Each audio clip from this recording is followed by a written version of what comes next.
Hello and welcome to the Stretch Run Saturday Stakes Show. We've got the Fountain of Youth today, the Gotham Stakes, bunch of other stakes races. We've got Oldie here. We got Matt Miller here, who is in the Oaklawn Kentucky Derby Breeders' Cup qualifier today, along with a lot of other friends and frenemies. So that should be fun to cover as well. But we're going to quickly get out to Goldstream, Oldie. They got a stakes race going off here in just a few minutes.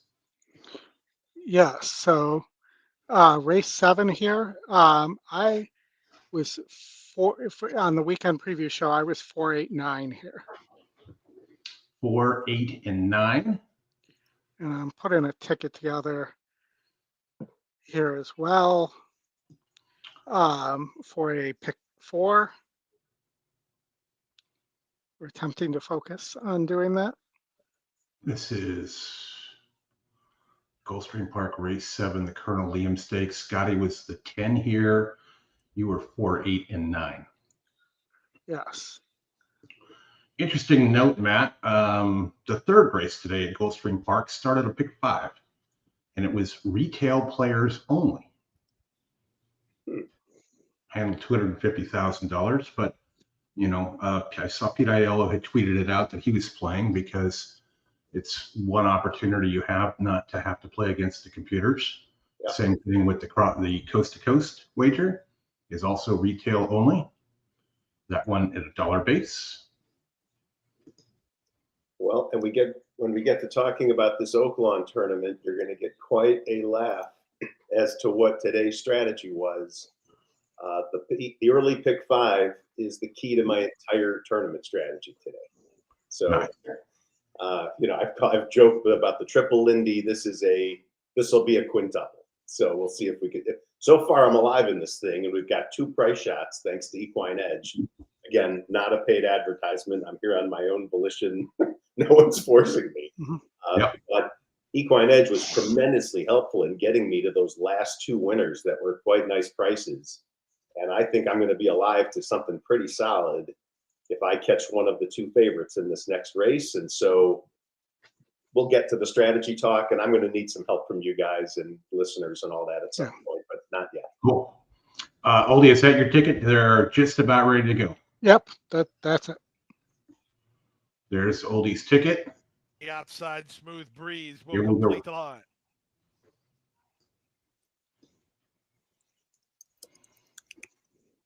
They're at the post.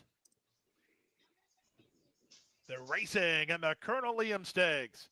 Entered to Dragon a step slow. Excellent start for race favorite Mibago, who reaches out for the early lead and tries to clear the inside traffic. Moving out the rail, Wakan is now second. Up between horses, Ford Steel will have to sit third in the early exchanges today with Smooth Breeze on the outside. Then it's Baker Street. He's down toward the inside. He's a length in front of Fire Pit. At the rail, it's George Briggs. Emergence is out wide, then Entered to Dragon, and it's a big gap to Win with Faith, who's last of all. Mibago is loose up front. Mibago and Irad Ortiz Jr. tugging and in front by 3 over Wakan in second. Up to the outside, Smooth Breeze is now third. Ford Steel is fourth. At the rail, Baker Street races from 5th. Fire Pit is 6th. Racing 7th, George Briggs with Emergence 8th. Toward the back of the field and racing 9th is Entered to Dragon. Win with Faith is 10th and last. The quarter speed was 22 and 2. The half mile speed was 45 and 2. Rolling right along here, but that's the way Mibago does business. He's in front to the far turn on top of length and a quarter. Wakan is second. Ford Steel between horses. Baker Street at the rail. Working harder to stay with them is Smooth Breeze, a length and a half in front of George Briggs. Then Fire Pit and Entered to Dragon. Emergence needs to get a rally together. They all better hurry up as Mibago tries to brave it up. 3/4, 108 and 4. Mibago still rolling off the turn with a kick. Now 5 lengths to the good. The rest wondered what happened. The Colonel Liam Stakes is in the midst of a rout put on by Mibago. Mibago and jockey Irad Ortiz Jr. It's a fast. Down and pose for the picture. Mibago down the road and sharpened victory. Fast. The Dragons in a picture with just George a dominating fast. Fourth is I think Ford anyone Steel. that bets speed horses says that's the ride I want. Just bring them out and let them go. Holy cow. I didn't have $1 there, but that was, I'm sitting there trying to think like, yeah, I mean, that would have been an amazing horse to be backing. All right, Oldie had the 8 there. Crypto, Matt, No, I shouldn't know you. I've already talked to you. Crypto, Wiz, Brad, Doug, Scott, Jeff. Thank you all for joining. Let me get this going here. That's not the right one. That's not the right one. There you go.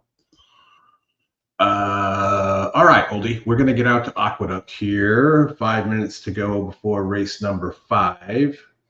We've got a dirt race, an allowance dirt race is 6.5 furlongs, and with our favorite thing, which is an entry.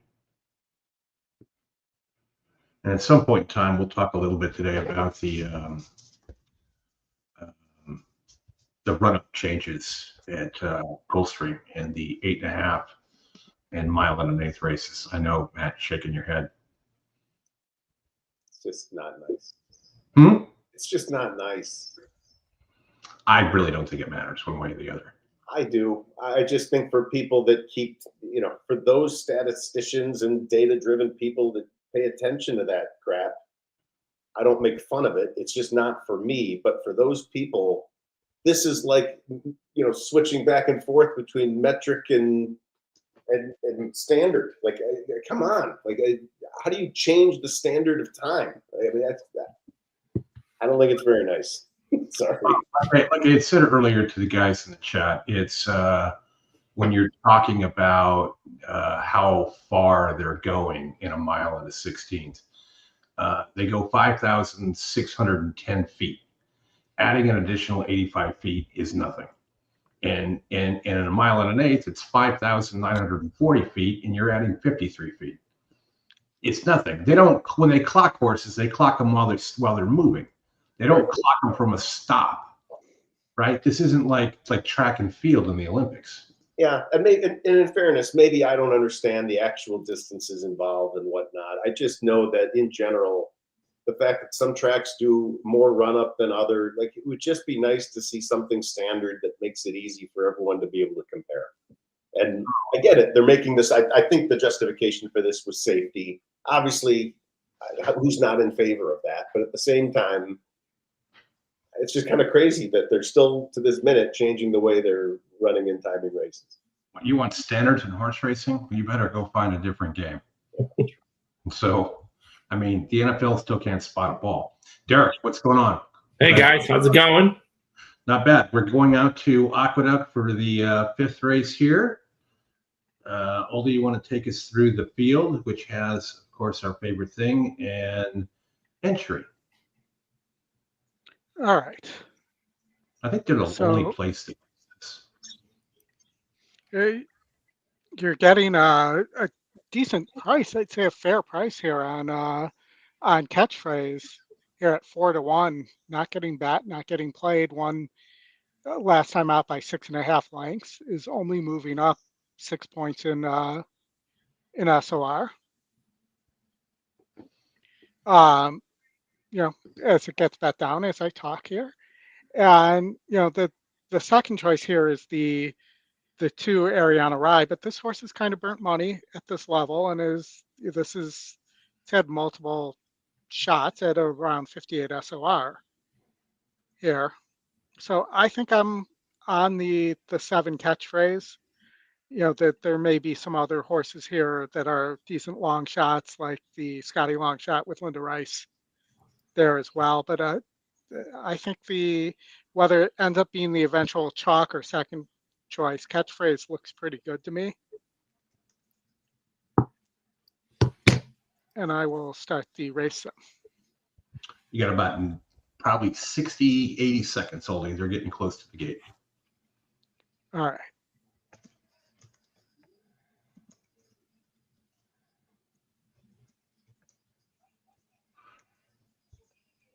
It's like playing the Sigma Derby, just in a straight line. By the way, we're trying to get the so Scotty has another version of this that has animation on the legs. By the way, and we want that version. And they do have some new horse racing machines around town a little bit. There's some new brand. But all right, you see the 7 wins the race, Sam. The late charging double blue arrows are on the 1A and the 9 there. All right, approaching the gate. Derek, any thoughts here? You're on mute. Yeah, I was just I was on the 7. I didn't really look much further in this race because of the morning line versus the morning line gap. I always like that, so I went with the 7.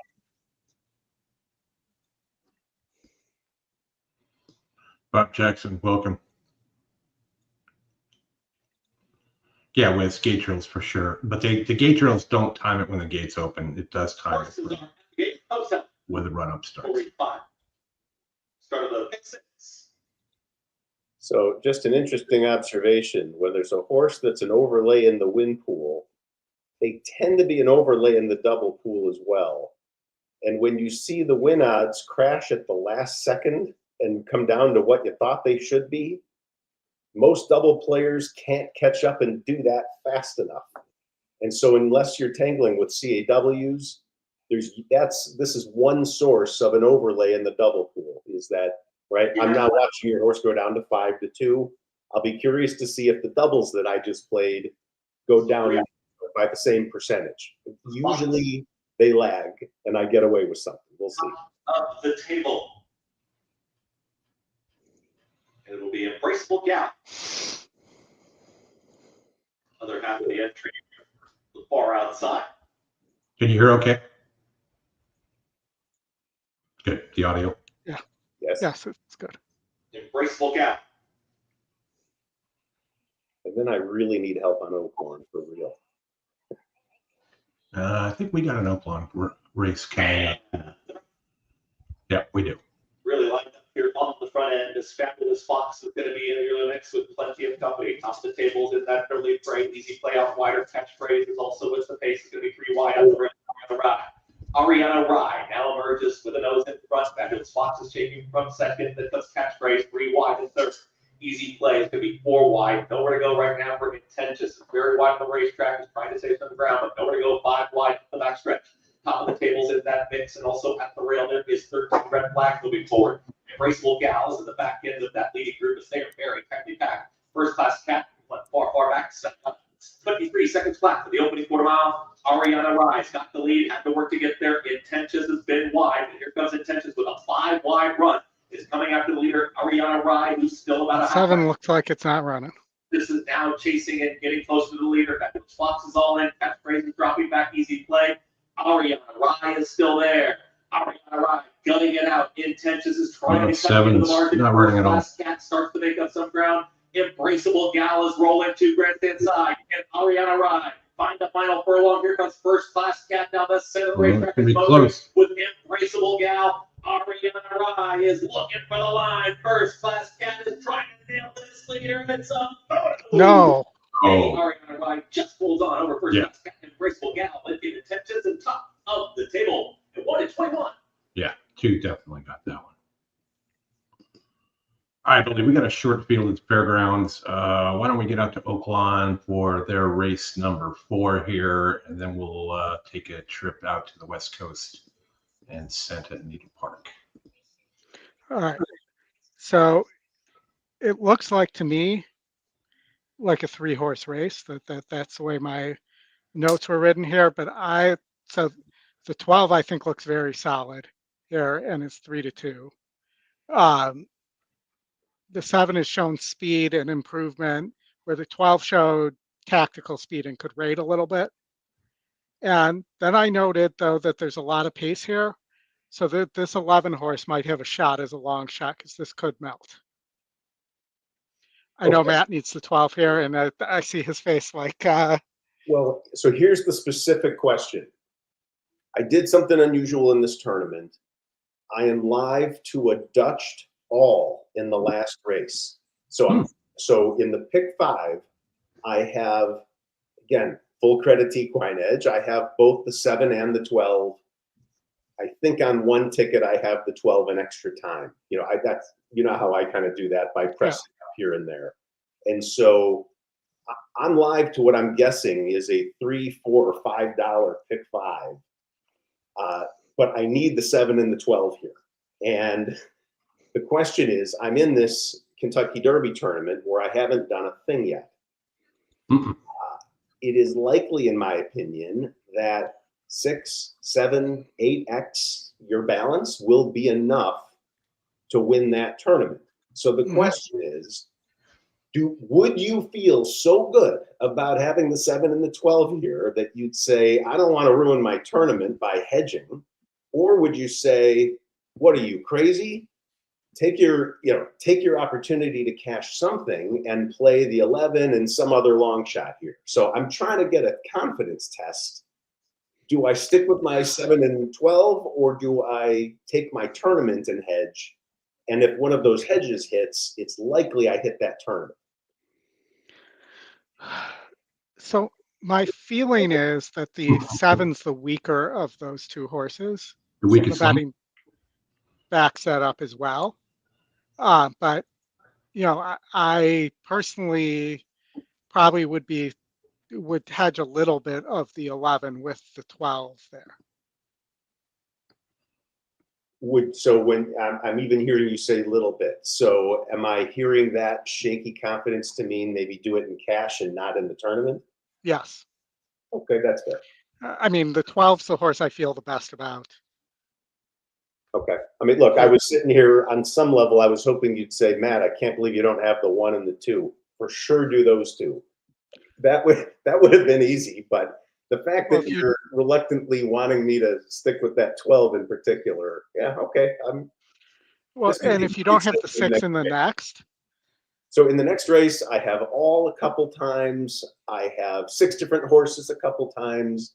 It all adds up to an average of probably $2.50, and I'll be able to look at the will pays and clearly be able to tell who I want to bet in the tournament based on which will pays piss me off the most. But let's get there and get the 7 or 12 home, please. So thank you for the advice, and for everybody else, that's a live look at some mix of tournament strategy with cash strategy.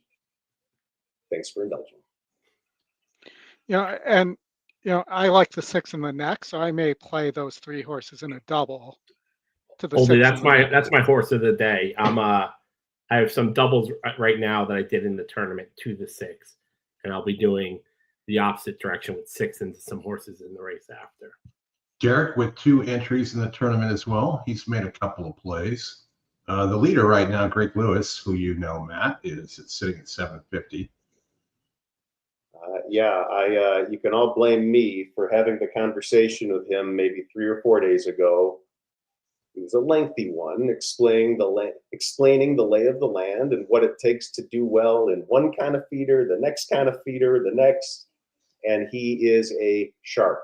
So I have brought into the pool one additional really scary animal. Sorry. Come on, Matt. These Twinspire tournaments were fairly light for a long time until you and Brad and now Greg's in there. You're gonna have a lot of people. It's starting to be not as light as it used to be. No, and I'm thinking Soletta, Petruniac. I mean, there's certain names that just they're starting.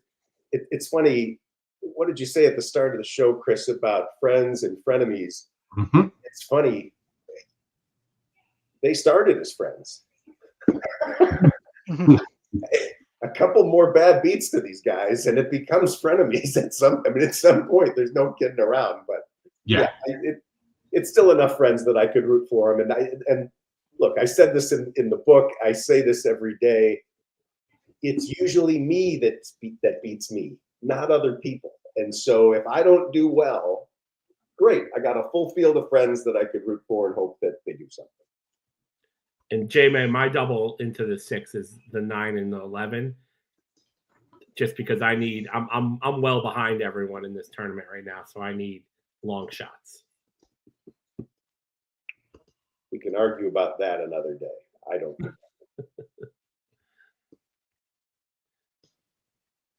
Speaking of Mike Soletta, I'm going to drop the link. He's got a GoFundMe up. He's got a dog, all kinds of brain problems. He's got a GoFundMe. If you are able, go ahead, click that link in the chat, and that'll take you over there. But Mike's certainly been friendly, been around on the Friday night shows, and has contributed to the community a bunch. So, but as we get ready to go here at Oaklawn, So everybody's got some tournament action going on here, as well as some bets on the side. Only none in the tournament, but yeah, Matt, you had 24 cashes in these things since the first of the year. I think it's up to 26, if you can believe that. It's 26. just completely ridiculous. Pulling out, I think I've got an NEC seat, already one Kentucky Derby seat, and I think I'm qualified for the next 2 months of these tournaments on the weekend. So it's just, okay, it's days like today now. It's hopefully I can ring the register and make good on what I fed into. We'll see. The funny thing with these is people have been texting me or sending me DMs saying, why does he only can get 2 entries into the Kentucky Derby Betting Challenge or whatever it is, or this or that. I'm like, you can keep going. Keep going. Sell them to friends. They'll put you in another tournament. They're being remarkably flexible and saying, hey, we just want more players and more action. And Chris, I was one of those texts. I was like, why is Matt in this? He just already won 2. You're like, oh, he's won a bunch. So I played 2 this week and I won these 2 seats. I was going to play again yesterday, but I got busy. Yeah, so it just rolls over to the next one.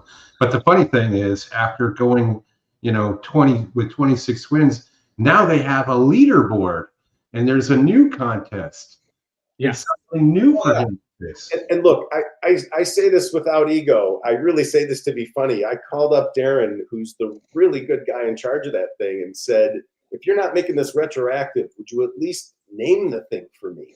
I mean, for Christ's sake, these last 2 months, this would have been a runaway, and now you start it, and I have to start from scratch just like everybody else. That's crazy. So it's a great idea. I'm really glad they did it. And yeah, obviously, there's no way I'm going to complain about anything after these last couple of months I've had. So the fact that they've started a new idea a little later than would have been ideal for me, I'm still glad that they found the new idea. All right, well, we're going to go up and enjoy that $2,500 when you win it. What's going on, Tony? We're ready to go. Thanks, Brad. Keep us on track. Sharply, my spit image has natural speed as well. Hold his ice from before outside, getting into it. Those 3 contestants. Isn't that a Foreigner song, Hold His Ice? I started to sing it, but I thought you would kill me. I would. Runs to the 3rd position. Chapter I'm hearing it in my head now.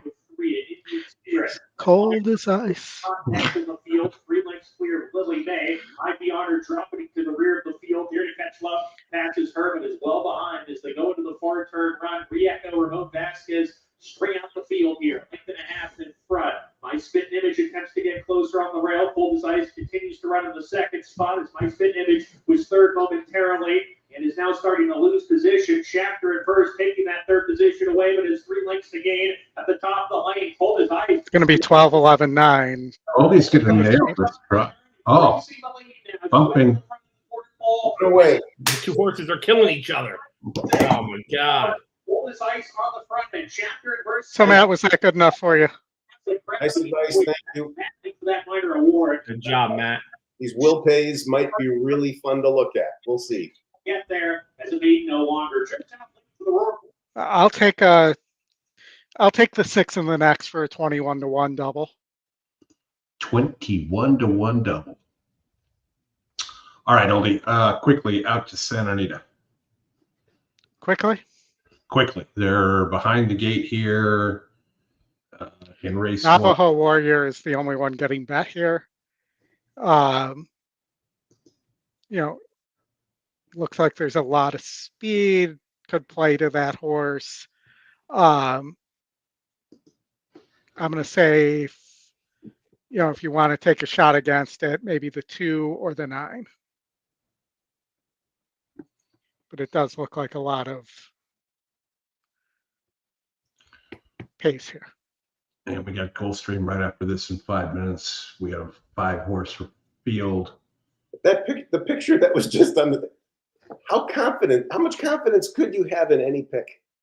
Look how ridiculous that projects to finish out. Yeah.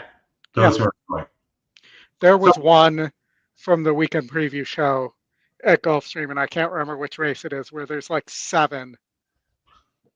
Now you're going to make me go look while this race Yeah, is but I mean, running. and I'm not being critical, you guys, but I don't listen to every single show. Do you say, look at this cluster, just skip the race? We can't make heads or tails of it either. I mean, No, I mean, just because the race sim, More the or race less sim's of a one of many Big tools. George, So just because the race sim can't make Navajo Warrior, an impression with what and the over the data ocean. says doesn't mean there aren't One other back. ways you Navajo can. Warrior going in. I'm just saying, it's There not it is. exactly confidence instilling when you see that whole cluster. And they're off. Cantaro Doro is out quickly, but it's Over the Ocean who is sprinting rapidly right over to the rail, and in a few jumps, Over the Ocean has taken command. Navajo Warrior won't let him get away with it easily, though, and he's right up And the alongside 5 in instead is second. up on Just the behind them, lead, Look and his Rare rank. is covering up Kentaro Doro, who's down on the inside as they round the clubhouse turn. American Glory 5th with 4 lengths to make up, 2 in front of Spearfish as they make their way onto the backstretch. Gentleman's Club is next, Hurricane Way, and Big George is at the back of the field. Onto the backstretch, and Navajo Warrior and Antonio Fresu have taken command. Opened up 3. Over the Ocean races in the second spot, then Looks Rare and Kentaro Doro third and fourth. American Glory is the gray in midfield, 5 lengths off the lead. Then Spearfish, Hurricane Way, followed by Gentleman's Club and Big George. They've taken closer order. 10 lengths covers them. Navajo Warrior to catch, rounding the turn. A 2-length advantage on Over the Ocean in second. Looks Rare, inching forward in third. Cantaro Doro, American Glory, Gentleman's Club is next. Hurricane Way in the green is in between horses as they reach the top of the stretch. And Navajo Warrior has a 2-length lead, chased by Over the Ocean. Looks Rare. One got creamed on the rail. On the inside of Gentleman's Club. no, Navajo Warrior has Yep. opened up a commanding and insurmountable lead, finishing full a run to score by 4 lengths. Gentleman's Club was second. Hurricane Way finished third. all right, back to Gulfstream. Gulfstream A few. race 8. Scotty and I were both on the 4 Lacara here, who's currently at 1-to-1 odds. Here we go. Here we go. Oldie, you know what would help is if you guys went to like 1 decimal point, so that you could say 1.1 to 1 and no one would argue with you. But just at 1 to 1, you got to give in, dude. It's enough. Never giving in on that one. Yeah, he's like another person I know. It's like trading on the 16th. But once they went to trading on the penny, you didn't have to know 0.0625, 0.125, you didn't need to know all that math. Well, it's going to be the same thing. It's going to be 1.3 to 1, and no one will fight with you at that point. All right. By the way, this is a very short field No kidding. here. So I believe there's only 5 horses. They only get 50% of the winner. It only gets 50% of the Oaks points here.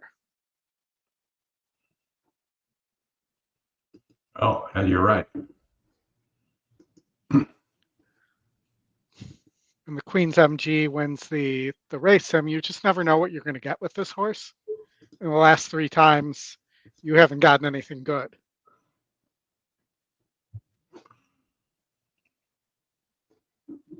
Oldie, I'm just going to do a small entertainment double here. The 4 with the 5 in the next. I believe you liked the 5 in the next.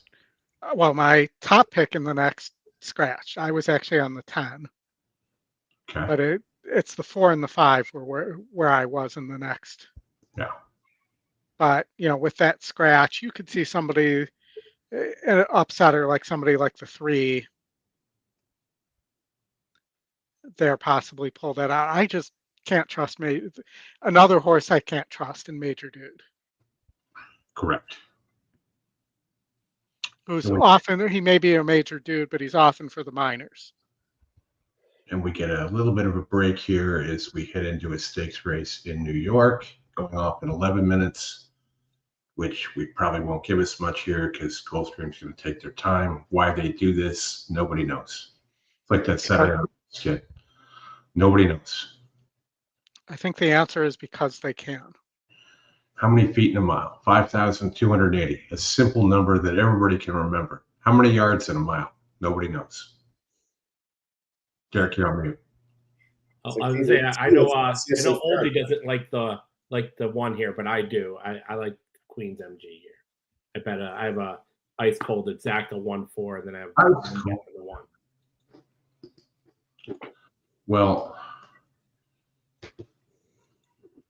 we have any update on the leaderboard at Twin Spires?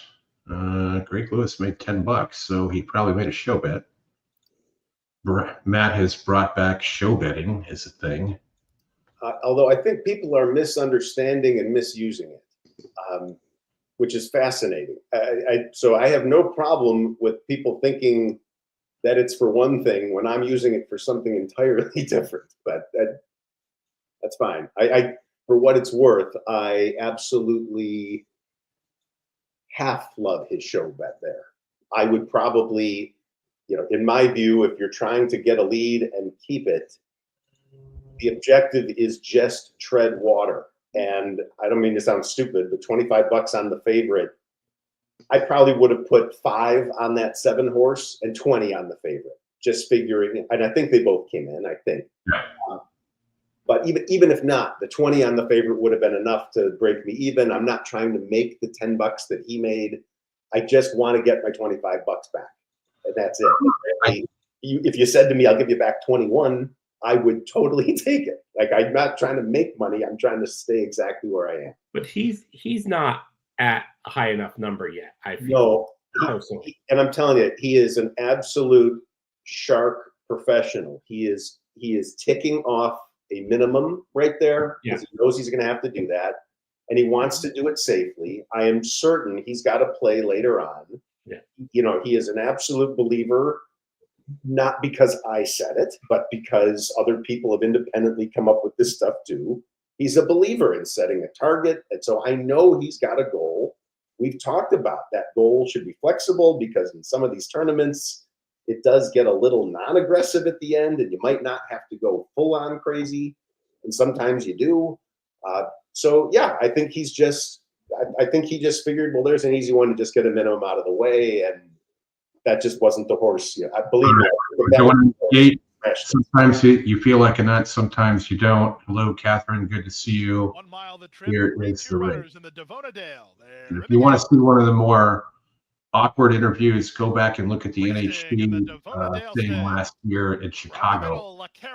Greg's interview with Ed DeRosa. Going to move with her at the inside, and these two race on. Super awkward. What happened? From the outside. Oh, at the rail, the Queen's go watch MG it. I'll find it and send it to you. The early trainer, Ballerina Doro. Out of the chute onto the main track, and it's Madeline's Promise. It was almost like the press conference yesterday. Lead with 6 furlongs to race. In between horses, Lacara down at the inside, Frida moving at the rail, the Queen's MG, and kept close to the action, while out in the center is Ballerina Doro. The entire. And then we got to talk about my will case.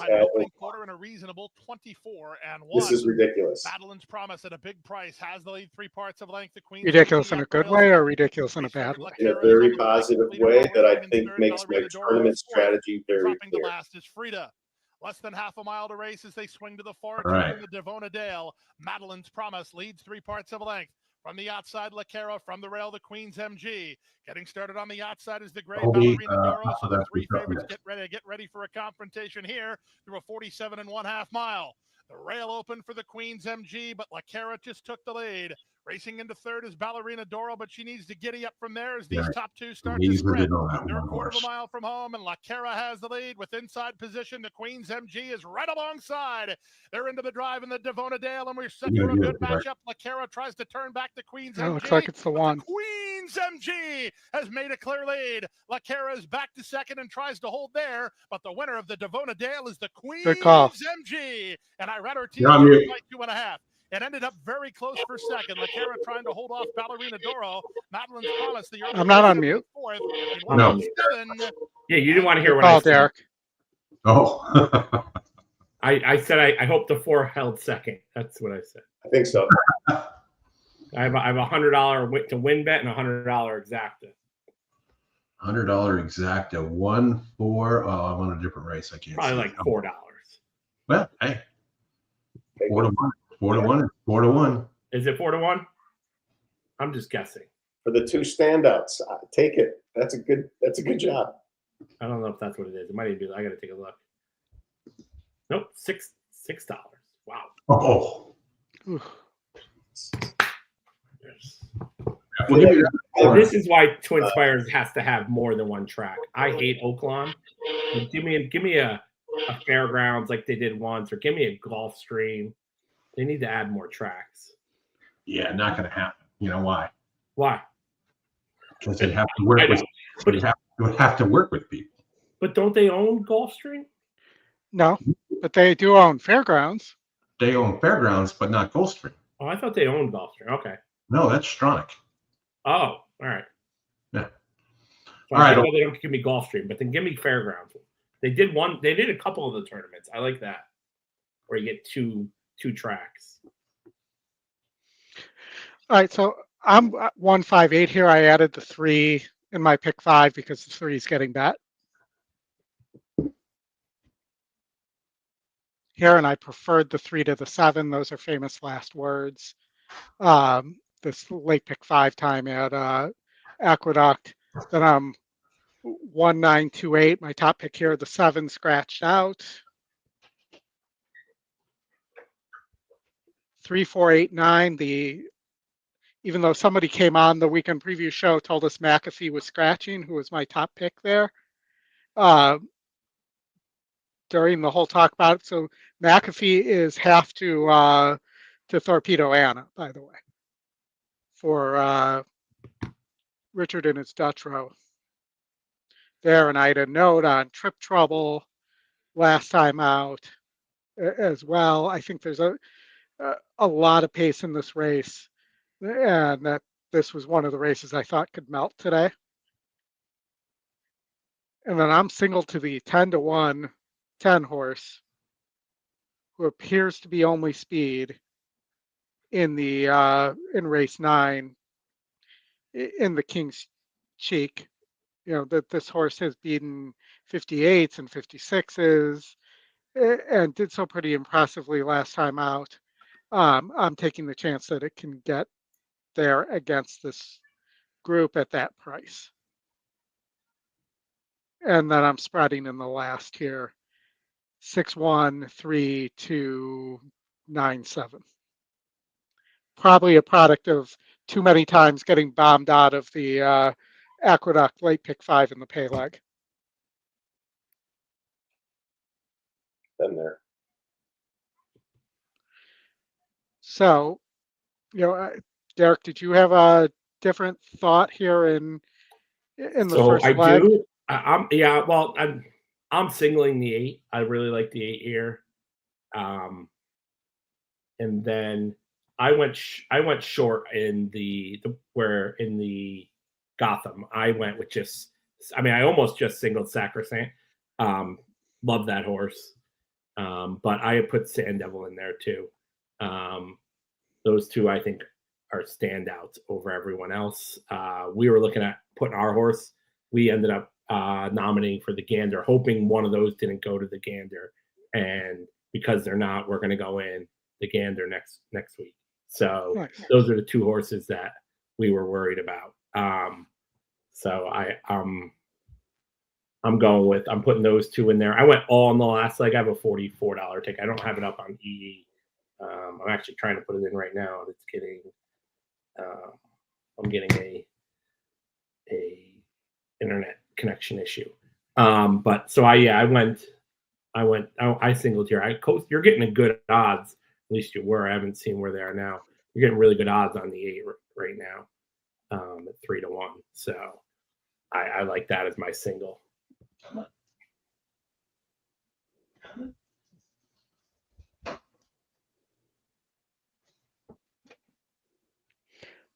And so I actually thought here Concealed Carry, who was my top pick, has a really big look here. for Lewis Linder It's one of my favorite. Jr. That is. It's one of my favorite things to do in Florida. Yeah, and the the second leg were completely different. I'm 1, 3, 4. I don't think you have the 3 or the 4 when I saw it. Well, That's I really added the 3. I'm not on the 4 at all. I actually I like the 4. I'll probably have a win back on the 4. But I have a win play show on the 1 because even second is going to pay pretty well at that price. Yeah. The 4 lost to Crop last, won by 10 in a better SOR race.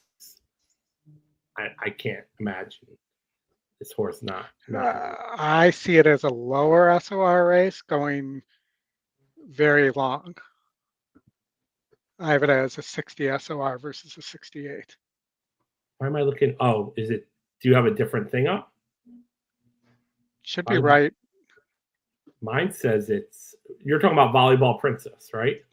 Oh no, I thought you were talking about winning weekends there. No, in the second leg. This 4, okay. Hold on, let me look at. I didn't mean to do that. Yeah, for sure. This horse has a big shot there. It appears Fairgrounds decided to want to run over the top of Oaklawn, Aqueduct this week instead of Goldstream. Instead of vice versa. Yeah, well, they're going to go in 4 minutes, allegedly, but they're never on time either. 3 and 6. They'll The probably. field is at the gate. It's no second for the second running of the second. $150,000. We'll see where Fairgrounds is at. We can get out there after this one, and then we got. They're really milking this. Yeah. All right, Derek. I bought up and added your 4 there. Well,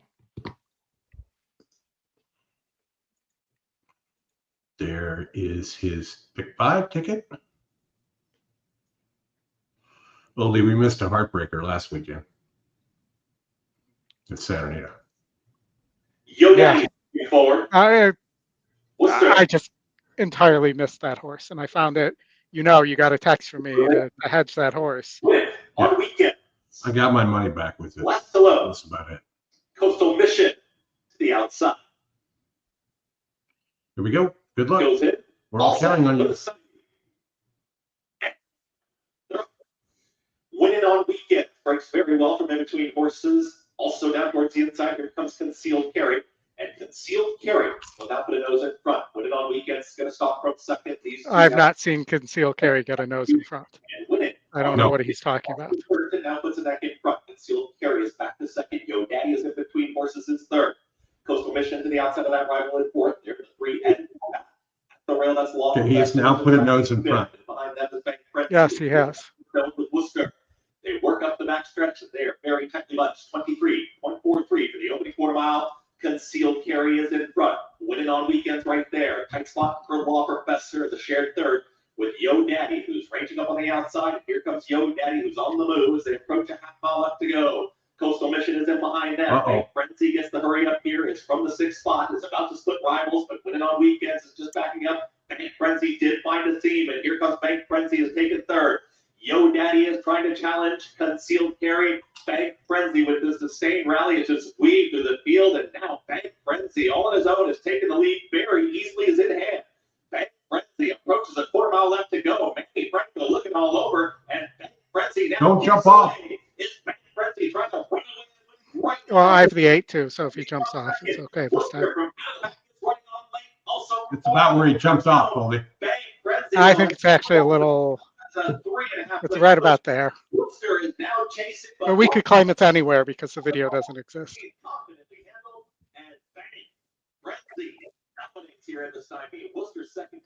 Derek, you were around for the Manny Franco jump off, weren't you? yes, I was. Yeah, that was a super day. So that was the first win for Bank Frenzy on a dry track. We covered that on the weekend preview show too. That's why that wasn't my top pick there. Chris, I had a heartbreaker like the Manny Franco one but it was actually sad because I would have hit like $2 on a pick 5. I had 200 to win on, and it was Maple Leaf Mel. The horse I was at the finish line at Saratoga. It was one of the worst things I ever saw. Mm-hmm. The money didn't really mean anything when you see this horse go, and it was bad. Limping right towards us. I was like, this is not good.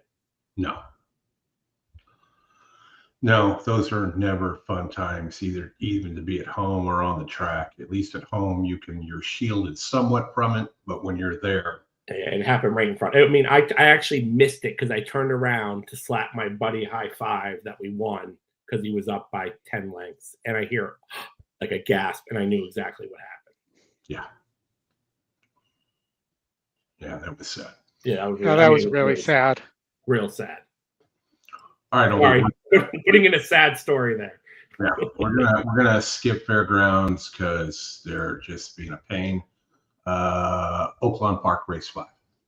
All right, and Derek and I are both on the same horse here, Mount Craig, who is your top win percentage, your long shot, and top GSR here.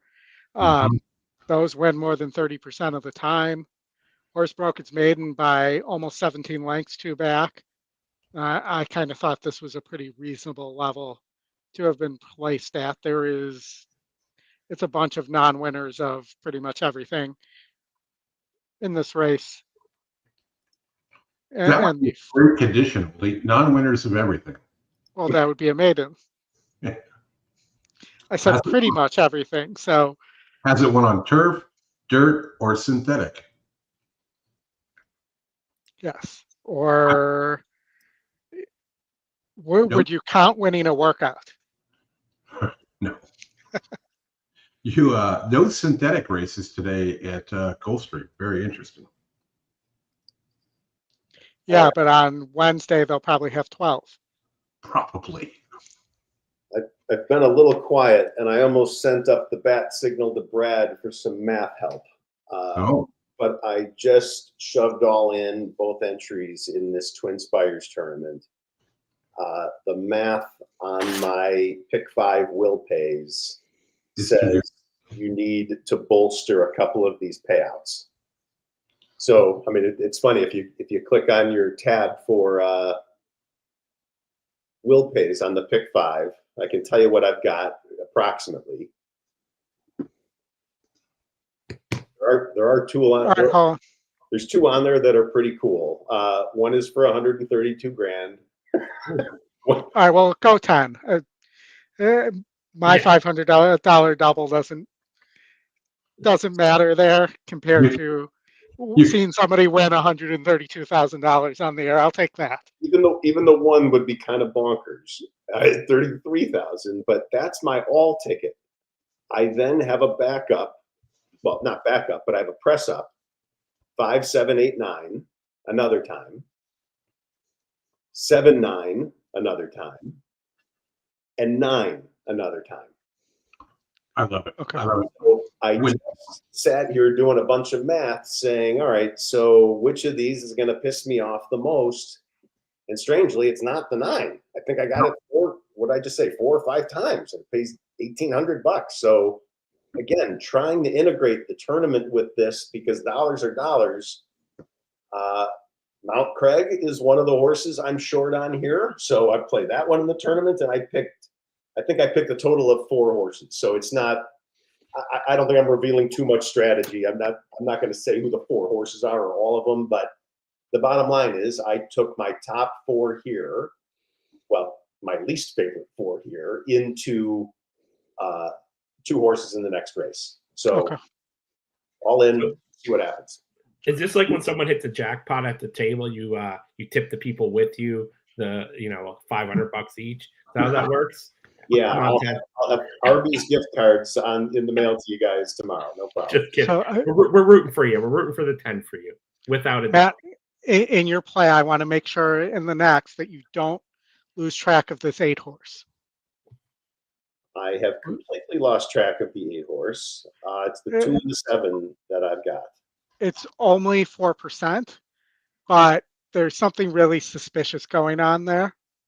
There are no, His name is Jinxie. yes, and there are no recorded works since February 9th in a maiden claimer, which tells me this horse is working privately somewhere for a reason. Mm-hmm. Probably they don't want it claimed, so if it's working very well. And you have the morning line angle of 7-2 there versus the 12-1 morning line. And he's not getting touched in the doubles. So that's an easy one to throw in. Thank you. That won't be in the tournament, but I'll at least hit it elsewhere. Yeah. We get a lot of those next door at the farm that come out there to work. And especially for those 5 furlong turf dashes at Tampa. Yeah, and you know that, Chris, that's an old trick. How many times have we been beaten by a horse that had like 2 or 3 public works because it was secretly working somewhere else, especially in a maiden claimer. Well, that was the key to Alabama Slammer for us. Yeah, well, but we knew where it was working, so. Yeah. And I knew who was writing it. Yes.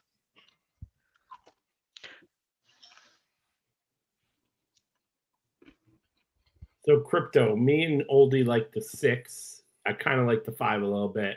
And it looks like Matt likes, I think, the 9 the most here, but 9 and 7. But he's hoping for the 10, I think. Yeah. Look, in all honesty, my picks were math based, not based on handicapping or anything. I mean, it was just looking at will pays and trying to maximize my outcome. So no, but your pick 5 was.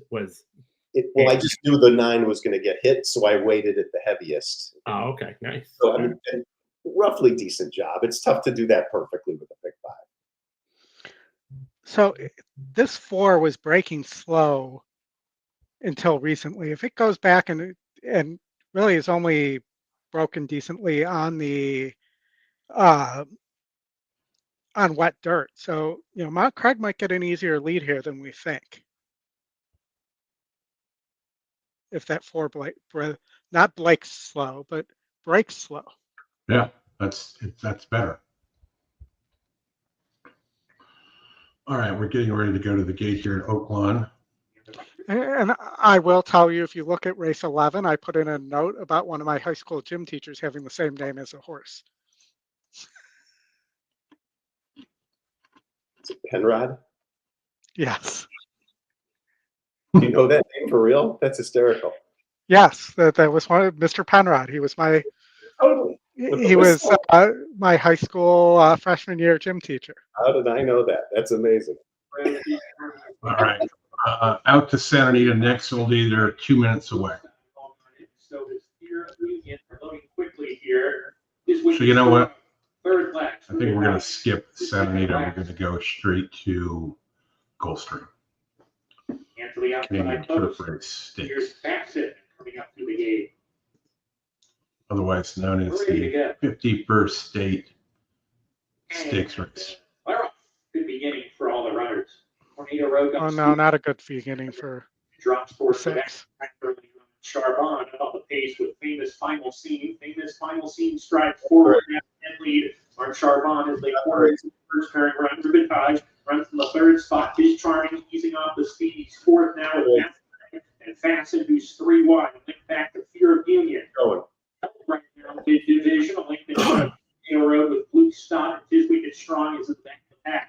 As they approach the backstretch run here. Battle on the lead. It's a contentious pace. Charbon outside with a half-length lead. Famous final scene gets a breather, backs away just a little bit. In second, come on, Jen. 3. Rubitage the I need a gift card. Finds an opening between horses. It gets closer. It's level 3rd with the gray Rubitage. And then Mount Craig down on the inside. Luke Stott is next. Tornado. Plus, I'd like to see him erupt on stream. Charming joins him from the rail. His Wicked Strong is going to be parked about 5 wide going into the 4 turn run. He's out of harm's way as they pack up here. Tractor beam on the 10. 5 lengths around the And the 6. They weren't able to turn it off. It's going to be the last exacta. Come on, Juan. Ben. Takes the lead. Charbon on the inside, trying to hang around in second. Vegas Final Seed gives way at the top of the lane. Luke Stock right behind Fear of Union, who's running on strongly now. Fear of Union after Rivetage in the final furrow line.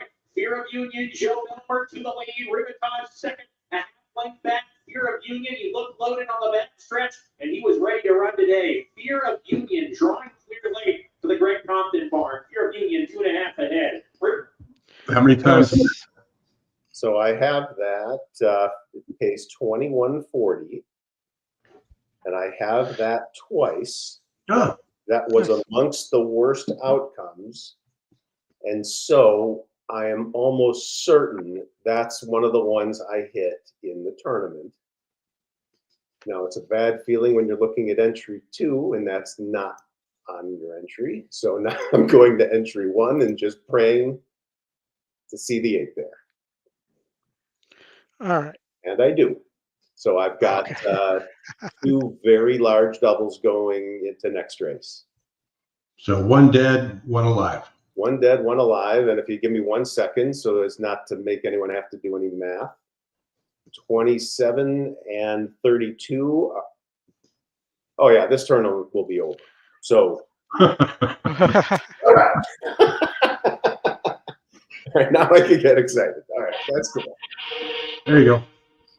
Well, I haven't won yet, but it's at least, I mean, look, we've talked about this over and over, and I don't want to sound lecturing and boring, but just getting yourself into this kind of position. You don't always hit in that last race, but okay, at least I mean, look what I did. It wasn't that hard. I basically looked at the will pays and figured what was going to piss me off the worst and addressed it. And now I don't look that pissed. Well, yeah, but you did hit the pick 5 twice too. Yeah, that was right. And that was on total investment of 5. Well, I got to look. I don't want to. No, on $500. I went back skinny on some of those legs that I was able to get there for all that exposure for $500. All right. I got to make a quick phone call, guys. So I'll leave this next race at Gulfstream up to you guys. I'm 4-5-3-6 here. Good luck. Derek, can you share? Yes. Okay. Give me a second here. Go ahead and share, and then you can roll through this Goldstream race. Sure. All right. And then, out.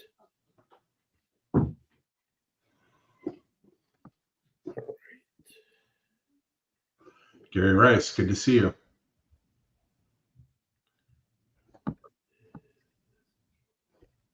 Nope. Wait, don't hit that one. Oh, not that one. Give me a second here.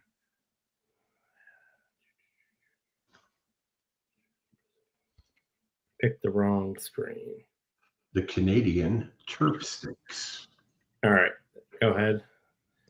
There we go. All right. So here's what we have. So I think Oldie said he was 4-5-1 maybe. So this is the rails out 59 feet. If it wasn't, I would definitely like the 4. But I feel like when the rail is out, you usually want the speed, even though this is really chalky, but you're getting a 31-point pace advantage with Saez. I mean, I wish it wasn't 6. I wish it wasn't 3-2, but that looks like a good pick. So the sim has 4, then 1, then 3. They have the closers. Let me take a look at the 5 just to kind of show. So it won a 72 SOR by 1.5. It's 36% win. This is only 27%. Yeah, I mean, I probably won't bet the horse at 7-5, but like I said, if rail wasn't out, I would be going with the 4. Probably not going to do much on this race, but I would say speed on this 5 is probably the way to go. So maybe try to get the 3 or the 1 behind him. Mm-hmm. What do you think, Chris or Matt? Did you guys look at this? I did. I think the 1 and the 5 here are players for sure. I do like, the only thing I don't like about the 5 is the double red arrow back, but I do like the arrow forward on that one. 4-1 square price, 36%. That is the top win percentage there. Major Dude is just, yeah, it's just inconsistent. I mean, I don't think that inconsistent though. It lost in 80, right? But you could say 6th path in this, stretch steadied. Did finish 6th, but only lost by 3 lengths. What's the GSR is going down slightly, but one at the race before that, won at this level at the 74 SOR. I don't know. This one would be my pick. The issue being the price. And so this for me quickly becomes a pass. I don't know that I want this at even money or at 8-5 or whatever. But if you told me what I'm getting 2-1 right now, yes, that's okay. I mean, that's better, but I don't want to bet against this horse, I guess, is more the important part. And I'm not seeing that compelling reason to bet for him either. And so what about the rail out? Not an issue for you, even though this horse will be closing, or no? I just put such reliance on the way the jockeys handle these things that I don't take those factors into consideration.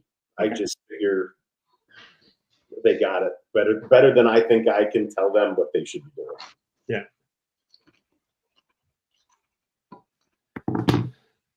Yeah, I mean yeah. If the 4 stays at 2-1, I think you're getting really good odds, but I'm not. Yeah, look, I'm picking up the phone. I mean, that's getting compelling. I'm looking. But you got to see how close this is. Gulfstream, so 0 minutes could mean 10 minutes. They're behind the gate here. I'll bring it up, but that phone gets a lot of workouts. Yeah, that's a good phone. These guys show up to tournaments with binders and papers and 2 laptops. This guy shows up with a phone. Yeah, maybe a couple other things, but mainly a phone. The horses are at the gate.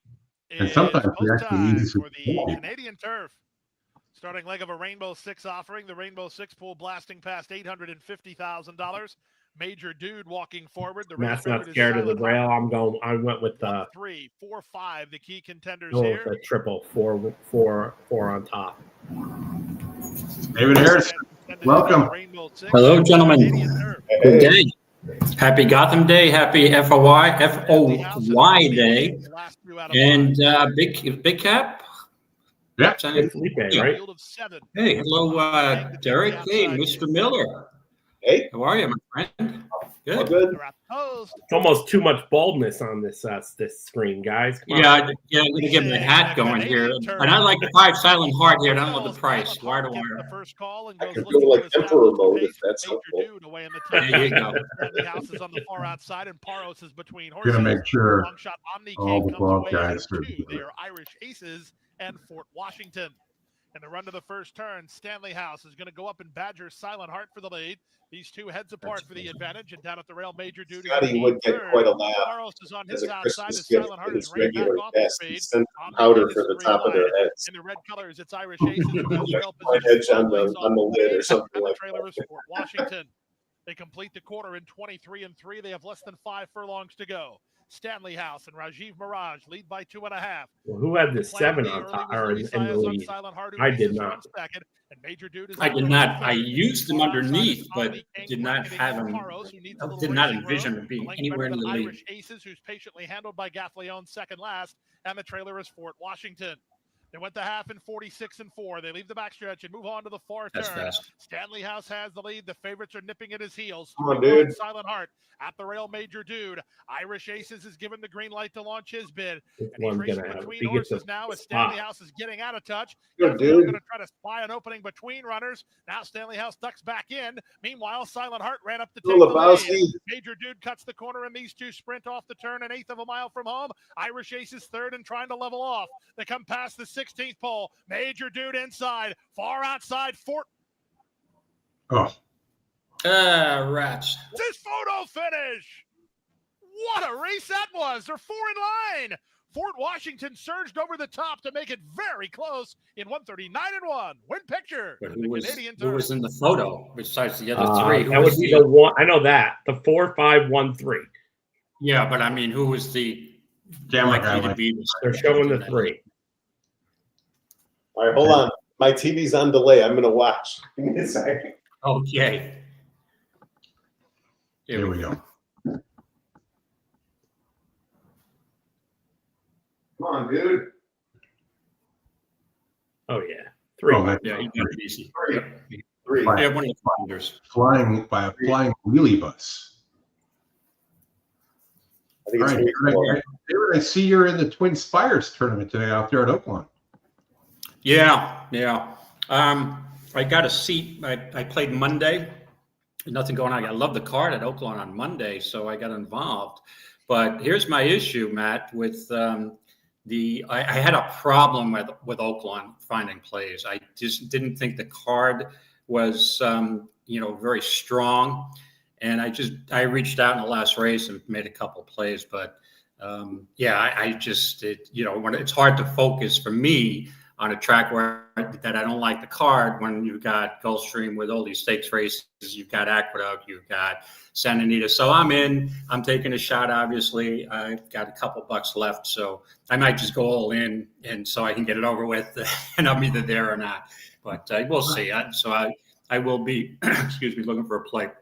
But Chris, just want to let you know, I'm going to try to put my headphones on because it's kind of noisy with the people upstairs in the condo here. So I had no problem yesterday, but some reason my Bluetooth won't kick on. So just give me a minute or two and I will be back. What's coming up next? The 6th at Oaklawn. How many minutes to post? Because I want to. We're going to go to Aqueduct first, David. Yes. Okay. I don't want to miss Aqueduct. Okay. So let me see. Aqueduct's going to go on here in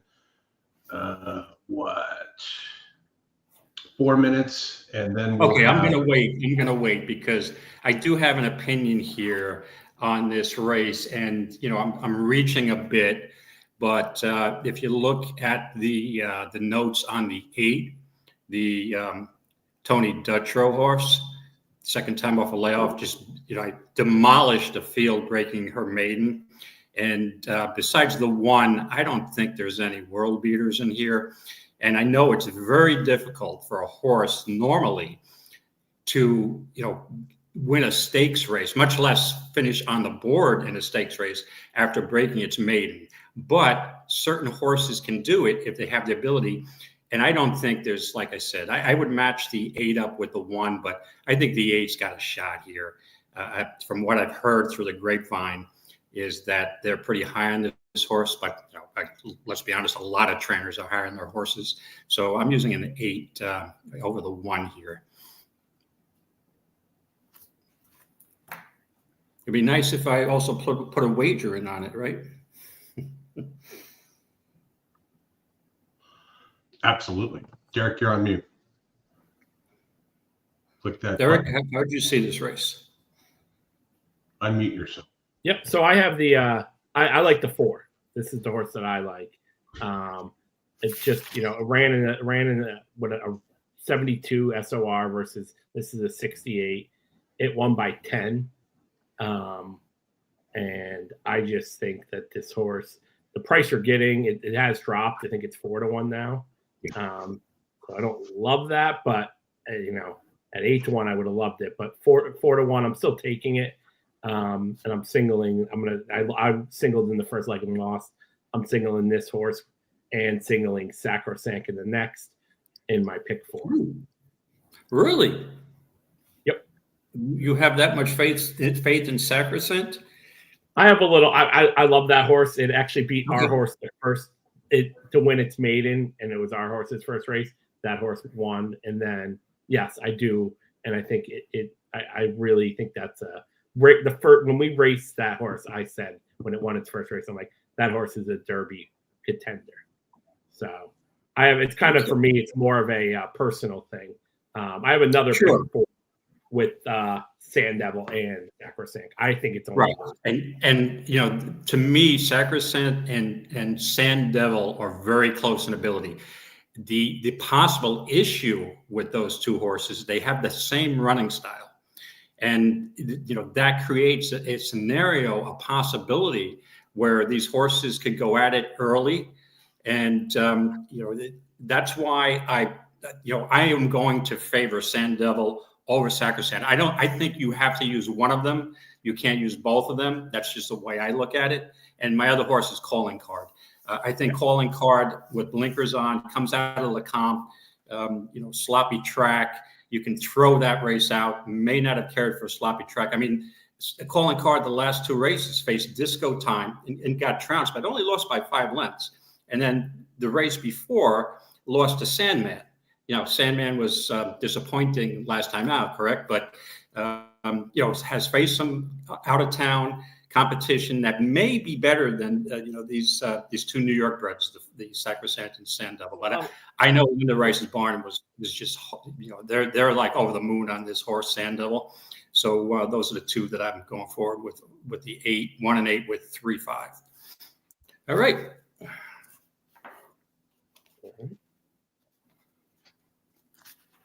About 1 minute. So Matt, have you made? I haven't looked at the leaderboard in Twin Spires. Have you made any plays there?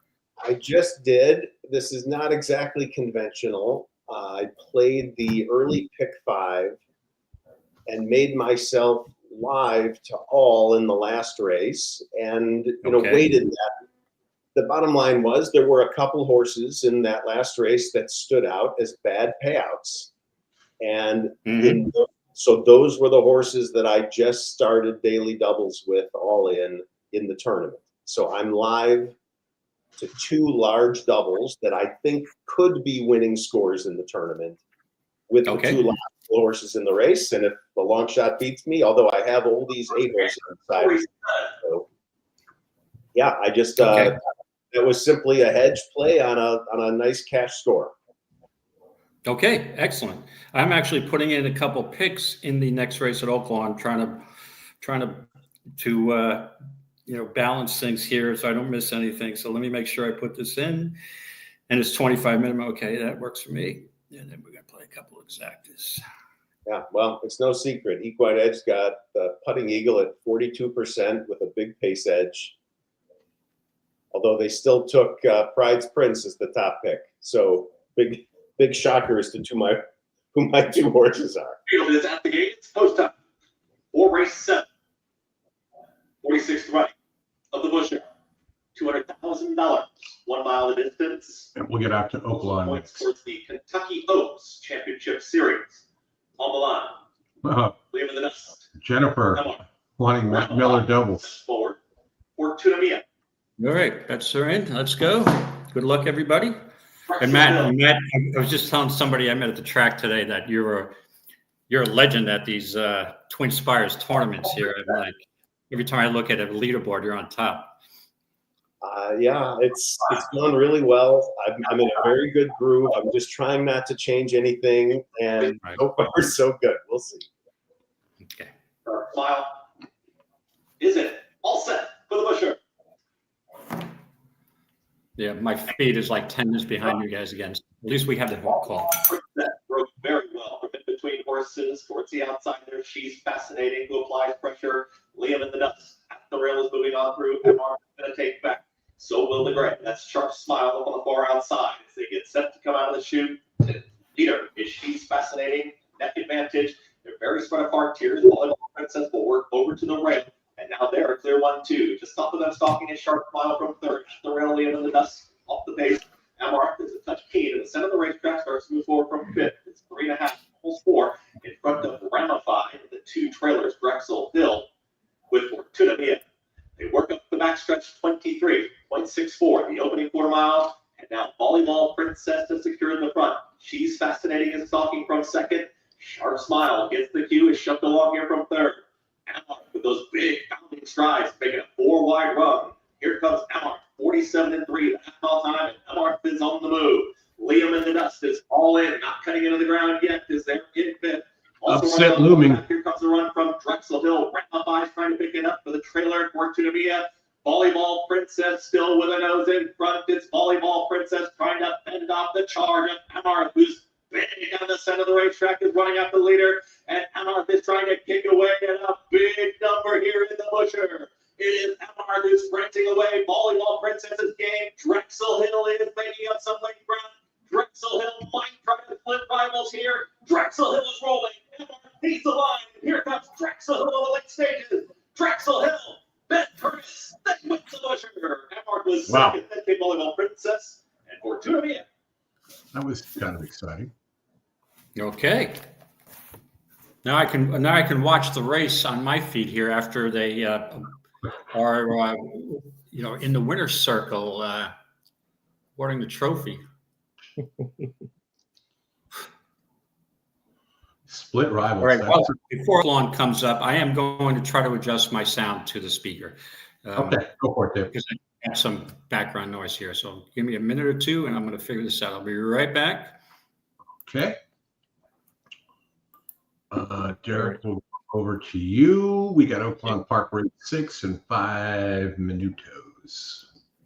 Yeah, I think Matt already covered there's a big pace advantage for the 2. You're getting to also the E second choice. And I think Oldie had this horse, but he also liked the 8. And he was talking about he did burn money at a higher maiden and actually had a higher win percentage last time out, 52%. It just didn't finish well. Let's see what what we have for the race sim.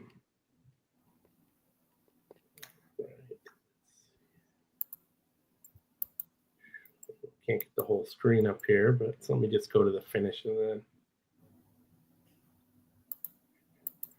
let's see. So the race sim has the 7, which is also the top choice, followed by the 2 and the 9. The 9's 11-1 right now, and E morning line of 4-1. So that might be something to take a look at. Barely lost last out as a favorite, was claimed. Rest outside, but the 9 has a pace advantage on him, so he's not going to be, I don't think, up there. But let's see. Let's see what the odds, the stats are. 14% first off the claim for Kim. Yeah, I mean, I like the 2. I also, I'm going to go with the E morning line gaps on this 8 here, as Oldie already talked about. Some private works. You're getting 8-1. I'm going to take a little better look at this 9. I might do maybe a 8-9 and a double or something because I need to catch up. I know Matt doesn't believe in that, but I believe in when you're behind, you need to catch up. So especially when you're best, the horse you like the most today. I didn't really like David. I didn't like anything at Oaklawn today. Except the 6. Yeah, I'm really. All I'm saying really is struggling, and you just don't need to reach for a price. Maybe when you get to the last race and you're really up against it, you take the odds that you need. But with multiple races to go, you don't have to start stabbing at long shots. You can put together a simple daily double that'll net you 5, 6, 7-1. You can put together an exactor or 2 that'll do the same thing. You don't have to make it super complicated by throwing out all the logical stuff and looking for the hidden gems. Just bet it better. Well, yeah. Well, I'll say there's an exception there, Matt, in my opinion, unless you really like something. Unless you like a long shot in one of the races, yeah. But with me, I'm like, okay, I'm all over the place with this card. So many days I've decided to, I'll plan on entering a contest, and then I'll look at the overnights, and then I'll look, I'll handicap, and I'm like, yeah, I'm not. If I don't think I can win, usually I don't enter. But when you win a seat, you're forced to play. So I do the best you can. But I mean, as handicappers, you can adjust. So we'll give it a shot. I reached out with a few things here, and we'll see how it works out. I mean, this for me, in the way that I use EquinEdge, you know, the only thing about this race I don't like is that it's maiden claiming, and that tends not to be my strong suit. But when I find a 42% winner, followed by a 17, so you got 59% of the win percentages covered. The 17% is the top pick. The 42% is the second pick. And one of them's got a big pace edge.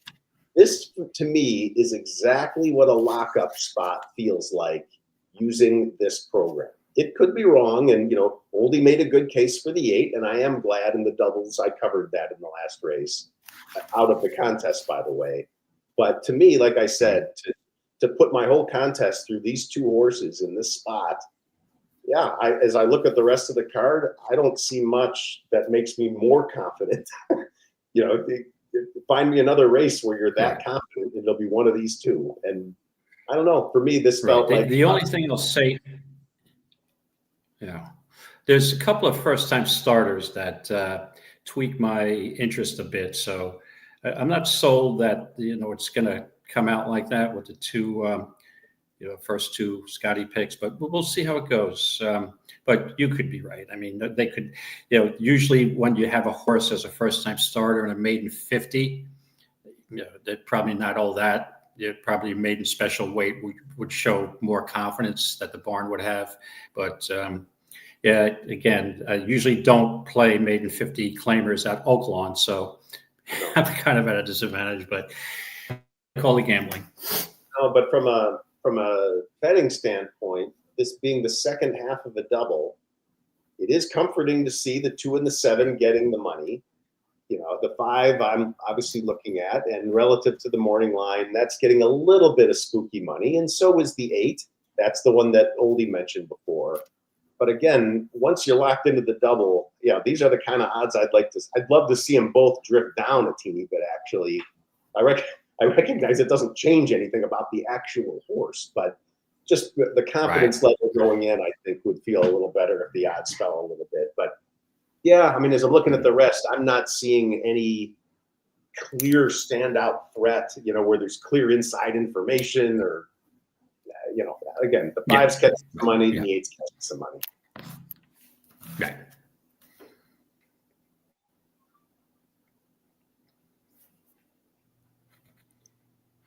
Welcome back, Oldie.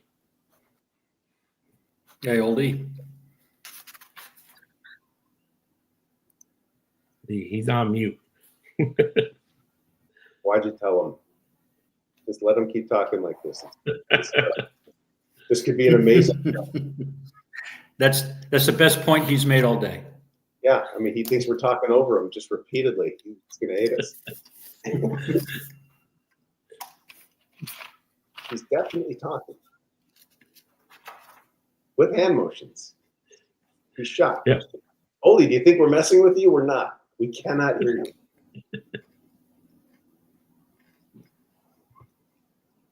Okay, now he believes us. We cannot hear you. Oldie, can't hear you. We did get a better shot of your phone. Can you hear me now? When we can hear him, we're going to pretend like we can't. Okay, let's pretend like we can't hear him now. No, we cannot hear you now. We can't hear. I can't hear you, Oldie. When you just said, can we hear you? The answer is no. So as I was saying, if you're looking for a better bet on the card, then then in this race, look no further than the 1 in race 9. My best bet of the day.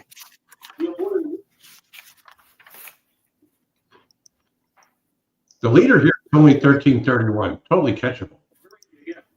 Yeah, there you go. Until Matt hits this race, all right? Relax. I'm going to catch him right here. I'm going to catch him right here. Let's go. What do you need, Matt? That's the confidence I like to see. Who do we need? 2 or the 7. 2 or the 7.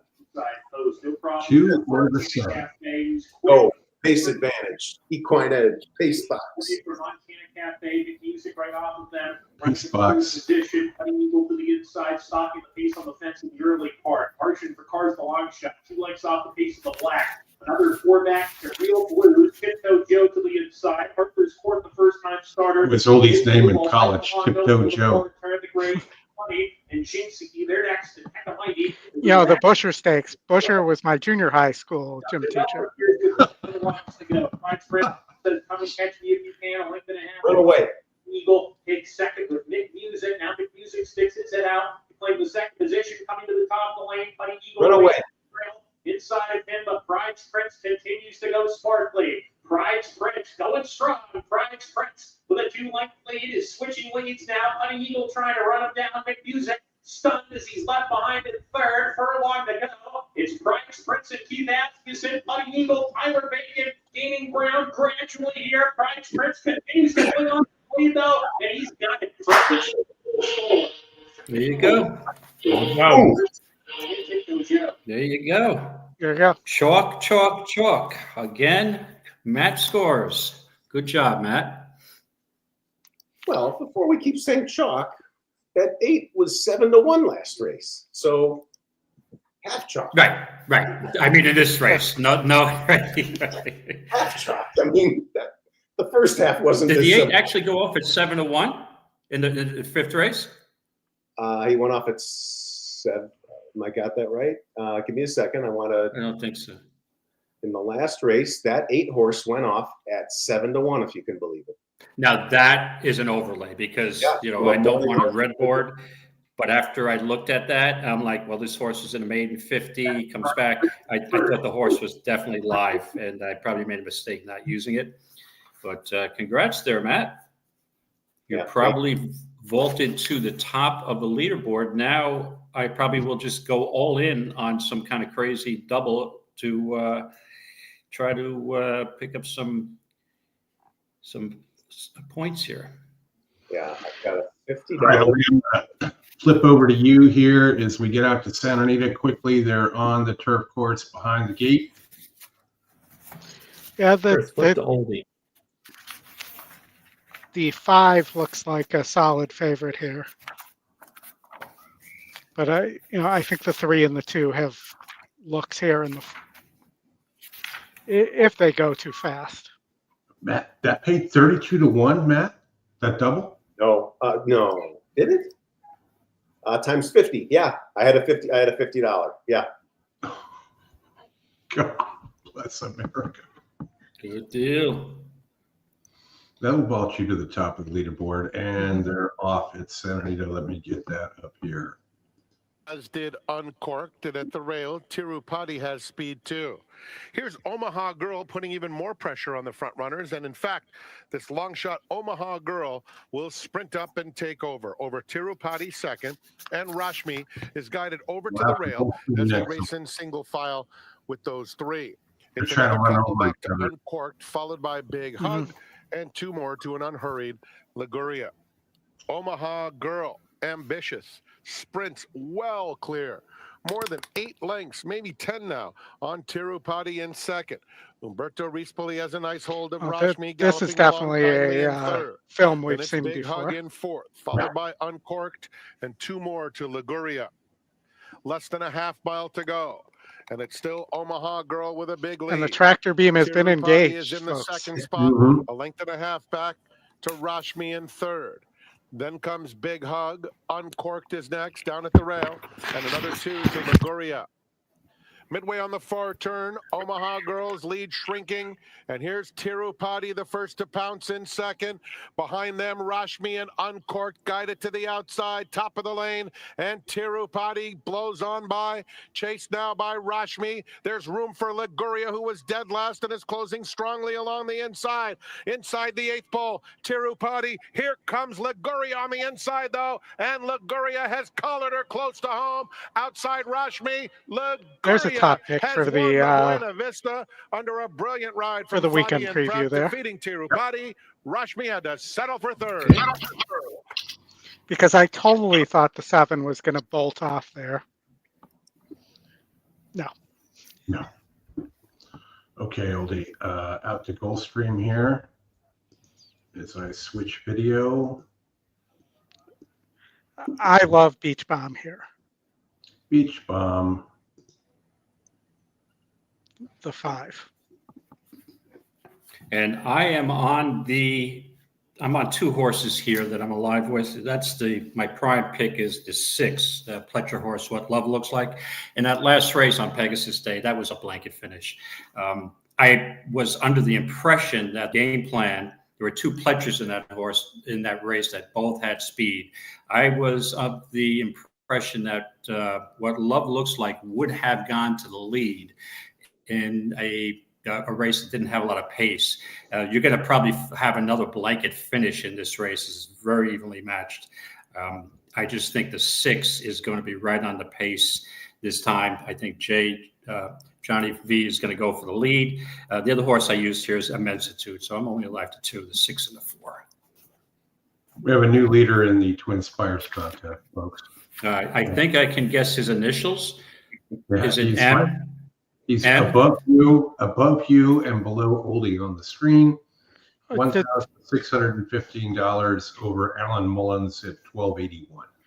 Does it rhyme with cat filler? All right. So I have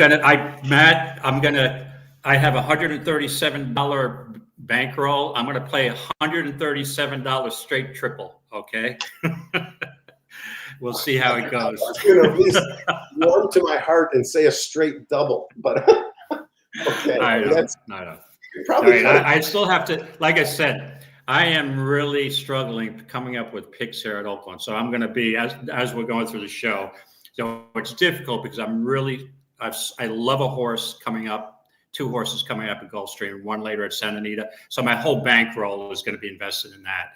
So whatever happens in the Oaklawn, I'm going to say it was a $200 loss for Monday, and I'm just going to let it ride because I can't concentrate on three different, I know the NHC, I'm concentrating on 8 different tracks at a time, but I would have let down greatly at the beginning of each day. So. Fair.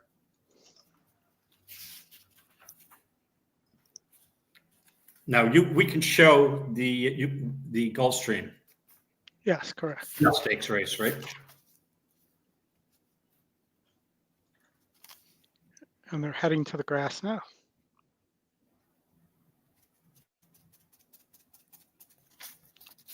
I'll pull it up. There we go. All right. While they're heading to the gate, I'm going to take a look at Oaklawn. Let's see if anything piques my interest. Oldie lawns. Those are fancy. I'm entering my show bets as we speak. Hey, we have an optional claimer for $200K. Yeah, you don't do it too often. That's what remember that they had an optional claimer for $100K. That's what got Vic Stopper fired from Goldstream back in the day. Fire. Oh, really? It was a Fletcher horse. He made a comment after the race. The horse was claimed. It wasn't. Oh. The horses are at the gate. It's now post time. He's a good guy, though. Moving in for a start, race number 10. Starting leg of your $3 3. It starts the 50-cent late pick 5 on the day. 2-1 favorite is number 1, Forever After All. He has the riding assignment for trainer Brendan Walsh. They're pretty good basketball referee from what I Sunshine understand. gets ready. They've put in Beach Bomb. Immensitude is ready now. They're working with the gray Be My Sunshine. You Know Nothing. Heard that before. There's plenty of horse racing. I've had that. I've had people use that line on Twitter for me, so I'm used to that line also, Matt. Yep. On the outside, Blush will complete the line. Did you David, did you send him a picture of the big check? Take the outside. Yeah, well, I try to just ignore it and move on. I don't like negativity. It's not good for my mindset. So, hey, when you put yourself out there, you're going to get some negative comments. It is what From it the is. center, what love looks Just like and beat why with the Bomb. big First check? to begin, put into play early. Immensitude is going to drop over to the rail. Maybe Blush is on the flip far the word. outside, and La Mejana's between. Play a word. Green Regent You is have one on of the these? rail in front of You Know Nothing. Then it's Forever After All and Be My I Sunshine. totally had The Beach trailer. Bomb being on the lead. Louis Saez and Beach Bomb, who have it around the turn. They lead 3 parts No, of the he length. didn't. What Love Looks Like is second from an in-hand. Immensitude But third. you know, the inside Wider on track his first here turn has run been while good on racing in dirt fourth, courses. covering up La Mejana. Queen Regent is in keen and in tight down toward the rail. Back from there, it's the favorite Forever After All racing inside of You Know Nothing and Be My Sunshine, the trailer. Should be a 24 wager seconds on for the these opening where quarter down you in get front the of us for winner the first time. It's at Beach Bomb in front both by a times length and a quarter. around. What Love Looks Like is second. Immensitude is third at the rail.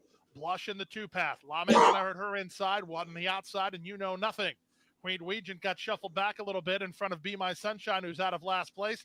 And now the trailer Got to is slow Forever that down After All. that second half. The opening half mile clocked in 50 second and quarter. 48 100 seconds as they round the clubhouse turn. Even though it looks like they're going Beach Bomb fast. putting up the numbers with the length to work with. What Love Looks Like is second. Immensitude and in hand third. Racing in fourth is Blush, followed by Lame Hana, and on the outside, You Know Nothing. Queen Regent, the Tory, saving ground toward the rail, about 4 lengths off the speed, ahead of Be My Sunshine, and Forever After All, last of all, with less than 5 furlongs to race. 3/4 and 16 flat. The real running hasn't started yet. Beach Bomb trying to turn up the tempo and leads by half a length. What Love Looks Like is second, 4 wide, You Know Nothing. That'll send Ruiz into action on Blush, who's 3 wider. She'll lose her spot. At the rail, it's Immensitude, patiently handled in front of Lame Hana, then Be My Sunshine and Queen Regent. In between horses, Forever After All gets underway from the back, and now the pace quickens.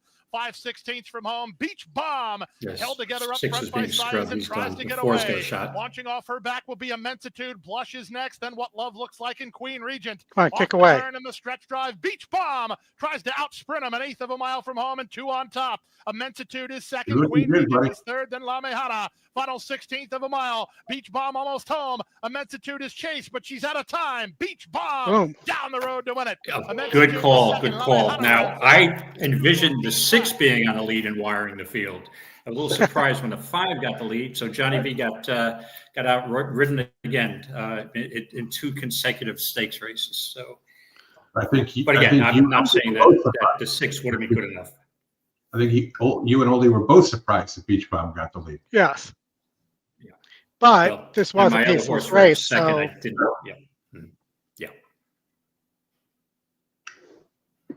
All right, Oldie, out to the duct.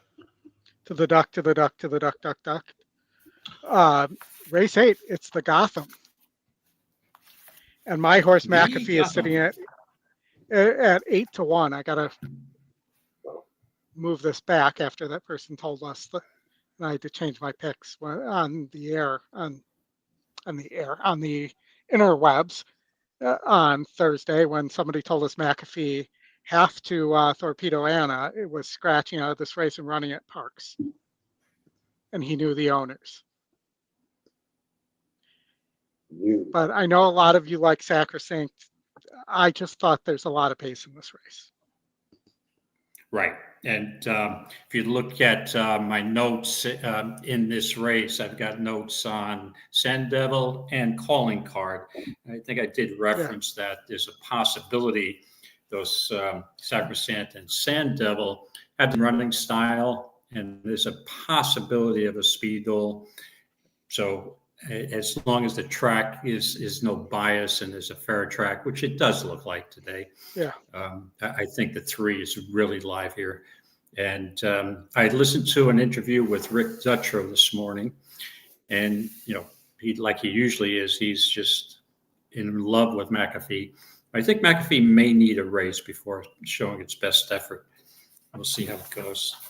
So I had a note on McAfee that only lost by basically a nose, but the horse was squeezed on the rail by the horse that won, and there was no inquiry there. And if the rail was all the way open, that horse wins there as well and is undefeated. Yeah, most likely, yeah.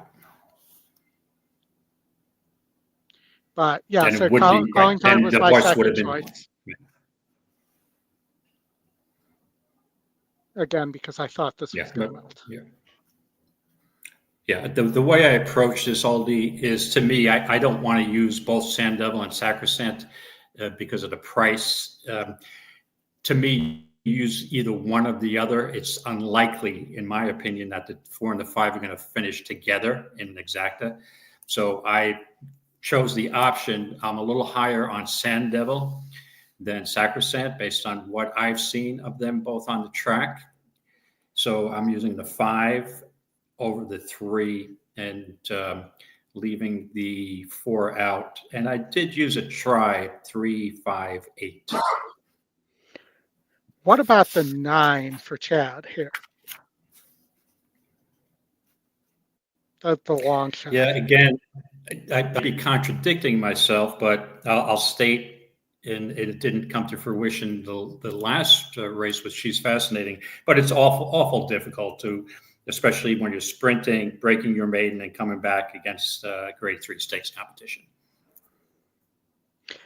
Agreed. And there's some hard-hitting horses in here. It's not like it's a spotty field. Sand Devil, Sacrosanct are the real deal, in my opinion. Calling Card has faced some good competition in Disco Time and Sandman. And so it's not like he's stepping in against a moderate field or a spotty field.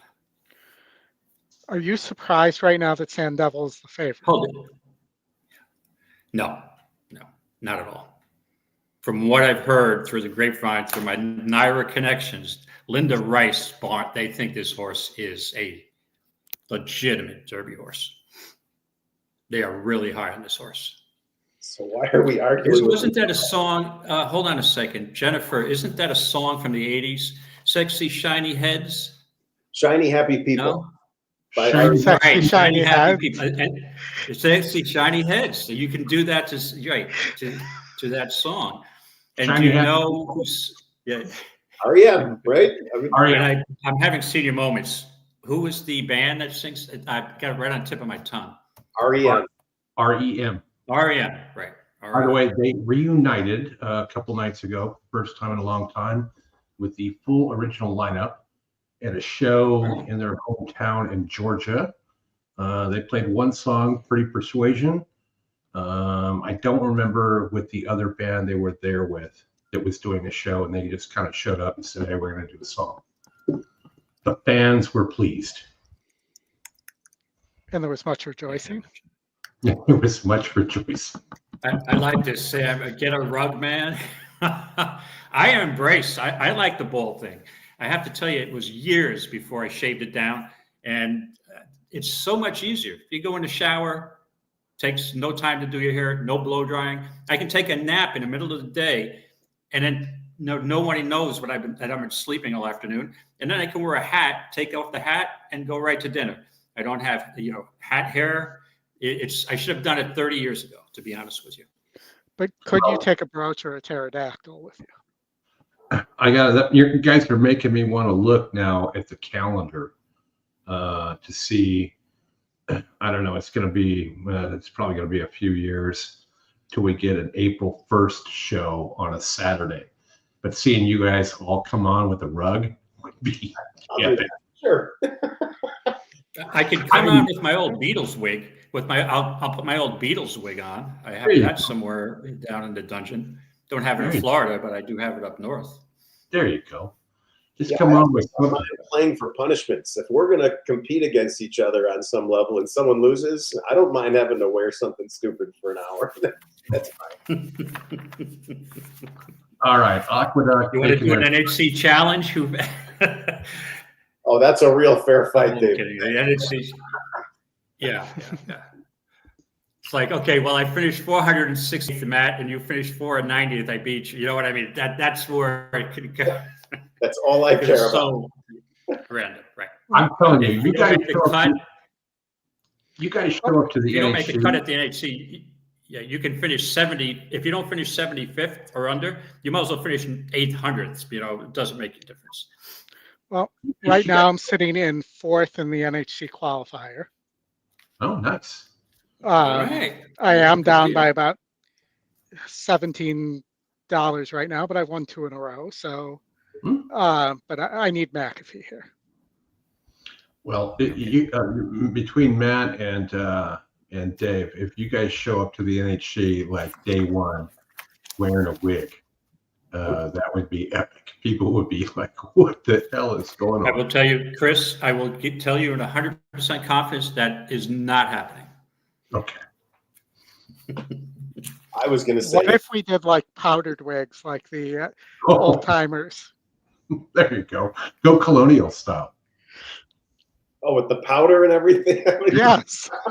That wouldn't be too irritating at all. Like we could all go with like the Ben Franklin look where it's like a mullet. Yeah. All right, we're in the gate here. We're cool.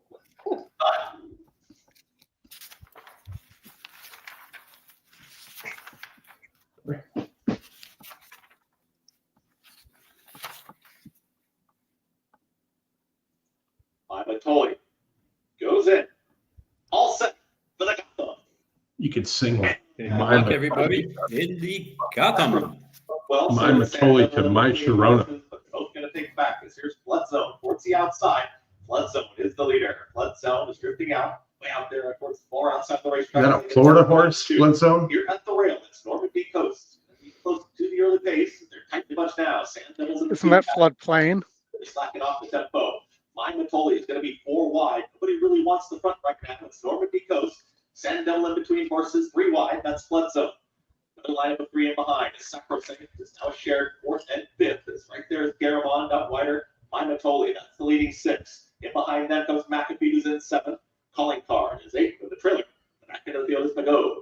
23 and 4 with the opening quarter mile. Normandy Coast is going to hold the rail, but Sand Devils now put a nose in front, is in the 2 path, and Sand Devil starts to inch clear. 47 and 4 was the half-mile time. Flood Zone is ready to challenge towards the outside. Sacrosanct is under a full drive, is trying to cut into the margin, but is far back. It's Flood Zone to the outside. Sand Devils battling on. My Matoli is ranking up 3 wide. Garamond is looking for a way through. McAfee is launching a rally from the back of the pack. Pagode, Sacrosanct trying to run on 2. They reach the top of the stretch. And Sand Devils trying to keep the undefeated streak going. Flood Zone is challenging towards the outside, but the gutsy New York friend is back. But Flood Zone is down. You're gonna get another bomb here. Flood Zone at the center of the racetrack. Garamond is trying to make up some ground. Also by Matoli. Sand Devils battling on, but Flood Zone is now weaving through the stretch. But Flood Zone is best. Flood Zone is going to win the Gotham. Flood Zone wins it over Sand Devils. My Matoli. The other bread, it's Flood always the Zone. other bread Cox that gets you. Well, another year will go by where the winner of the Gotham will not win the Derby. Yeah, Right. Absolutely. that just looks so ordinary. Uh-huh. Although I will say, if I'm Jose Lascano and listening to Linda Rice, I do think he did his job by just put the horse in position, and if it's best, it wins, and it just wasn't. Right. Not enough envelopes. No, but he did a, I mean, that was the right ride. It was a good job. Yeah. Needed more in the envelopes to make that one happen there. Okay. Needed more cowbell. Yeah, more cowbell. Bruce Dickinson. Oaklawn Park. I got to get a 3 to cowbell. fire and all. Okay. The legendary Okay. Bruce Dickinson. That was Christopher Walken, right? Yes. Yeah, I'm sorry I can't Yes. get it. That's a classic. That is a classic sketch. When he is just tapping that thing, looking at the guy at the microphone. You know, guys, I think I need more cowbell. Yeah. I got a sickness. I'm the only thing that's going to cure it. It's more cowbell. More cowbell. By the way, I don't know if you guys noticed, though, it was a couple of days ago last week. It was the 42nd anniversary of the last match. I loved MASH as a kid. MASH. I heard match. Me too. Like- And I'm thinking I heard wrestling's match so also. important. You confused me there. MASH. Like, man. like match game 24 or something. No, not Match Game, which was also a good show, but MASH was way better. Gene, what was his Rayburn. Gene Rayburn. Rayburn? God, was he Very good. terrific. Charles Nelson Riley in the back row throwing shit. That was a fantastic show. That was, Those guys were so jacked up on everything, they would not be able to pass any test.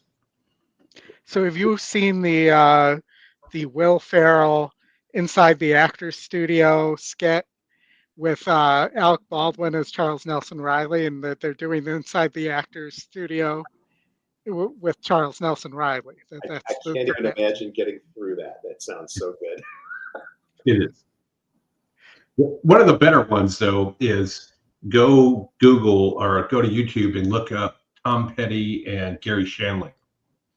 They lived close to each other in Malibu and did stuff together.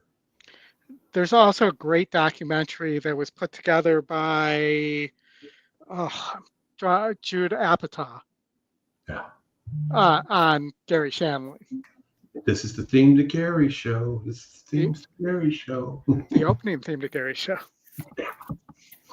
All right, back to racing. Oaklawn Oldie, 2 minutes to go to race 7 at Oaklawn. Matt, you do anything here, or is this show betting?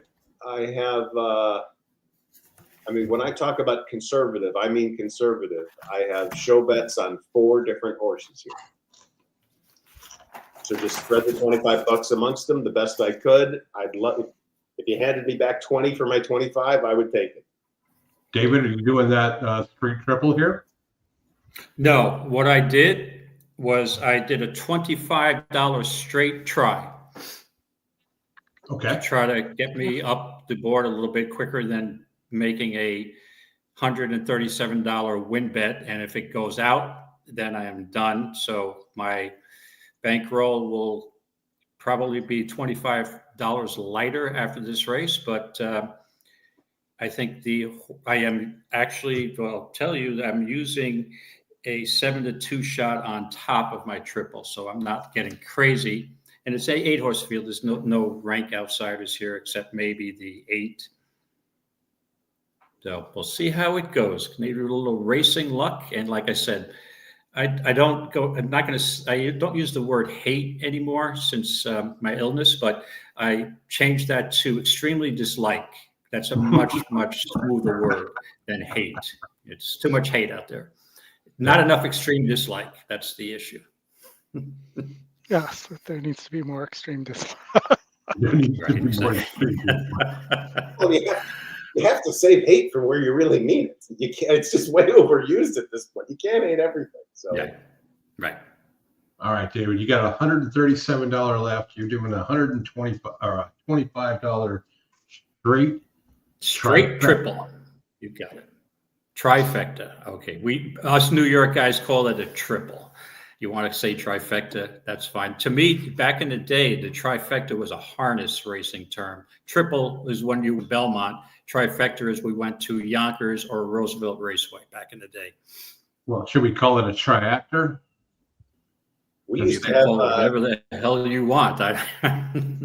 Oldie, we had perfectas. Yes, Perfecta, we did have perfectas. That was perfecta was harness too. So when you went to Belmont, you bet the exacta. When you went to Roosevelt or Yonkers, it was the perfecta. It makes sense though, because we had a lot of harness racing back in the day too. Yeah. Right. You had that really hammered guy at what was that place? That place. It was always late at night when I was on the West Coast. It was one of those ones where they had to go around like 8 times for a mile. Sportsman's, Maywood. Maywood. Tony Salvaro was the race caller there. Yeah, he sounded like Howard Cosell late in the game. Yes. With a coffee cup. Or Harry Carey anytime in the game. But talking about Chicago, I have to tell you, you guys are from Illinois, obviously. I've developed a fascination with Chicago, watching Shameless over the years, and now was watching The Bear. And I've never visited Chicago. I've landed at O'Hare with a layover. I've landed at Midway with a layover. So tell me, if I'm going to go to Chicago, it's definitely not going to be winter. Would I be better off going to a Cubs game, a White Sox game, or a Blackhawks game? No. Which is the safer neighborhood? My kid lives 3 blocks from Wrigley Field, and it's not even a close call. It's not even a close call. Go to the Cubs game. Okay. No discussion. I will tell you, Chicago dive bars are the best. the outside is in your lead here. And Juju to the inside on a hold. You relax. All right, I'm just going to take a break because I want to watch this in live time, and I will be back to see if my triple is anywhere near hitting. Good luck. Right back. Good luck. We're all counting on you. Decadent is the early trailer swinging up the backstretch. Kentucky Smoke Show is the ears bricked up, keen on here, and leads the way by 2.5 lengths. Legal Empress now joining in of Juju, who joins second. Princess M2 relaxing in fourth. She's 4 or 5 lengths off the front runner, who wings it on the lead. Kentucky Smoke Show. Then comes Adira, about well timed to the inside. Still a gap of 3 to Kinsey Queen. And Decadent can see them all with a half mile to go. Kentucky Smoke Show, the leader, 3 lengths ahead, going into the forward turn run. And in on Juju, Legal Empress chasing. Kentucky Smoke Show well clear as they round the forward turn. Princess M2 is underway. Passing in on Juju, who's dropping out the cheese done. Adira trying to get up into the 4th position. Kentucky Smoke Show has about a quarter mile more to go. A 2.5 length lead. Legal Empress set the long game a little bit of ground in second. Princess M2 right behind her as they come to the top of the lane. Kentucky Smoke Show off the turn. Let's see if she can finish. On the outside, Legal Empress is trying. Princess M2 even farther out. Decadent's coming with a surge. Here comes Decadent from the back of the field, and Decadent has taken over. In second, Legal Empress. All right, with the 5 winning, I have the rest of my, if the rest of what you see on the screen happens, I have it for $1. I hit 3 show bets. If you look at my notes on the 5, it's clear that the 5 was my top choice there. Yep. David might have had that. He was talking 7-2. It floated to 4-1. That was one of the 7-2 shots for a while. Mm-hmm. The question is, did he have the other 2? Let's look in the background of the screen to see if he's like running around like a crazy person. I don't. Nah, he doesn't do that like you. No, that's not it. No. He comes back with a wig on. We'll know he had it. All right, Anita. So looks like you Roman Gratis Down 25. Not even close. Not even close. We thought you might have had the 5. You might have wanted to read the notes on that one. Yeah, I probably should have, Aldi, but coming off a sloppy track win, which is McPeak is famous for, just thought it was a wider. I used a 2-4. Once again with sharp early speed up to take the lead. And just behind them, Outworker All right, had a I'm sorry, good go start today in his third. I mean, they're followed by Beer Buzz, fourth, 4 lengths off the heavy favorite, 2 more back to Charms Away. Down the backstretch, and Roman Gratis speeds clear. Opens up 5 lengths, a lineup of 3. Nothing in this Beer race. Buzz along the inside takes horse second. doesn't win, it just Outworker in stinks. gray area dropping back between, 3 clear of Charms Away. They're coming toward the 3/8 pole. Roman Gratis continues to tug his way along with a 4-length cushion on Beer Buzz. Outworker is clearly third. Gray area is next, passed at the rail by Charms Away. Midway on the far turn, Roman Gratis 3-length lead. Beer Buzz running a good race, trying to get closer in second. And here's Charms Away finding his best stride on the inside of Outworker. They're at the top of the stretch. Roman Gratis, Beer Buzz continues a determined try in second. 5 lengths clear of Charms Away in third. They're in the final furlong. Roman Gratis, 3-length lead. Beer Buzz, Charms Away. Roman Gratis, 2.5 lengths close to home. And Roman Gratis is too good. Beer Buzz, a promising second. Charms Away. All right, Oldie, Gulfstream. Gulfstream race 11. They're coming at It looks like a 2-horse race between Encino and Mindframe in my mind space. Well, they're going to have 8 of them in the gate. Just for reference. Yes, I mean, Steel Sunshine is not a terrible horse, but it's going to need a pace meltdown. Didn't we have a Steel's My Sunshine like a race or 2 ago? No, I don't think so. It was something else. It was something similar, though. Yeah. All right, late pick 4 available here at Goldstream. Tomorrow they will be mandatory in their crazy 20-cent deal. I know David will have like 4 or 5 tickets in for that tomorrow. Probably Oh, absolutely. Matt with about a half dozen. I have a feeling I'm I going to will be play on a it. 20-cent. Yeah, I'm going to play a 20-cent straight pick six for 20 cents. How about that? That's all it's worth. Well, in my if you're opinion. gonna do that, if you're going to play a straight one, at least play it for $1. You hit it 5 times. Yeah, It's mandatory but tomorrow. no, you want to be the only one to hit it. No, you want to be the only one, right? So if you play it 5 times, it's going to screw yourself. It's mandatory tomorrow. Yeah, that's right. Mandatory. Correct. Okay. And they got I don't know, it's going to be like 800 grand for tomorrow. Yeah. Yeah, I probably will be swinging by Hallandale Beach for another reason to visit a friend. So I'm probably going to be stopping at Gulfstream. And I like a horse in the next to the last leg that screwed me on Pegasus Day. He's got to pay me back a little bit.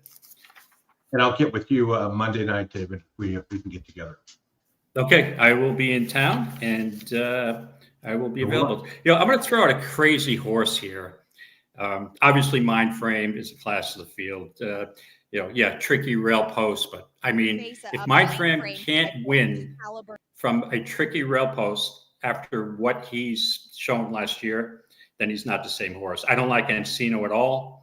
The horse I'm going to take a shot with, I know this is probably illogical, but what is wrong with Counter Spy? And Counter Spy's run some bang up races down at Parks, and had a race over the track, and second race off a layoff. I don't know. It maybe Mind Frame doesn't get off great, and I need 2 horses to get off bad: Mind Frame and Encino. But I think Counter Spy could last a long time in this race. So I'm going to use him with Mind Frame. Well, at that price, you could easily play a win place show there. I wouldn't play show in a small field. You won't get anything for show. Yeah, but it depends if Mind Frame finishes in the money or not. No, if Mind Frame, well, I'm not going to go through that again. If Mind Frame to throw the jock, if he doesn't finish in the money, right. If he doesn't hit the board, I'll quit gambling. With the exception if he throws a jock or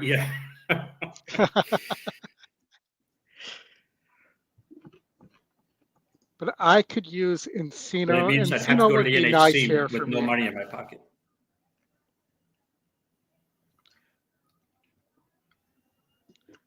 Yeah, Tony, I do remember that. You did hit the pick 6 at Goldstream on a $4 play. And you were supposed to quit after that for a year, but you didn't.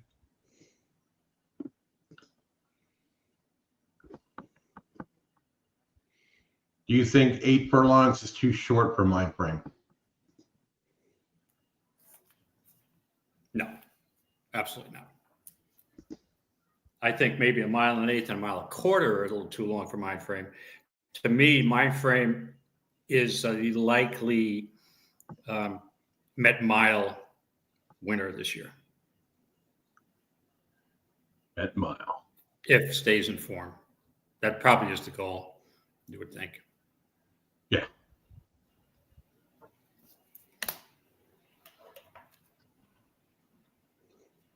All right, Matt, taking an important call. I mean, I'm just looking at the exacta 1.5. Encino will probably throw a monkey wrench because he's so fast early, and Counter Spy will go with him. And Aldi, you said you liked Encino in here? Yeah, that was my top pick. To beat Mind Frame? Yes. Holy Shore. Encino man, buddy. You walked me right into that one, Chris. Mm-hmm. You did.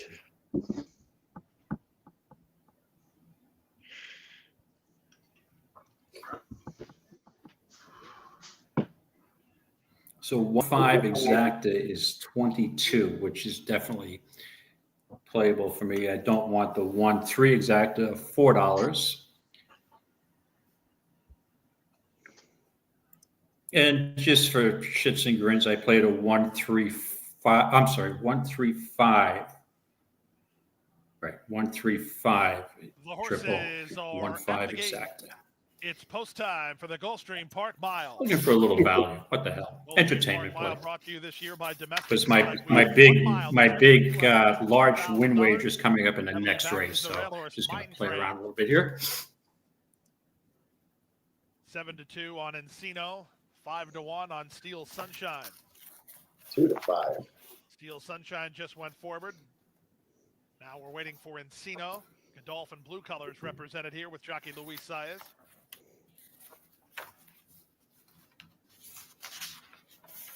Shaq Diesel, then Lightning Tones and Secret Chat.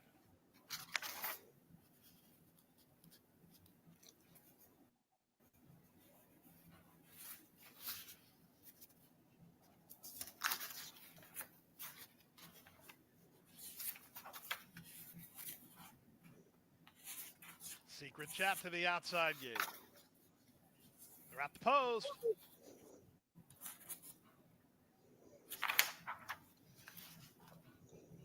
They're racing in the 81st Gulfstream Park Mile. Mindframe was away cleanly, not overly quick, however, and he's being sent forward. He's back behind the speed, and that speed is put on by Encino. Encino, the early leader, as they run out of the chute. Jockey Irad Ortiz Jr. comes off the inside with Mindframe. 1-9. Horses. Out in the center is Counter Spy. From the outside, Lightning Tones is fourth, followed fifth by Shaq Diesel. Secret Chat's the gray in front of Awesome Train. And the late running Steel Sunshine is last of all. The quarter speed was 24 seconds flat. Pretty easy. Not fast. For Luis Saez and Encino. Nope. They lead by a length and a half. 1-9. Mindframe is able again. Now he's behind the second horse, Counter Spy. You can see Rad's trying to work him to the clear. And he's there now. Mindframe at 1-9 is up into a joint third. Awesome Train is at the rail. Secret Chat is very wide with Lightning Tones. In between horses, Shaq Diesel and Steel Sunshine is last. The opening half mile in 46-3. Encino has the lead by a neck. Counter Spy is second, 4 wide Lightning Tones, 3 wide Mindframe. Now Lightning Tones is moving, so Irad has to move on Mindframe. He did, and he just took the lead. It's Mindframe who now has a clear lead. He's a length and a half in front. The response was instant. Encino is running home from the inside again. That's 7. Steel Sunshine underway. Where's that 7? Wide. 3/4, 10-2. They're straighting for the drive. It's the 4-year-old debut for the Maryland-bred Mindframe. He's an eighth of a mile out. Where's that 7?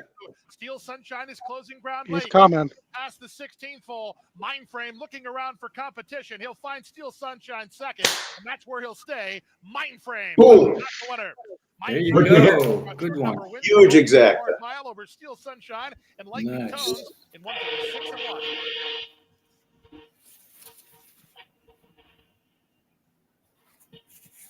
All right. In a contest? There you go. No, just hauled off. When I looked and saw that you could Dutch 1/3. So let's see how it finished off. But the exact, I mean, that's crazy. 1/37. If you Dutched it, paid even money.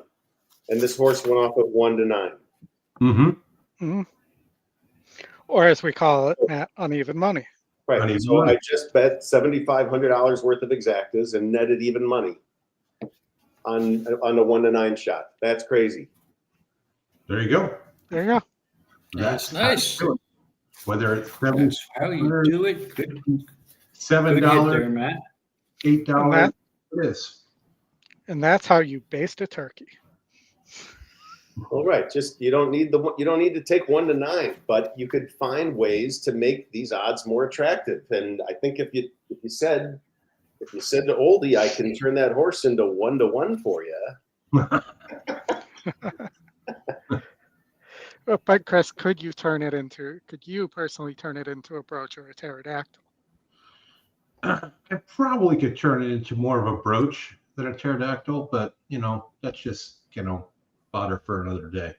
All right, Oldie, Aqueduct, race number 9. Aqueduct, race number 9. 9. And then we'll be out to Oaklawn Park shortly after that.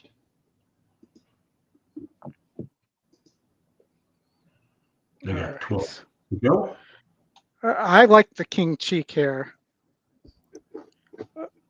quite a bit. Lone pace, beat 56s, has wins over 58s. And if you look, similar wins to the favorite, quick to accuse here. Just needs to get away. So, that's that it's Cox and it's Franco, but I think quick the King Cheek, who is top pace 10%, is a decent long shot here and has a good shot. There's lots of horses here that don't like to win. You have the Ness horse here, Hagrid's Flame, that I think has a big look as well and is getting bet. But I'm going to take 15-1 on the King's Cheek. That's the Trackmaster top pick as well. That was also my nickname in college, the Trackmaster. I have a line here, but I can't use it. It's too X-rated. We have, if you just think about it, you could probably figure it out. But I heard Haggard's Flame is a lock in this race from what the buzz is, but I didn't pick it.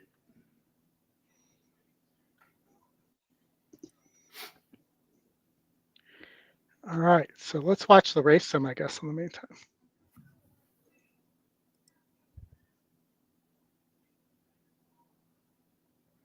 King's Cheek is also the low weight at 118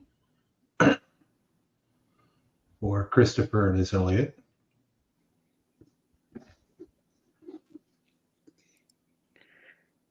Who also is not just a cabin boy, he's also a cabin man.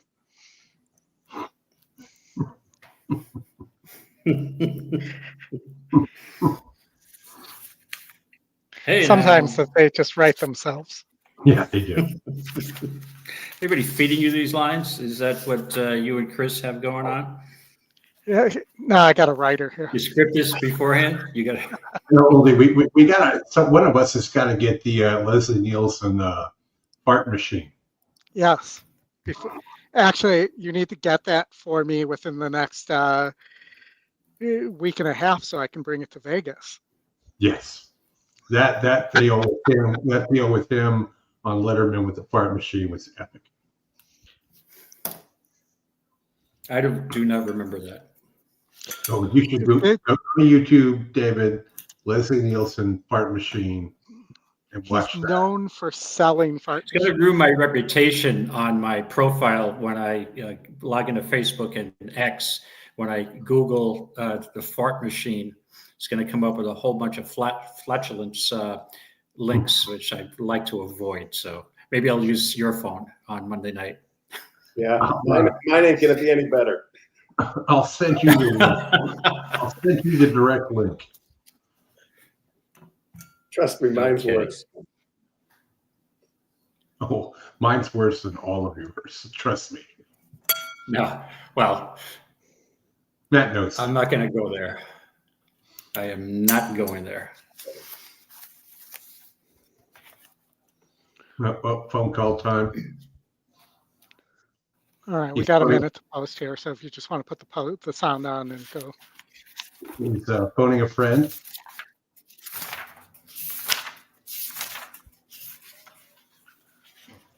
He's phoning Merrill Lynch so he can take his profit on his exacta and invest it right away.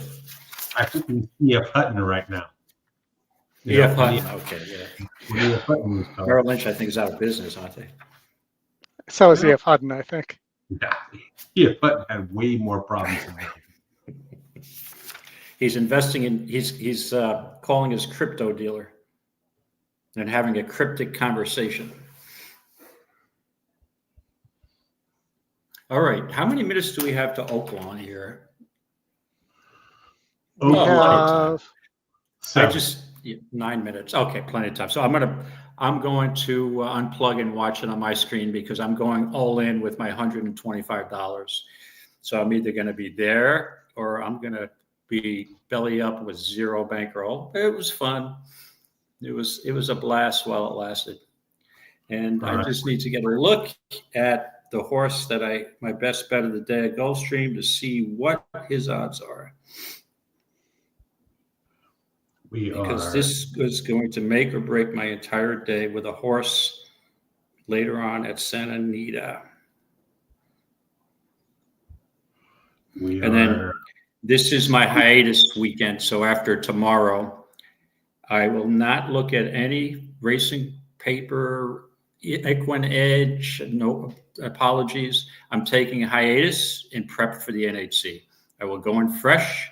The next time I look at races will be boarding the plane on Wednesday heading to Vegas. I will go in totally fresh. You're gonna have and it's that work powder for me rig because on. you get, yes, exactly. Are you doing the NHC show next Looking week? forward to see it. Oh, what's that? You doing the NHC show next week? About the distance.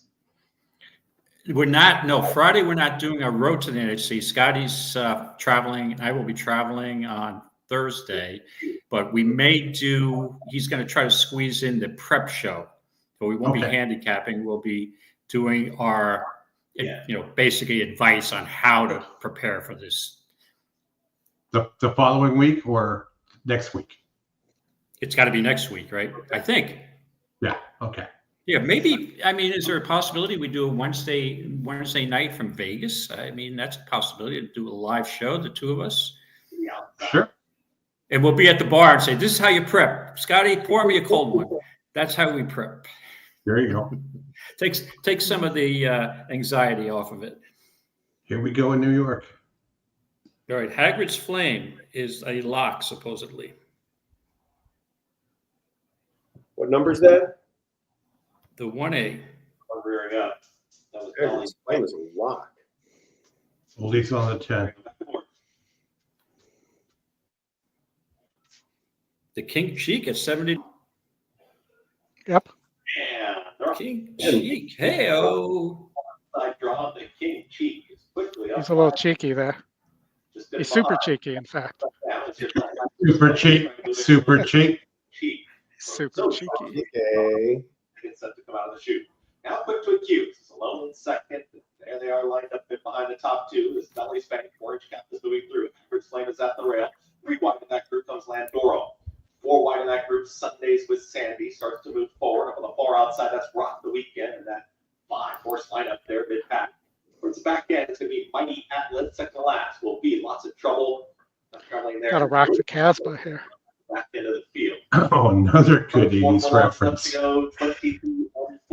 And an opening quarter mile. Can the King Cheek keep going? The King Cheek has a half mile left to go. In full pursuit, here's Quick to Accuse. Is now within a half length of the leader. 47.62 half mile time. Also trying to run on is Rock the Weekend. Is going to be 3 wide. Sundays with Sandy is in that mix. And here's Rush from Mighty Atlas. Mighty Atlas is on the move. It's now about to check Now it looks like King's Cheek is going to give it up here. Here towards the outside from Mighty Hagrid's Flame. Not super cheeky. 4 mile left to go, and it's sprinting clear. It's Quick to Accuse, just like that, who's now up by 4 lengths. And Quick to Accuse is running away with it. Mighty Atlas in full pursuit. Rock the Weekend from far out. Don't you know you have to rock the weekend? Final furlong, no doubt. Quick to Accuse is going to dominate here inside the final 16. Quick to Accuse. Brad Cox wins this one easily. I heard that Hagrid's Flame's a lock, but I didn't handicap it. But I guess that was bad news. I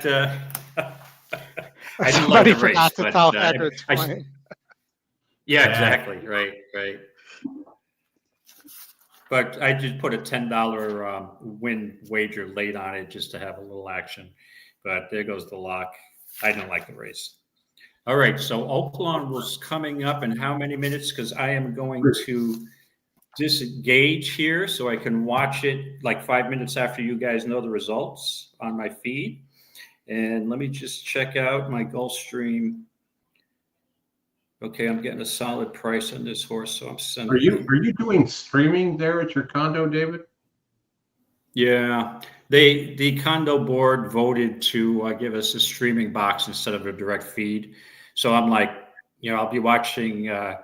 You guys will know the Winter Circle presentation will be over, and they'll just getting out of the gate. It's not great. That's the reason. And you're so especially far when I have behind? friends watching hockey or sporting events who are texting me, and I look, I'm like, what? And I look, I'm getting the result 4 minutes later. I'm like, oh, thanks for spoiling the fucking thing for me. Thank you. I've got Comcast. But they don't. I'd say Comcast is a pretty standard 15 seconds behind. Yeah, it's not bad. for everything you can say bad about Comcast. All right, Oldie, They're where you fun. at here? Matt, what are you doing? It's show bets? No, I know that everybody and their mother likes the one in the next race. And so in the tournament, I'm doing my minimums with a couple doubles into it. And you could take this any way you want. I am that savage. In cash, I am betting the shit out of those doubles just to ruin the payoffs for the people in the tournament. Oh, thank you. They're going to be. They're not going to make sense. The double payoffs are going to pay less than the win prices. I'm warning you. You know, All right, you so- cannot. That's a violation. You're manipulating the pool. I'm keeping the bets. Right. I'm allowed to make those bets. You can make whatever bet you'd like. Yep. It's manipulation when you then cancel them at the last second. And So make my everything $100 straight double is now going to pay $8 and instead of $80. You bastard, you. Wait till I see you at the NHC. And these are coming down. I mean, I'm telling you, they're paying $6 and $5 with the two favorites. They're coming down. They're all coming down. So you're playing it all to the one? I'm playing certain key horses to the one that I think are likely going to get played in this contest by other people. And I'm confident enough that the one is going to win that I don't think this is going to cost me. You mean the ninth race, right? Yes. I don't think it's going to cost me anything to be doing this. And these prices are getting ugly. All right, we're 45 minutes about away from the Fountain of Youth, where we'll wrap up for the day. We'll get out to Santa Anita next, time permitting. Can I make a motion that we refer to it as the Fountain of Utes? It's seconded. Motion carries. 2 Utes. The 2 Utes. That was said to Fred All right, Munson. so can you? Yeah, that was. Yep.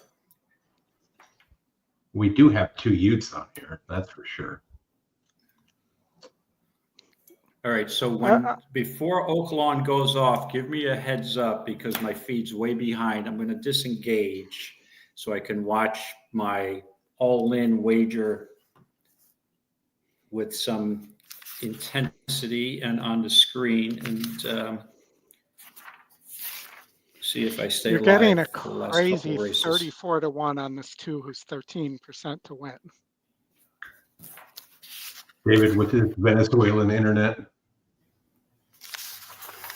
I don't know if Venezuela is the spot you should choose personally, Chris.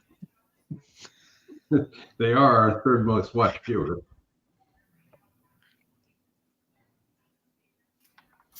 They All are, right. yes, but These doubles are down to $4 now.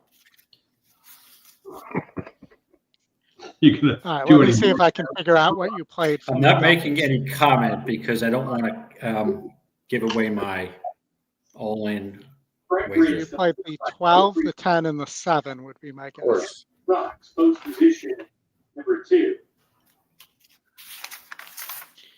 Which is fine for the doubles because in the doubles, I took long shots here. I have the 2, the 7. Well, I guess the David, they're going into the shot game. and the 13. Okay, I'll be back for the next race and wish me luck Yeah. Good luck. if you'd like to. Okay, 3 more thanks. around the field. And Good luck, and we're all counting on you. Burns Warren coming out post position 6. And 4 and 3. where's I'll Randy say that. right out the field? I'd be shocked if this doesn't melt. Where's Randy to round out the field of the dozen? Draws in from the also eligible list. We're ready to go. They're ready to go. So are we. Any more? You gonna crush the doubles anymore, Matt? Or are you done? They're obliterated. Yeah. Mark, strike bridge was off slowly from the inside. Strata waits Left on race. the layoff. He's crashing in fast. It clears off 2.5 lengths early. On Bronson, as she runs in the second spot. Lane Genie is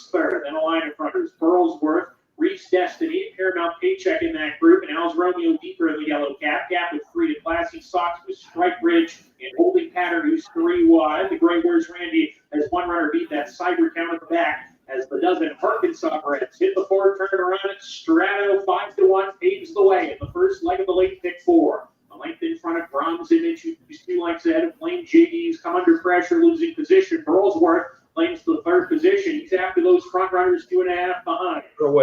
He'll get a giddy up reminder. He needs to get going. Reach Destiny is plummeting back. Paramount Paycheck plotting in place. Strike Bridge is getting about 5 wide coming off the turn.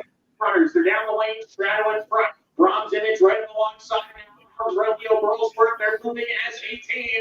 Al Romeo on the outside and Burlsworth in the middle. Now swarming Bronze Image in the final 16. Burlsworth, now it's Romeo side by side coming to the finish. Burlsworth with a nose in front. Al Romeo still right there. Photo finish. Very tight. Burlsworth, Al Romeo on the line together. Cybertown from a mile behind for 3rd. Ran on Gal. I think it was the 6. Bronze Image, who we can afford. I think it was the 6 too. I do too. So what you do? That could be pretty large. Oh, 12-1. David's just about entering the stretch, I think, right now, or they just loaded the gate I there. think I'm indifferent between these 2 horses. Well, again, I have to pick. That was on my dollars worth of pick 5s there, so I'll take 12-1 there. There's a big difference for me. It's definitely the 6. yeah. I think he hit it. Here he comes. The oldie long shot play. I did not have the 6 at Oaklawn. Mike, did a 7 get there? From that angle, I think the 7 won. Who'd you have, David? Guys. Unfortunately, I used the 1 thinking the 1 Strike Ridge could go wire to wire. He got off slow out of the gate. But he did make a wide rally, but I was looking for a wire to wire job here. So I am out, over and out. It was just a terrible angle there. Yeah. Terrible. Anita race 5. They're going in the gate. Yeah, we're going to go Goldstream. 5 at Anita. And how many minutes to post for the... I mean, you want to go there. They sure. Let's go. But you're going to have something quick. Yeah, I'm ready with, again, these are weekend preview races, so I already have them handicapped. This was a Drew Coatney special, this 6 horse, which is it was the only long shot I took. The last 2. I'll end up making about even money on the race if the 1 wins. 12 would have been better, but yeah, thanks, Drew. 12-1. Jeez. It's also the long shot. Pondicherry is out very quickly to take the lead. Gervin Gal has speed and moves immediately to engage. Halston Rose, Cypress Moon along the inside, and Current Affair is close up too, just 3 lengths off them. Then it's Nafisa, they make that Fox is next. noise that their intro used to make. Who's been guided off the rail, and another couple back to Glamora. They have less than a half mile to travel, and it's Gervin Gal who has opened up. In fact, it's a 5-length lead into the far turn. A lineup of 3 chasing. Pondicherry, Current Affair inches up on the outside, and Cypress Moon hugs the rail. That trio swarming in on Gervin Gal. Gervin Gal, Cypress Moon right up alongside now, and Current Affair is 3 deep in 3rd. Just behind them, Halston Rose in the lime colors is followed by Nafisa. There's an 1/8 of a mile to go. Nafisa trying to angle to the far outside. In the final 16th, Current Affair is coming now. There's room in between for Quick Brown Fox, who comes back smoking. Quick Brown Fox could not have been more impressive. Nafisa was 2nd. It's a photo for 3rd. Halston Quick Rose Brown and Current Fox. Affair. Come on, Frank, you got to ask what did the Fox say?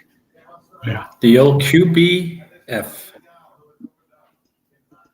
All right, Oldie Gulfstream Park Race 12. All right, Gulfstream Park Race 12.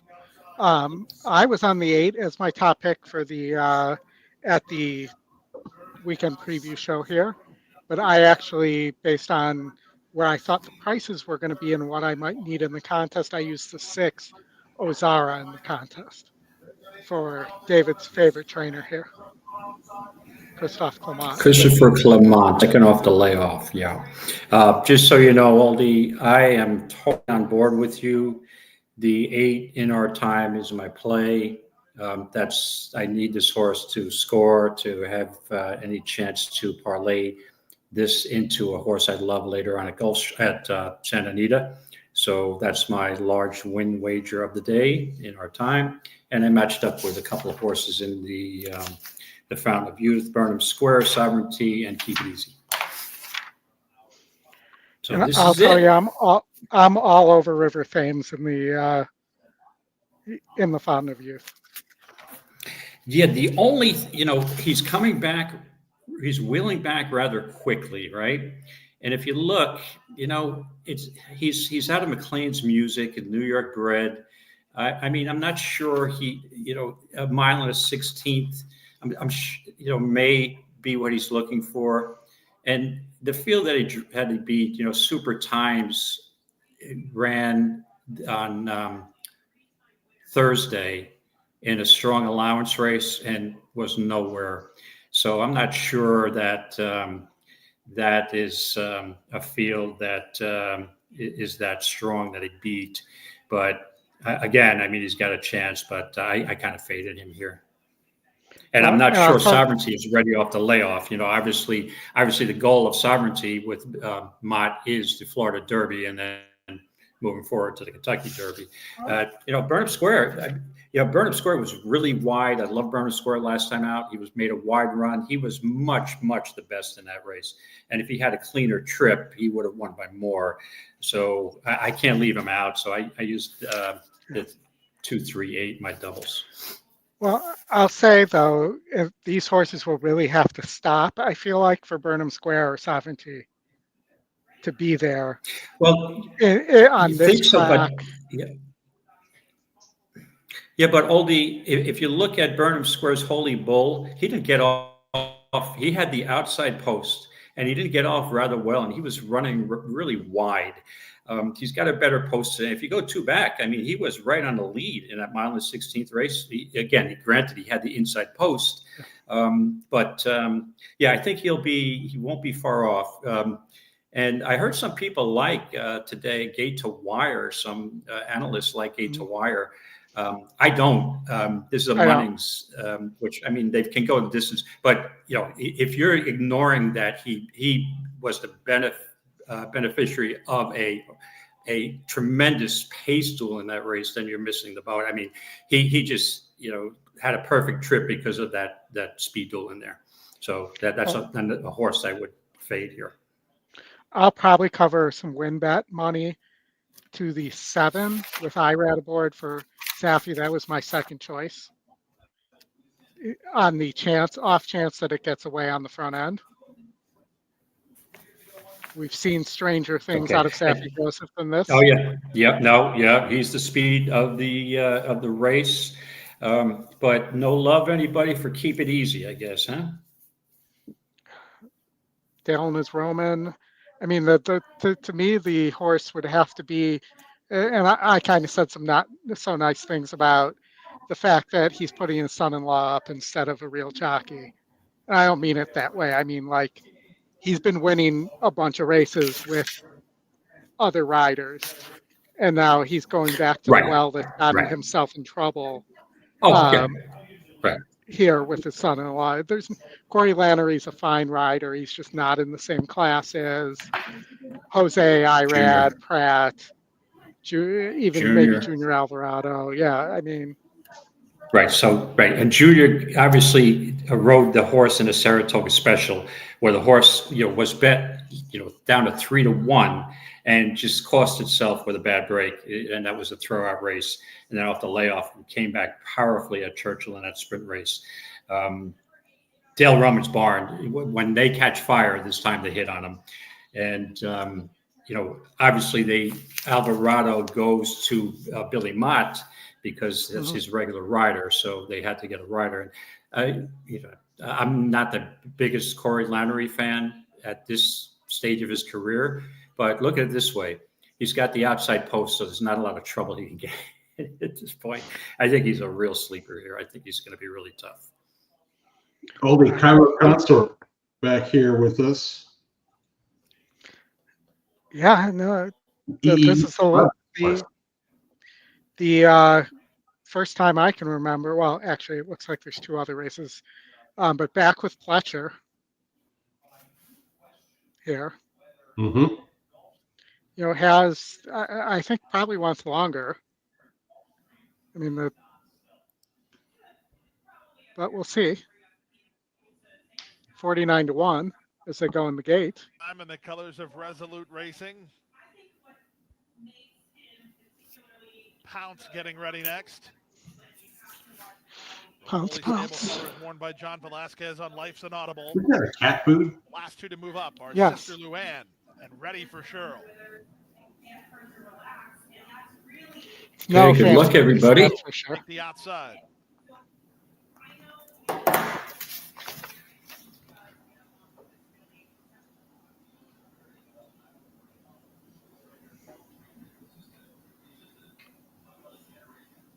One mile the trip, last chance to wager on your first Racing Coast to Coast Pick 5. If you're in the process of making a wager there, send it in. Just one to move in. I will tell you, Scotty sold me on the 10 also, having the 10 on my ticket. Life's Inaudible. Side horse is Ready for Cheryl, who will complete the line.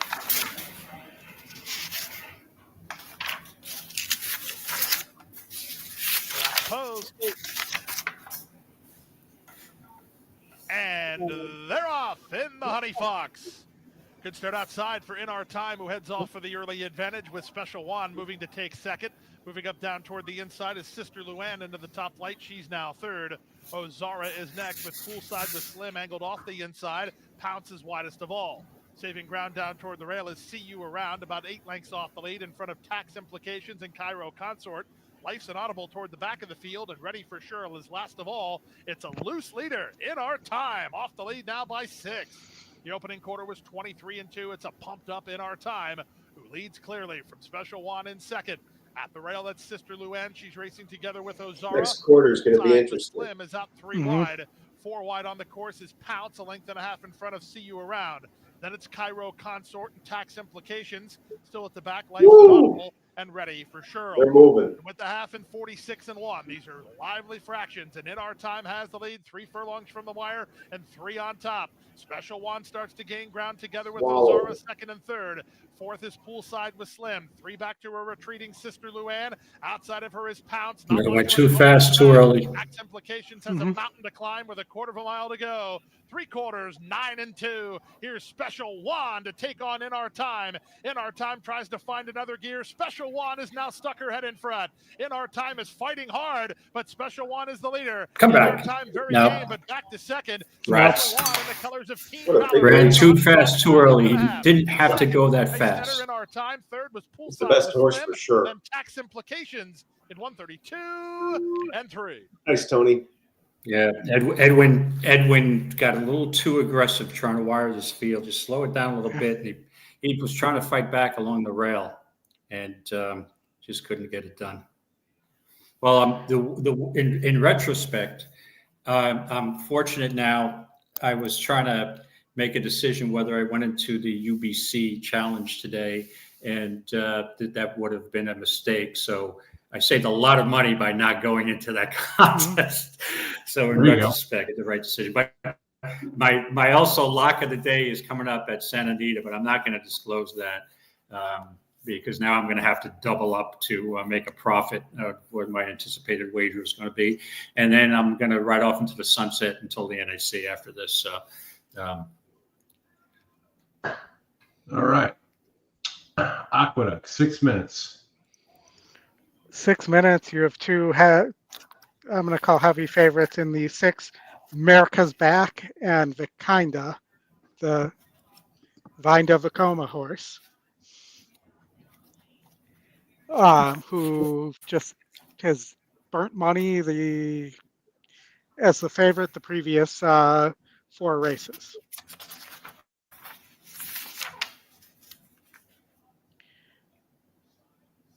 And just looking at the dam, Just take a look at that. I didn't have any notes in that race. David, you got $37 left at Oaklawn. What are you doing? No, I don't. I'm out. No, I'm out. Really? I just refreshed. I used all my bankroll. They don't Because it was a double. It's not showing the double yet. Okay. It's So what I actually did is I played $80 to win on Strike Ridge, and the rest of it on a double with Hauling Ice, the 1 horse. Double So it would have been $45 double, $47 double. Yeah, knowing that they don't subtract your doubles until they've lost the second half allows cagey players to disguise their balances. Because Yes. Wonder who those cagey players may be. Yeah. If only you could double show bets, Matt. Manually. Yeah, we got a maiden special weight at Aqueduct. Vikenda now, this is, Vikenda's becoming a money burner. So he's got seconditis, so it's 4 seconds in a row. He's lost to some good horses too. Prince Valiant, who came back after Vikenda beat him against Sand Devil. Maybe Sand Devil's not as good as we thought. Skytown is John Terranova, and they think that he's going to be a decent sprinter this year. But I mean, to me, this would be the last chance for last shot for Kenda. Either he gets the job done today, or if he's just going to take a long time to break his maiden. I know it may seem like an insane question, but what do you think of the 2 Alan Turing with those huge works? Yeah, I'm a big fan of Omaha Beaches. Their offspring, Omaha Beach offspring, are very versatile, running on turf, dirt, synthetic. They can run. Yeah, they're pretty live first time out, but I can't make with the connections. Patrick Quick and the Brandon Hernandez. I don't want any part of this horse. It looks like it wants turf too. Only if I was giving stuff away. The horse here. that I would. I was giving stuff away. The horse I would use is Roofer. Roofer, the 3. If I'm giving stuff away here, like a hat, a mug, a book, I would ask people, who is Alan Turning? Oh, I got that one. And they'll Google it. Matt knows. No, there was he was the subject of a phenomenal movie, creating the first computer, breaking the codes. 100%. Really? Phenomenal movie. What actor played him? Benedict Cumberbatch? Yes, sir. Wow. Send yourself 2 books, sir. Thank you very much. You're a wealth of knowledge, Mr. Miller. It is admittedly disgusting sitting next to me watching Jeopardy. The joke is I won't go on the show because I don't think I could be a good sport. The buzzer would make me crazy. The other people would make me crazy. I like go into the tank if I'm really close and I pronounce the name almost right, but it's wrong. And so that show is not meant for me, but I'm a very good couch player. And Andy Serling would be very proud of my daily double and Final Jeopardy betting. You wager correctly, I'm sure, yes. I did audition for Jeopardy, and I took the test, and I went through the screen audition, and they told me I scored too high. Too high? Really? Yeah. Yeah, you have to be in the not in the top 10%. Really? So the wife and I have been watching Pop Culture Jeopardy on Amazon Prime. That's probably more your speed, not top 10% type stuff. Thanks. I thought that was a backhanded compliment, no? No, that was a just a back end.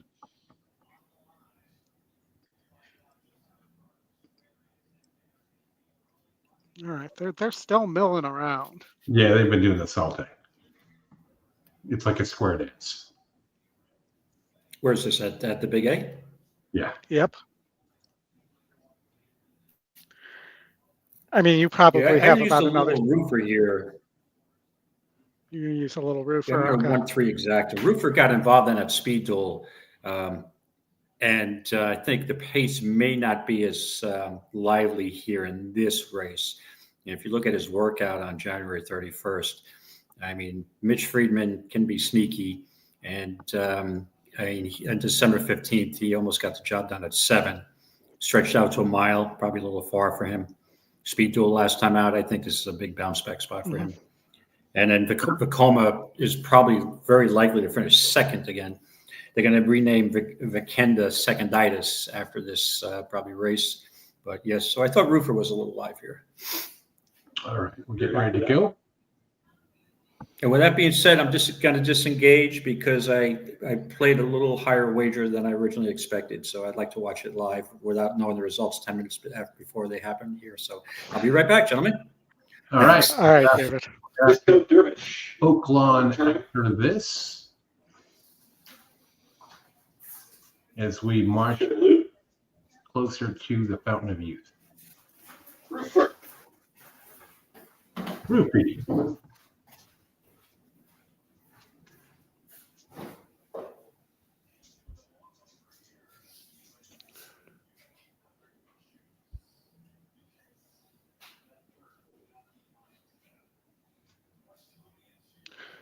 All right, we got a couple more to go in. Toga Dan stepping forward. Here's America's Back. Yeah, well, somebody, that's the 2. Rider off the 2, Alan Turing. By the way, Matt, last night was poker night in the hood. By the table. Nice. I'm third in chips. Ace Queen, Dilt, raise, pre-flop, caller, Queen, Deuce, 8, rainbow on the flop. I check. Yeah, bet's a good amount. I push all in. He calls. He's got King, Queen. I got Ace, Queen. Right time transfer. Runner, King. King. Yeah. Come on. Like, that can't be real. It was real. I saw It it. can't be real. I'm like, really? Okay. It's fine. Just take it. I wanted to punch that guy square in the mouth. Dealer. The card cutter. Everybody. Everybody. They're ready to go. We're ready to go. And the kid that broke well, so did Roofer from in between horses. America's Back is towards the outside. Now, America's Back has put a nose in front. Now a half flank because Roofer's going to be back to second. Tight spot here for Big Index. Trying to move on through. Out of the saddle there briefly was Alan Turing. Rider for Alan Turing is going to be the trail. That's not good. Roofer's in that mix here. No, that's the horse that reared up in the gate, and they decided was fine. And it took 2 steps out of the gate, and Less than 4 furlongs to go. that happened. Every time they're talking about a saddle, that's just a bad sign. 2 steps out of the gate sounds like a ska song. Yes. Alan Turing is not keeping up with the field right now. Towards back end, also with Disco Dervish. They're chasing America's Back, 23.43. Just bustling on through, and here comes McKinnon chasing Roofer doing the same thing. It's the top trio right now. I do want that call every game, David, but we play once a month. Sprinting away. So It's America's Back. McKinnon traveling there with Roofer trying to straighten up, and now they've got the leader in sights. America's Back for a final furlong, but McKinnon catching with every single stride. Here's McKinnon to the outside. McKinnon pushing on by. McKinnon, Frankville is on fire right now. It's McKinnon who wins the quarter. America's Back. that means he's due to jump off a horse sooner than later. All right, Oldie, let's get out to the Oak of the Lawn. All right, I think we're all on the 1 horse here. Hall and Ice. Indeed. Hall and Taking I. a, And from not to be mistaken with Hall and Oates. I would say, from a contest perspective, this is a scary race because I know that every single player saw this is the most likely winner all day long. And I don't know if people are pounding exactas or no idea. But 1 to 2, I don't know you can do too much with that. And the funny thing is, Hall and Oates don't like each other. David? Well, Vikinda got the job done finally. The 3 ran a decent race at 15-1. Problem, I thought the 3 would get the lead over the 6, but the issue, I mean, with the blinkers on, I did think there was no way the 6 was getting the lead over the 3, but so be it. Ran a decent race. All right. So Hall on the Ice is the lock.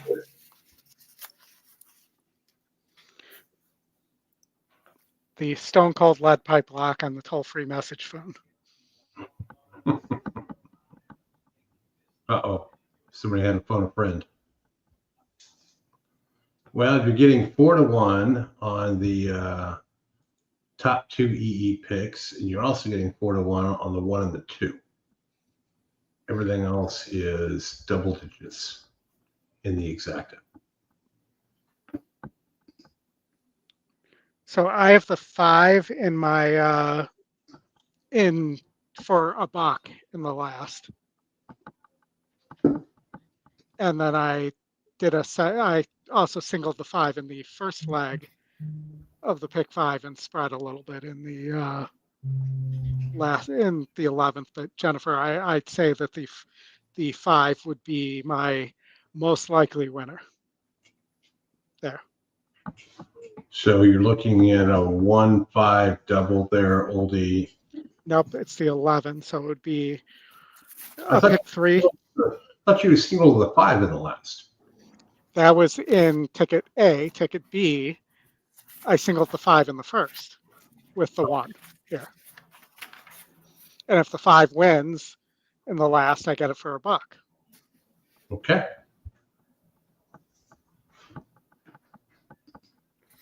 Quick question, Oldie. When are you arriving in Vegas? When are you planning to arrive? Wednesday, the 12th. 12th? Yeah, me too. Yeah. What time are you getting in? I'm looking right now. Yeah. I think my flight leaves at 7:45 a.m. I should be arriving in Vegas around 11-ish. I think he'll be there a little before me, but not that much. I'm leaving at 10. I think 10 by the time we land and get the tram to the luggage and then get the Uber. Yeah. I'm about 10:45 a.m. that I'm leaving, and then I'll, with no delays, I should be in the airport by 1 and at the hotel by, let's say, 2:30. Right. Okay. I'll be getting in, but plan to get in a little earlier. All right. We will see you then on Wednesday, the 12th. And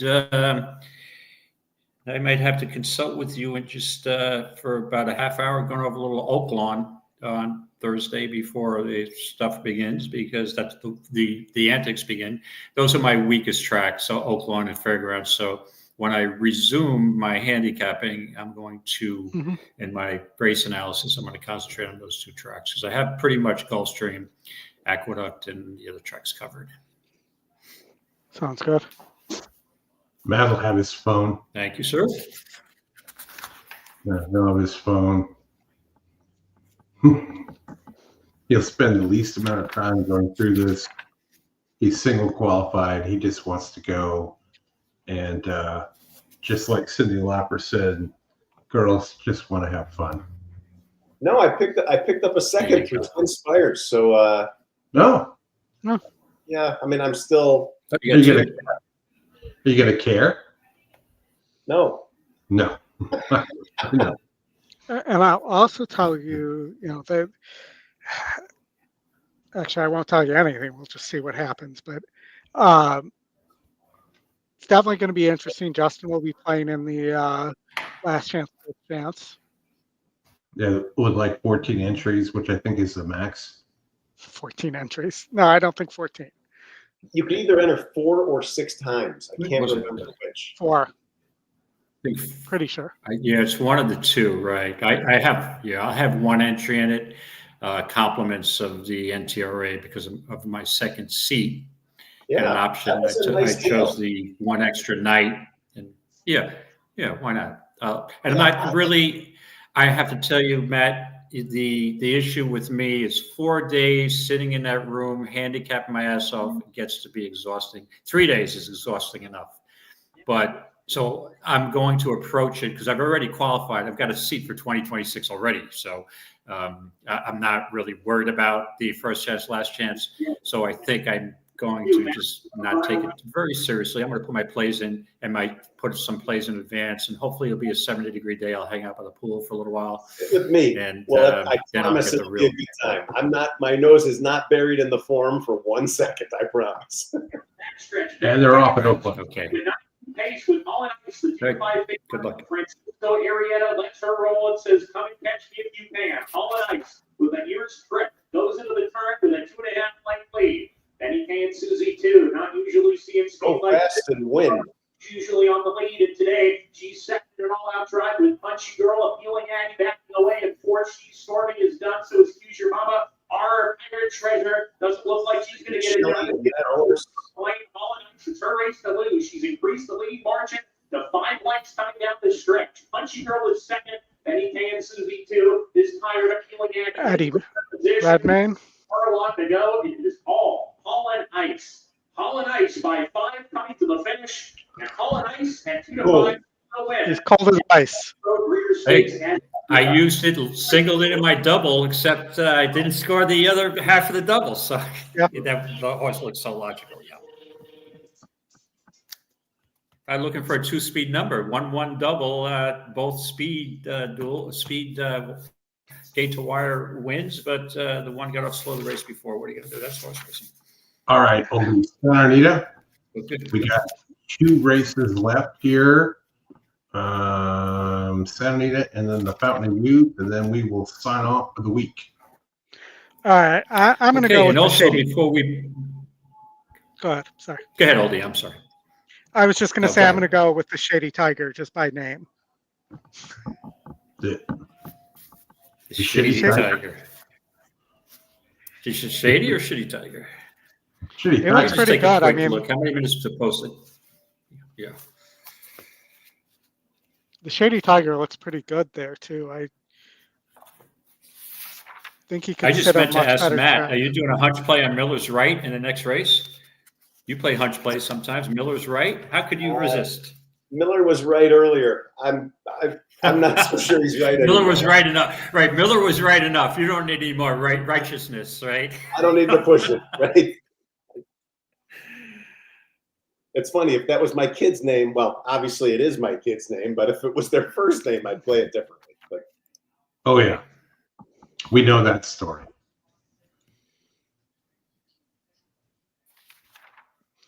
Let's watch the race. I mean, Shady Tiger is the top pick. To me, it looks better than the favorite, who's at 5-2. I mean, he has wins at 6 furlongs out in the dirt against 70 SOR horses. You do lose some GSR points here, but the horse doesn't seem to mind. Didn't run last time out. But that's the reason you're getting a price. But this 6 that's 3-1 is a money burner. And the 4 for Baffert, Yeah, this race is a little hard to figure for me. Ha ha. I mean, how often do you see a Baffert that's 1 for 14 lifetime? Yeah. Then again, off a long layoff. 10-month layoff. What's wrong with the two? What's wrong with the 2 horse? Positivity? Nothing's wrong with the 2 horse at Off the all. last. I mean, Nice one last again, time out, 11-1. Speed duel. Take advantage of. same trainer as the 6, but to me looks better. What about the lightly raced 10 horse? I mean, granted, been off for 18 months Forever. or so. Yeah. Yeah, I don't, I can't play a horse off a layoff that long. Then the 9's coming off a layoff, the 8's coming off a layoff. Yeah, I mean, this 11, this 11 looks maybe a little sneaky. Momad for John Sheriffs. John and the Sheriffs. He was in that race. It's a tough post, though, going one turn. There, what I mean, I don't think Booksmart gets away, but stranger things have happened. I mean, yeah, I mean that horse is quite fast, but you should face some pressure from the 5 to 7. The 1 will have some speed, but probably won't get the lead. 1's bullet work. Yeah, I think the 2, Positivity, might be in a great stalking pocket position here. DeSormo's won 4 races at this meet, so yeah, let me put a little entertainment wager on the 2 horse here. I don't love it, but figured since I'm watching 7 to 1, okay, that works. That works all day long.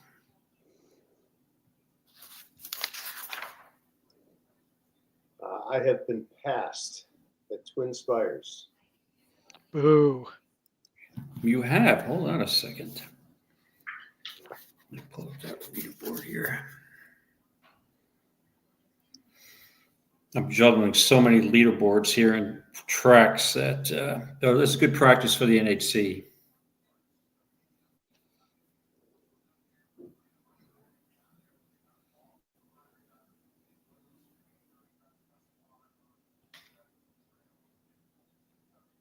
You passed by Drew Courtney? No, Lawrence Retzing. Of Arabia? Oh, Lawrence Bretzig, 2,400. Well, you still get how many KDBC seats? What is it? 3? 2. And 2. Yeah. And so I gotta do something. It's another couple now. Back Yeah, to because you got a couple of people here, 3rd, 4th, and 5th. Gregory Lewis. Pseudo, hard to figure, is down at the rail. Momad outside of that group, 7 off them. Another 2 back to Shady Tiger. It's a huge gap to Positivity, and Ball Don't Lie trails. Less than 3 furlongs to go, and Booksmart bounding along on the front end has a 3-length lead on Kangaroo Court, who's clearly into 2nd. Scatify is dropping out of it. They're followed by Regal Patriot in 4th behind them. Hard to figure. Top of the stretch.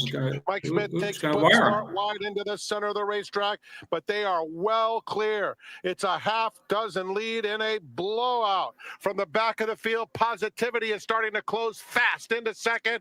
It's Booksmart clear by 4, and Booksmart wins it by 2.5. So I did something Booksmart. I played your horse, my horse, and the 3 in a $2 exacta box. So I had the 22 to 1 over the 7 to 1. There you go. Bruce T also had the 3. Boom. Boom. And the 3 to exacta paid. Here, I'll just pull it up. Here we go. How many times have you said I should play? We should have played your horse and my horse.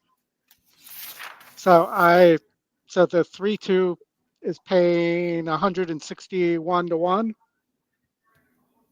Nice. But depending if you believe us or if you believe I'm seeing a different price, a slightly better price on the Spires will pay. So either way, I'll take it. Yes, that's great. Man, the 2 was flying. Yeah. That's nice. Good hit. All right, let's get out to Gulfstream for the Fountain of Youth. Yeah. We'll wrap it up from there, and then Matt can sweat out the next 2 races in Oaklawn via text. I will. You can just leave the camera on. You guys can bolt, and I could just sit here sweating in front of everybody. That's fine. Well, if you want to do that, we can do that. I'm good with that. I can go the last two with you in Oaklawn. Yeah, I'm not moving, so it's up to you. Okay, Oldie, you good? I'm good. I mean, You're home alone. no, Corey's here, Okay. but I can hang out with you guys even if we end the show. I can hang out for a little. I got to call the wife and everything like that. But Well, we can continue the show, David. I don't know what your status is. Yeah, after the FOY, need to depart. I Okay. will check into the leaderboard, Matt. I wish you luck. I hope that you get that. You have one seat already for the Kentucky Derby Challenge? Yes. Yeah. So you're looking for two. You can get a maximum of two, correct? You can get two, and I don't want to speak for Twin Spires or Darren Zuccali, but if you want a third, you can sell it to a buddy. They make it. This isn't the NHC where you have to win your way in, so it's like cash. So just win as many of these things as you can, and they'll help you. But they will, right? They will help you figure it out. Okay. Yeah. Not that I have one, so I haven't really been focusing on it. So I was focusing on probably focusing more on contests that have BCB seats coming up after the NHC. Well, the Kentucky Derby Breeding Challenge does award BCBC seats. Yep. Yeah. so And Chris, my first focus will be the Grade 1 gamble. So. And you can qualify. Isn't the Grade 1 gamble in this? yeah, it's coming up. Yeah, I have an entry on horse tourneys today, but I'm shitting the bed, as they say, with that. You can qualify for the Grade 1 Did I gamble. use On the Book Twin Smart in that Spires. race? David, you can qualify for the Yes. Grade 1 gamble on Twin Spires as well. Yes. Okay, And I'll take a look at that. I wasn't aware of that. Thank you for pointing that out. so Chris and Matt update, and David, you haven't heard about this yet, but my daughter is in Dallas. This is actually a positive update, guys. So is in Dallas. There was a alleged active shooting situation at the competition she's at with my wife. They were outside, so they waiting for the Uber at the time, but it ended up that two parents got in a fight, a physical altercation, and knocked a bunch of, according to the Dallas police, knocked a bunch of flagpoles and other stuff over. Oh, People heard the banging noise and reported it as gunshots. Okay. That's still stupid, but that's way better, obviously. Yeah. So, Yeah, Chris, if you would have bet on two parents fighting in a chair competition, what kind of odds would you put on that? That was 1 in 9, obviously. Yes. It's just like two parents fighting at a hockey tournament. Some of these parents are out of control. It's just with 9-year-olds. It's just it's sickening to me. Yeah. These unprofessional hockey players, dude. It's come on. Yeah, for sure. Yeah, your kid's not very unlikely to make the NHL. I don't want to damper your hopes, but from what I've seen for most of the competition, it's a sport. They're there to have fun and learn the game. They're not 19 years old. Yeah, but if you say that to them, that's what a lot of the fights are probably over, is somebody telling somebody else that their kid's not Wayne Gretzky. Well, the fact of the matter is there is no professional cheer competition, right? So where do you go from there? I don't know. My daughter wasn't sure. Yeah. We got a text at 11 o'clock on Thursday night asking if she wanted to compete on a 3-time defending champion team. And so we figured out the flights for Friday, and she was very excited and her and the wife went. And, now I'm probably flying out there tomorrow to watch because they're still nice. There you go. Yeah, well, thank God it wasn't an active shooter situation. Yes, for sure. That would have been. And just for since we're discussing altercations, it's funny. I was leaving the parking lot, leaving Gulfstream in a parking lot. There's an altercation between two women, and I was walking behind it, and I'm like, "Don't get involved, Dave. Do not get involved in this." She's yelling and screaming, "You're going to jail. I saw what you did. You're in a handicapping spot, blah, blah, blah." And they were getting really violent. And I'm like, okay, just don't involve me. Yeah. I thought I heard somebody as I was walking away. It's like, "Did you see that, sir? Did you see what went on?" And I just kept walking. I don't want to get involved. I'm like, I was going to say, you can't bother me. It's Fountain of Youth Day. I've got to get back to the condo and make my and do the EquinEdge show. Come on, guys. Well, David, I'll tell you my story from a couple of weeks ago. Work related, fun stuff, law enforcement included, exciting things that I didn't want to deal with, but it all worked out. All right, getting up to Gulfstream. All right, looking at the post. We're going to go through what I think Bill Maher calls extended time. We'll hang out for these last few races with Matt and Oldie in the Twin Aspires contest. We'll cover some stuff in between here. I don't have anything on the schedule, but we'll see what comes up. We also have the last race at Gulfstream after the Fountain of Youth, which is a graded stakes race, and we have the San Anita graded stakes coming up. Yep. Oh, that reminds me. Thank you. I wanted to play a couple doubles to Anglophile in that with that tricky rail post. Thank you for reminding me of that 14th race. I thought that 14th race was crazy too. It's a head scratcher. Yep. And Anglophile is, I'm thinking if anybody's going to get a trip from the rail that's unanticipated, is Joel Rosario, right? It's either going to be a head scratching trip, or it's like I say about DeSormo. You either get a great trip or a trip where you look at it like, what was he even thinking? And, right. There's no in between. Yeah. Oh, he'll be challenged from the rail position there with a closer at the rail post and, going a mile and 3/8. Yeah, it's going to be interesting. It may be worth the entertainment value just watching what kind of ride he gives here.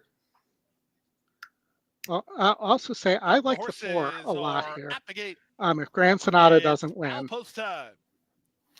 Moving in for a start for the Missed the 2025 Fountain of Youth Stakes, brought to you by Coolmore America. Coming back from Ascot, moving to the Belleville barn. Just now, Could be live. All right, I think the value of the race here to me is the 8 at 8-1. Use it with the 2 and the 3, 2-3 with the 8 on the bottom. I faded the 6 and a win wager on the 8. A couple of triples, 2-3-8 and 8-3-2, and some of that nonsense. Good luck, everybody. Yeah, good luck. Good luck. I'm on the 6 here. I faded the 3, and I have a little bit of the 7. And keep it easy. As well. I just can't see there being no Pletcher horse in the Derby. I think River Thames is the best of those horses. I think this field is weak. Keep it easy. Oh, I found my Derby horse today, but I'm not going to release that until I bet it in Vegas at the NHC. And he's probably 8. They're off. Good solid third today. That's my hint. Good luck, everybody. River Thames bounces out very well, but he'll be challenged early by Neo Equos, and these two put on some speed in the run to the first turn. They've opened 2 on Gate to Wire, who's down at the rail in third. Back from the outside, Keep It Easy is now fourth, settling in second last, Sovereignty. And Burnham Square takes residence at the back of the field. He's about 6 lengths off the speed of Neo Equos. Neo Equos is up and around River Thames, and he clears now to lead by 1.5 lengths. Going to plan B is Velasquez on River Thames. He'll angle to the outside of the new leader with Gate to Wire a chilly third. 2 back to Keep It Easy. He's now fourth, then Sovereignty and Burnham Square. 23 seconds flat for the opening quarter. They have less than 5 furlongs to go. Quick. On the inside, Neo Equos leads by 0.5 length. Latched onto him second is River Thames, a length and a half better than Gate to Wire in third. Burnham Square guided to the clear by Zayas. He's on a mid-race move with Keep It Easy between horses, and Sovereignty has to keep up at the back of the field. The half mile was 47 seconds flat. They go to the first finish line and swing to the far turn. Neo Equos at a big price has the lead a half a length. River Thames is second. These two have gone 6 ahead of Burnham Square, who just went by Gate to Wire to take third. Keep It Easy is between horses, and Sovereignty tries to motivate himself. He's underway now in the blue colors. He's within 8 lengths of the lead through 3/4 in 1:10 and 3. Neo Equos stretching out River Thames. Sovereignty warming to the task for Alvarado. He's on the far outside into third. Gate to Wire finds his best stride. Burnham Square's bid is stalled as River Thames has made a clear lead. Off the turn and the stretch drive in the Fountain of Youth, and River Thames, he has the lead by 2 with a 16th to go. Sovereignty begins to get on track, but time is ticking away. River Thames almost there. Sovereignty gonna dive at it late. Come on. Sovereignty got there. Sovereignty. Oh. Yep, he was ready off the layoff. Under Junior Alvarado. Just got up late. Oldie, you were home. Tough beat. I know. Oh my God. That's a good horse. That was a quick, Watch for that. Watch for River Thames in the Florida Derby. Oldie, No, you that's a good horse. Oldie, he ran well, but my question with him was because of his breeding, the distance limitation. So did the mile and a 16th, the last couple of yards of the race, is that going to be a trend for going a mile and an eighth? That's the question. 'Cause he kind of just stopped. My answer to you would be we said the run up wouldn't make a difference. The difference in this race was literally the extra run up. Absolutely. I completely disagree. It's 53 feet. Yes, and if it was 52 feet, River Thames wins the race. Let me ask you this: what was the run up before? I believe it was 41 feet, if I remember correctly. That's what Bruno posted. Yeah, it does. It didn't make a difference. Yes, it definitely made a difference. Matt's shaking his head that you're even arguing. At this with me. 100% made a difference. No. 100%. He lost by 3 feet. That made a difference. I'm just telling you, it didn't make a difference. It just means you're going to get a better price in the Florida Derby. That's all. Well, no, this was a mile. This wasn't a mile and 16th. Mile and 8th Florida Derby. Yeah, this race was a mile and 16th, though. Right? Right. The issue is, right. It wasn't 53 feet. It was 85 feet. So what was it before? Now I got to go look, but I know it was more than 3 feet. You know it was more than 3 feet. In the picture, number 2, Sovereignty first. Number 6, River Thames second. Number 7, Neo Equos. Well, Sovereignty might be my new Derby horse. That was pretty impressive. 2, 6, 7, 3. I have shares of pretty much everybody I want for the Derby right now in the futures. I was early on Citizen Bull. I got 48 to 1 on Cold Battle. I have both Barnes and Journalism. That would call. Good old Billy Mott's barn is heating up at the right time, and he's got a Derby contender big time here. Yeah. All right, Oldie, you want to get up to Oaklawn? How much? We might as well go to Fairgrounds here. We got 11 minutes before Oaklawn. Okay. You want to go to Fairgrounds? All right, gentlemen. David, looking forward Gentlemen, to it's seeing been you a in person. pleasure. Oldie, we'll see you in Vegas. Chris, I'll see you Monday evening. We'll touch base Monday afternoon. Matt, best of luck to you, my friend, in the Oaklawn contest. I'll be monitoring that leaderboard, and wish me luck with my lock at Santa Anita. And Chris, I will text you who that lock is, but don't disclose it to the public. Because this is my get out horse, so I don't want anybody betting it. I'll text you like 2 minutes before the race goes off. All right, sounds good, David.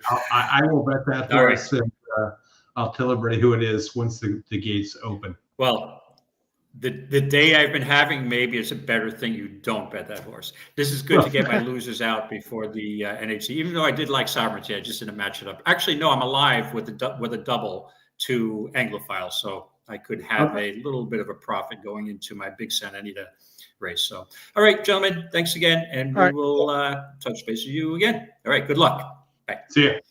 All right, See ya. Oldie, what do you got here? We're going close to the gate. Justin didn't have any notes here, but the 5 and the 7 look pretty good to me. The horses have reached the starting gate. It is now post time. Loading for the last, Brian Hernandez Bridger with Macho Beanie.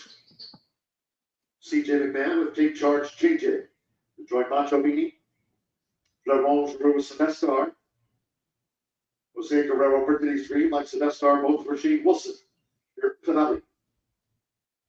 Family Wellington, Sunday Reese coming up. And in Matthew Nieves with Ice Mud Boys. Jim Thornton, Playmo. Ice Mud Boys 7-5, the final favorite. 1 mile and 70 yards. One more with Cindy Del Cid with Dizzy's Baby Boy. Monday, Brown Time, Tuesday, post time, 12:45 p.m. Central. Last of the day. Ready to roll. Ready to roll. And the rough. Playing Mo, putting inside Macho Beanie. Sylvester wasn't sharply away. Interest back to last. It's Macho Beanie with Brian Hernandez Jr. Macho Beanie enters the first third. I just got to tell you, Howard, what a coincidence is the extra run-up actually mattered. Yeah. What was that? Howard just texted his big group saying, I can't believe that the extra run-up made a difference today. See, it's not just me. It didn't make a difference. You just think it does. So the favorite, the 8, did he come out of the gate? Uh-oh, delay. Still running on my screen. Typical horse player stuff where, they tell you, oh, yeah, the run-up's a little longer, and that's your reason for losing, when you didn't even know that before.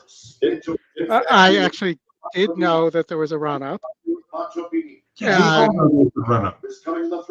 It doesn't matter how long the run-up is. When you lose by 3 feet and they changed the run-up and made it longer than more than 3 feet. You don't handicap for 3 feet. Okay, again, they should be listing the actual distances of the race. Brady's Dream's been repelled. Take Charge chasing with white blinkers coming after Macho Beanie in the green cap. It's Macho Beanie, Take Charge chasing, and it's down to them. Macho Beanie, Take Charge chasing, trying hard but out of time. Macho Beanie, holding on from Take Charge. It's just an excuse. It's not. Horse players are famous for excuses. When it literally was right in front of your eyes. Okay, so not if he'd have won by a nose, were you going to blame the run-up?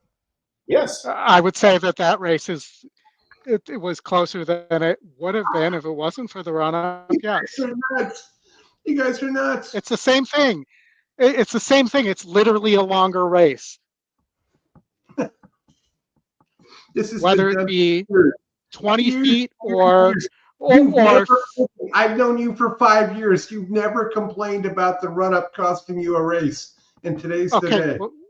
Well, today's the day because they changed the run-up. If they left it alone, how many times it's on me to handicap that distance.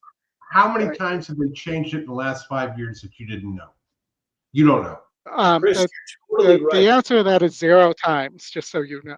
No, but Chris, you're right. That's not something that's handicapped for. Mm-hmm. That's not something that's factored in. But it's also not something that's readily available. Explanation for what happened.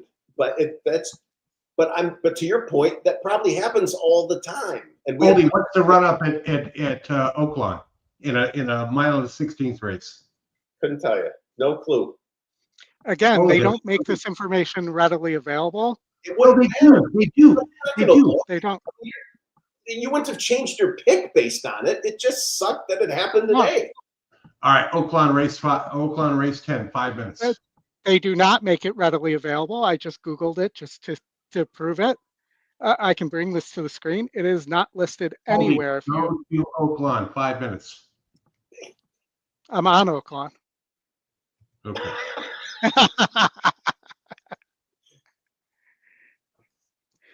So you have McDreamy. There's no McSteamy here. Lat Long looks like a little bit of a money burner to me. Oh, for the last 9, or is it 8? Oh, for the last 8. Sorry. Gets the anchor aboard, who you could factor in a run-up or you could not factor in a run-up, and he's still an anchor. You know, I think Gun Party, if there's enough speed, could close into this as well. But, you know, Showtime really has a decent pace advantage. And if it's not Showtime, it's probably McDreamy, unless these horses just stop. I mean, I just can't see there being enough speed here for some of these others.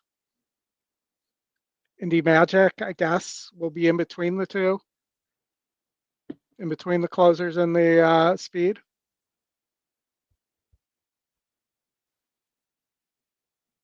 That this was a race that, from a notes standpoint, I didn't have an opinion on because it was just all over the place. I don't think there's enough speed in here for that long.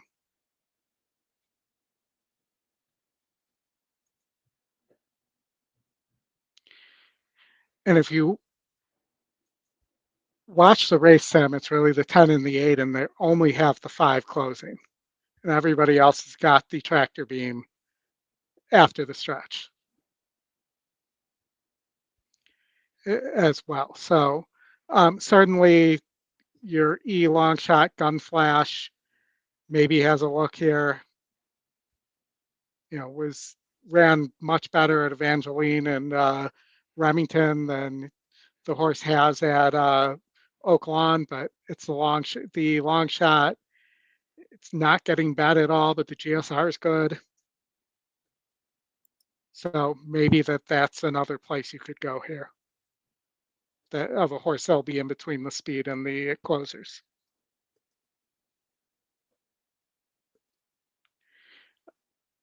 The 5 and the 2 and the 12 are also kind of your top SOR. GSR, it's really Gun Party. The 9 is also your 3rd best win percentage. And if you're looking at E morning line as an angle, Lat Long has a big advantage there.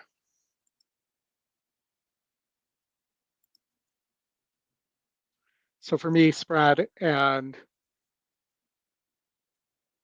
prey was this leg.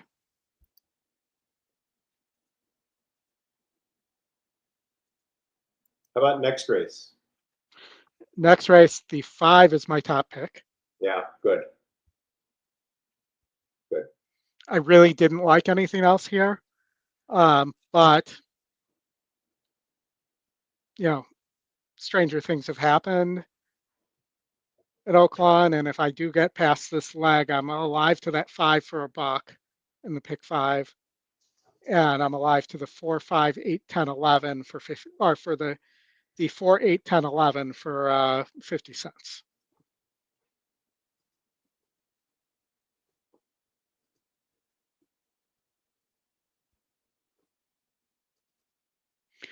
They're still mulling around here. What is this race? A mile? This is a mile, yes, 2-turn mile.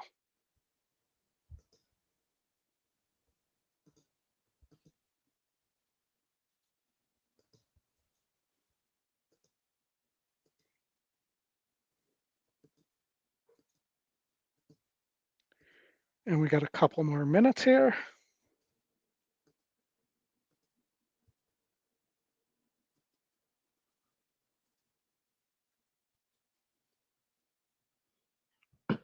By the way, the run-up on a, let me find it here.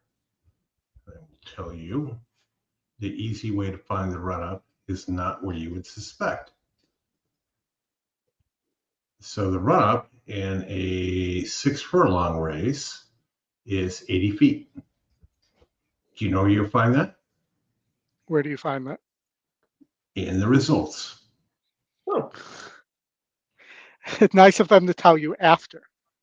Well, it's the same until they change it. And if they change it, they have to make a public announcement. So I'm just telling you, it's the info is there. And you're never going to look at it.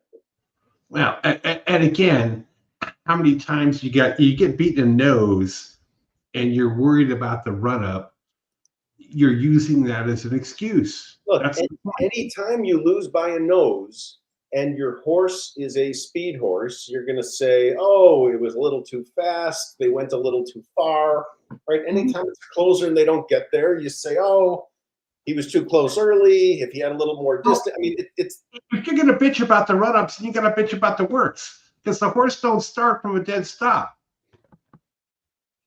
They do sometimes from gate works. That's what a gate work is. Yeah, and guess what? When the gate works go, guess when they start the timing? After the run-up, not when the gates open.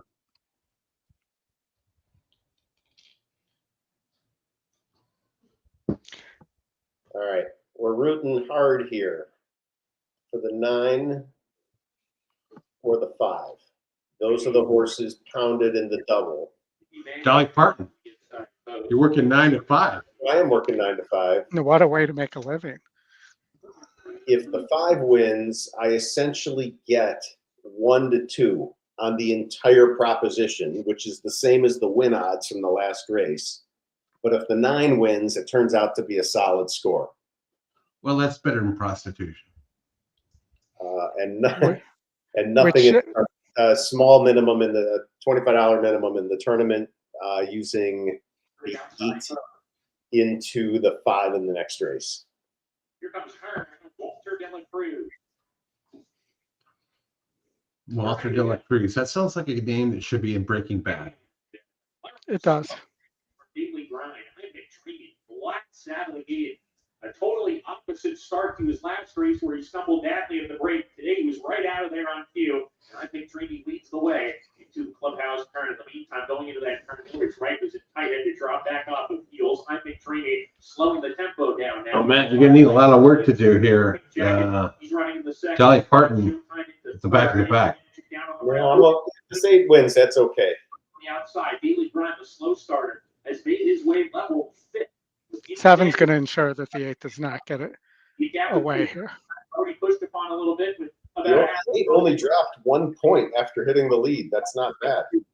Lat Long can see them all. The 4 to 5 favorite will have to pass them all today. He's got 10 lengths to make up, but he goes well here. Lat Long in the early stages. Down the back stretch, line the way by a light. From Liam's Journey and Chase Boat around second. Showtime third. Hearn sent the long. And then comes Anthonian, who's launching a rally deep. He's 4 wide passing runners now. Anthonian and the blue cap rounding the turn. AP Magic is giving way. Let's see. Lacklon still last. He's 7 behind as they're packed up. But I can need that 9 to show up like the rocket ship in Mario Kart. To the top of the stretch here. Showtime in an all-out drive to the second position. Daily Grind to the third. Lacklon is passing. Oh, how wide was that horse going? As they come down You're good with the 8. Dreamy still well in control here. It opens up 5 lengths. I think Dreamy. I'll take it. The lane. Black walking to second. Nobody's catching. I'm Big Dreamy, who runs off the screen today. He did not run off the screen. Magic was forward. When you run off the screen, there's no other horses on the screen. Right. Yeah. So yesterday in the late pick 5 at Oaklawn, they had 3 photo finishes, 3 very close photo finishes in a row, and they kept showing the wrong horse. 3 races in a row.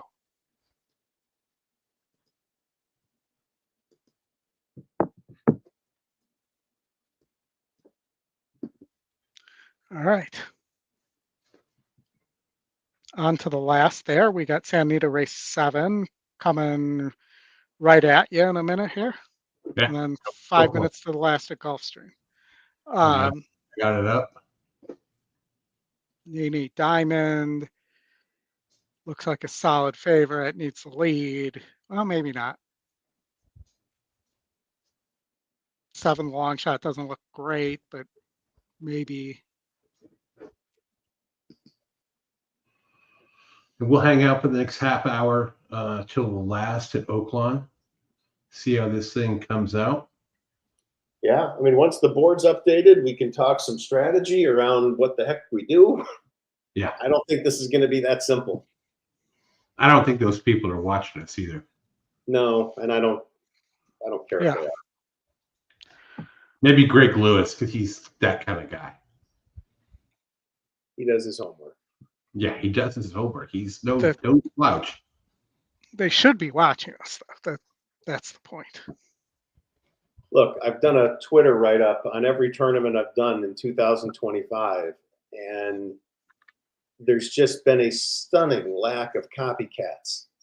Just a stunning.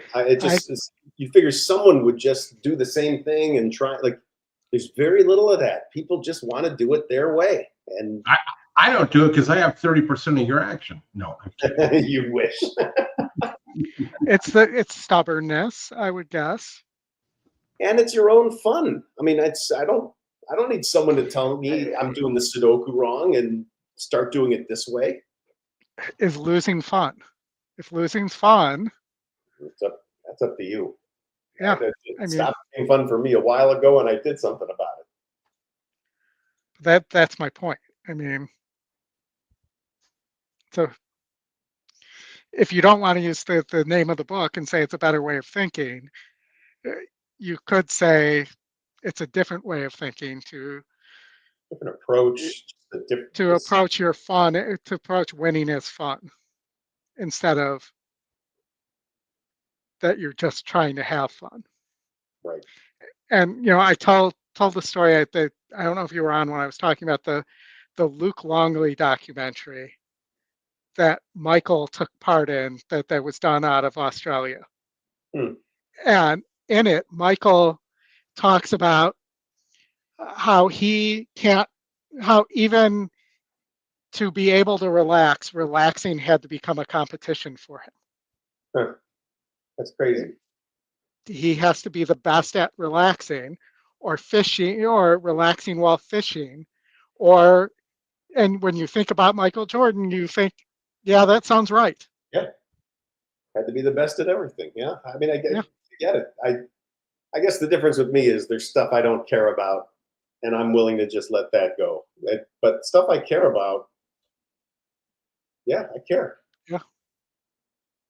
So we're Not watching. a center I'm and watching engine Oaklawn. ash. Not a center engine ash. Not a center engine ash. Engine ash in the shadow of the wire under Kyle Frey. Not a center was right there in a very close photo. Nini Diamond finished third. That was the top E pick. Went off at 9-1 there. Oh wow! And just won. All right, we got the last at Gulfstream coming up. Hopefully Chris will be back by then. Otherwise, I'll have to figure out how to finish. Move this over.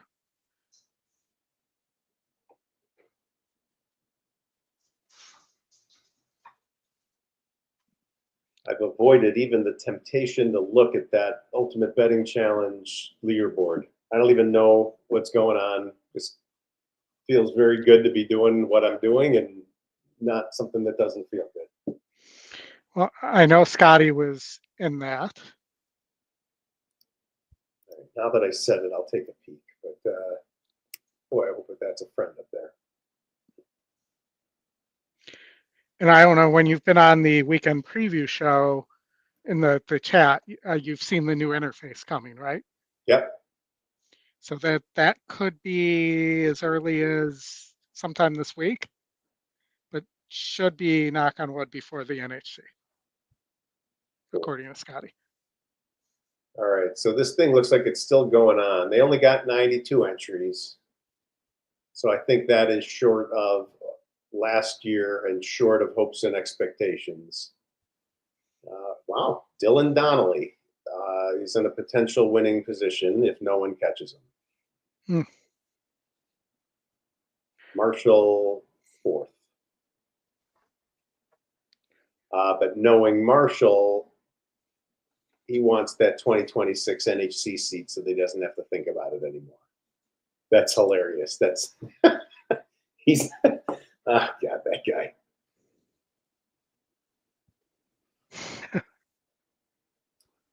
All right, so I don't know if they've adjusted the order of finish at Oaklawn between third and fourth, but there was some spat about an infraction, but it didn't change the top two. But I'm still waiting for a leaderboard update.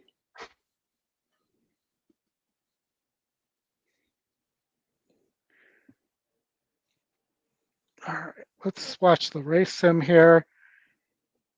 I think in my tournament I used the 11 just because I figured I would need the price here potentially. As I'm sitting in 8th right now. No, I used the 4. Okay. Not exactly what I want at 3-1, but Oh, have to and take the name that is, there. the irony of the name is just terrible. Yes, very much so. That's the kind of horse that wins and you still like barely missed the line to win. Oh my God, would that be terrible? All right, let's see here. I'm gonna text Chris to change the race over here. Which one? What do you want Oh, me to go? you're back. Well, Gulfstream. You could still text him. You want me to go to Goldstream? Yep, they're circling around, not quite to the grass yet. Of course not.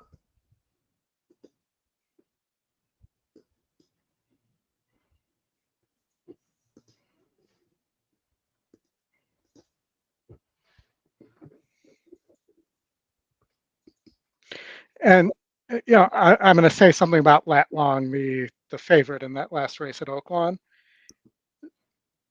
Everybody loves a closer. We just saw an exciting close by Sovereignty in the, but Update. those. Update on the tournament, Matt. You're in second. It did update and I'm still in second? Yeah. Okay, cool. Thank you. But as I was saying, that the running style for closer, and I've been putting this in the notes a lot of times with the closing favorites, are low percentage winners, meaning they don't win that often. Mm-hmm. Who's your top pick here? I was 9-4-8 here. I think the 4's got a big look.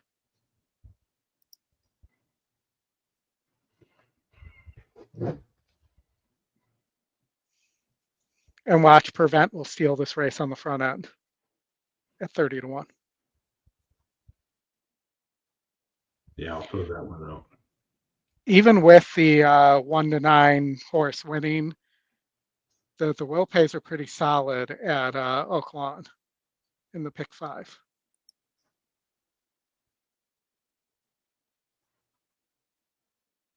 So in case people are listening, I do have a double live. Well, I don't want to say the amount, but I am alive to a double. Don't forget, ladies and gentlemen, it's a Kind mandatory of that payout hidden of the money Rainbow thing I Six talked tomorrow. about. There'll be a major carryover and a major pool. Racing forms and programs for tomorrow's I got to races see are what the on will sale pay now. is, but I did have that Promotion 8 forks horse out in millions the to be won. tournament going into my top pick in this race. What were your numbers again? At Oaklawn or here? No, Goldstream. 9-4-8. 9-4-8.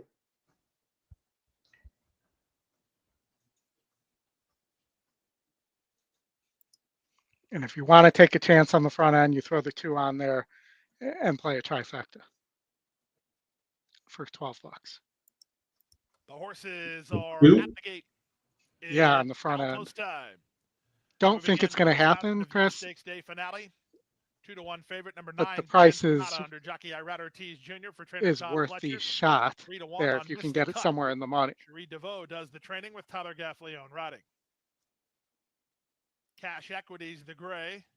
Be Like Clint is ready. I mean, Segoy it's a runs in the Paradise 34 Farm point colors, the or gold and black. 24 point pace Grand advantage. Sonata for Whisper Hill Farm. Waiting for Parchment Party and Kafkin Peak.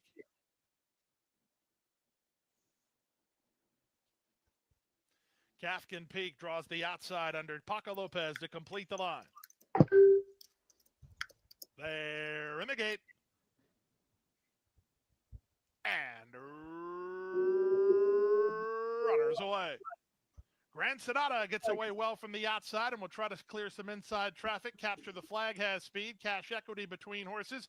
Segoy's not far away. In fact, Segoy's second on the hip of the leader. Capture the Flag. Slamming on the brakes. The went four from just end. hit the That tractor gave Missed the beam. Cut no favors as he got shuffled all the way back to last and lost about 8 lengths in the exchange as they run around the far turn for the first time. Capture the Flag has the lead. Segoy is second. Cash Equity is third. Grand Sonata races from fourth. Up on the outside, Kafkin Peak is a bit wide. Down at the inside, that's Kalick. He's racing about 5 lengths behind. Then it's back to Be Like Clint. He's racing on the outside of Prevent, who's well off the speed today. Anglophile toward the back of the field with Parchment Party. And after that early inconvenience, Missed the Cut is 11th and last with 1 lap to run. 24 seconds for the opening quarter. Capture the Flag, setting the tempo. He leads 3 parts of a length over Segoy, who races from second. Up on the outside, it's Kafkin Peak, saving ground at the rail. That's the gray Cash Equity. Grand Sonata is next. At the rail, it's Kalick. A length and a half back to racing mid-flight is Imaginary Stables Be Like Clint. Anglophiles toward the rail. Prevent is third last. Parchment Party on a hold second last. And Missed the Cut is still the trailer. Less than 6 furlongs to run as they bend into the backstretch now. Up front, Capture the Flag. He's been there from the word go. He leads by a length over Segoy second. Cash Equity is third. Up on the outside and now racing fourth is Kafkin Peak. Tucked in, Grand Sonata. He's patient while fifth. At the rail, that's Kalick in sixth. Then it's Be Like Clint. Moving up on the inside and trying to improve his Anglophile. Getting started on his outside is Prevent from off the speed. Then Parchment Party and Missed the Cut remains last. 3 quarters, 1:14 and 1, the mile, and 1:37 and 4, and they round the far turn. Capture the Flag and a bid to go all the way. Up on the outside, Kafkin Peak hooking for a run. Grand Sonata held up between horses. Segoy looking for room next. Cash Equity, and they're on their way home. Kafkin Peak on the outside. Capture the Flag toward the rail. Grand Sonata loose for the drive and charging hard down the middle. They come past the 8th pole. At the rail, it's Cash Equity. The leader, Capture the Flag. Grand Sonata tries to get him right on the money. Here comes Grand Sonata surging. Capture the Flag digs. It's a photo finish. Yeah. Capture the Flag inside. Capture the Flag. Grand Sonata on the outside. It's tight at the wire in 2 minutes, 12 and 4/5.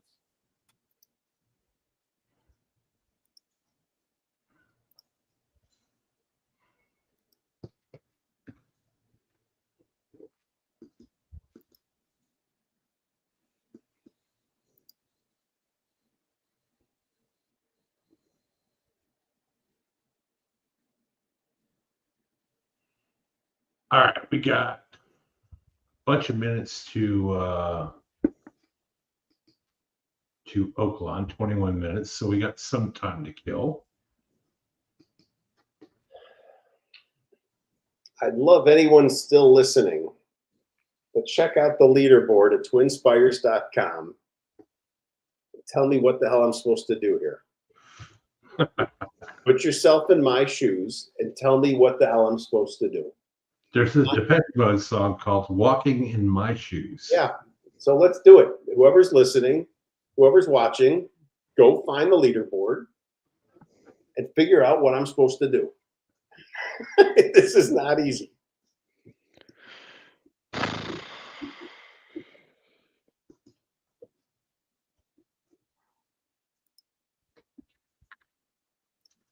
I can just tell you the guy in 4th, the guy in 6th, the guy in 10th, the guy in 11th, they're all firing. I don't think they're all missing. Liz, I have 2 Depeche Mode tattoos. So, just fun fact. So the question, Oldie, yeah, pray. I agree with that. I'm not sure who I'm praying to. This would be your personal Jesus. If we're looking with Depeche Mode. That's a great call. Yeah, good call. Look up and touch me. I'd play this song, but we'd get killed Yes. by YouTube. And if I sang it, I'd get killed by others. Yeah, or if Holy did, it would be the same thing. Tony wants to see the pick 4 payouts. Tony, what are you alive to?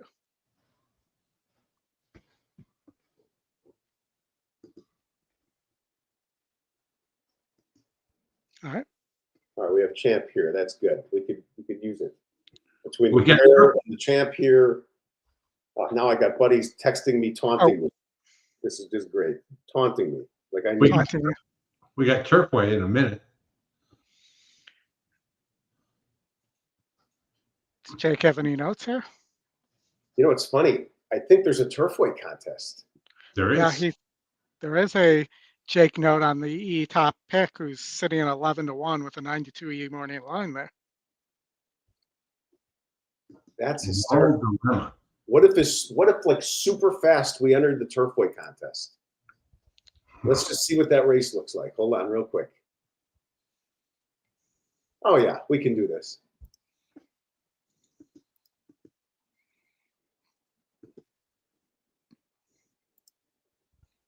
Register, submit. Okay, Oldie, I'm not even looking, and I know we have very little time. This is the spot that I've been waiting for all day for an all-in push at Turfway. That's Turfway. It's Turfway. No one ever. Pulling it up now. I haven't seen a thing.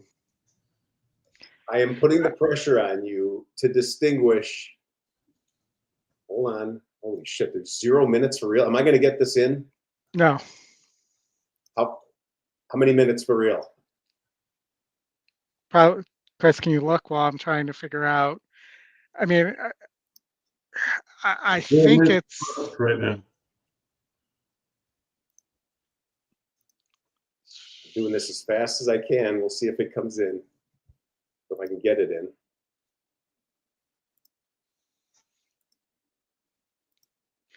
I mean, Jake likes the 4, Yes. Okay. the top choice. So let's go with him. We are live to the 8.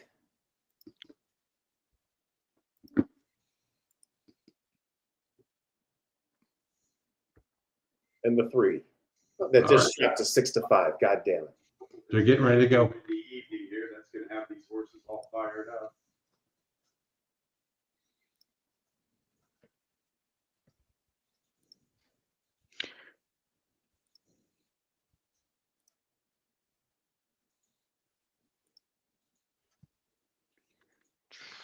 All right, Spy is in.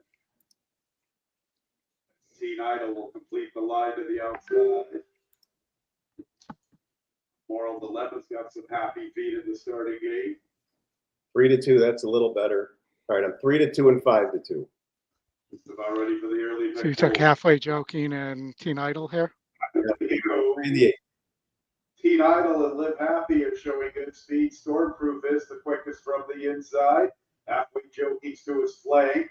Moral Dilemma has the 5th position. Spy comes away running in 6th. And Surf and Sam is the conspicuous trailer. Stormproof has the lead, 3 parts of a length to halfway jockey. Live Happy's pushing from the outside. Here's Moral Dilemma gaining some ground on the leading 3s. Along the rail, getting within a length. Teen Idol's in a good spot from the 5th position. He's isolated, a little less than 4 to 30 maiden claimer. Better than 6 lengths, back to Spy. Another 4 to Surf and Sam. They race to the 3/8, and Stormproof still has the lead. Now halfway jockey's getting on. 8's going to win this race, I think. I hope so. Better odds. Let's go. He's with a nice run. 4-8. Let's pay it off. Far outside. Moral Dilemma's losing some ground. They're going to Spy. And Surf and Sam. Teen Idol with this peg. Sweeping move to the outside. Live Happy tries to go with him. Stormproof from the rail and halfway jockey. It is with the lead. Teen Idol. That's the 8 call. Teen Idol. There you go. Smells like Teen. Them apples. Teen Idol. Oh, Running away. what a great call. How about Surf and Sam later on the scene in the 3rd? That 4th place goes. All right, now I got to go back to the other tournament. That's too much. All right, that was fun. All right. So this tournament has 8 people in it. 4 were already there. 4 just showed up. It'll probably pay 2 seats. I should be done there. So I just got to do my show. That's crazy. Okay, that's how you do that. So I'm alive between $1,000 for $1 to the 5, between $1,000 and about $10,000. Say that again. I'm alive from the the smallest number is 1,000 to the 5 in the pick 5. Okay, You're alive. that's Okay. it's $1 pick 5, and it's paying 550, basically 500 for 50 cents. So I'm alive for $1 for 1,000, and then I'm alive to the 10 for 1,900, the 8 and 11 for a little over 2,000, and then the 4 for 10 grand. Holy hell. Holy hell. Are you going to be pissed at me if I shove all in on the 5 and go crazy if it wins? No, I mean, I still win $1,000, Matt. Okay. Am I? You know, it pays for this trip of me going to Dallas last minute. I'm going to ask a question that most people don't think I ask, but sometimes I do. Is there a second horse I need to play here? I can afford it. I feel like I'm mean, on the Dallas theme song right now. Ba-bum, ba-bum, ba-bum, ba-bum, bum, bum. You know, Bum, bum, bum, bum. this 8 is just burnt money. But, you know, I think it's possible there. I prefer it to the 10, even though the 10's getting bet more. we do have 3 minutes to the first at New Zealand. Those races, they don't have a top of the gate. It's open air. Like being at a hotel in Hawaii. Not so much. It's like being in a convertible. In Hawaii. Sounds Yeah. like we're not getting a retractable roof, Matt. The latest. If they put that thing in Arlington Heights, I'm going to be doing a dance once they start breaking ground. So retractable, not retractable. I will be so grateful to get to go to Bears games. If that happens, I'd be thrilled. Well, I think that the big question, and this still remains, and I keep saying this to people, and they look at me like I'm nuts. How are you going to get 90,000 people to Arlington Park, essentially, on the 3-lane in each direction 53, and the 1 lane in each direction Northwest Highway? You'll take the train. The train's gonna be huge.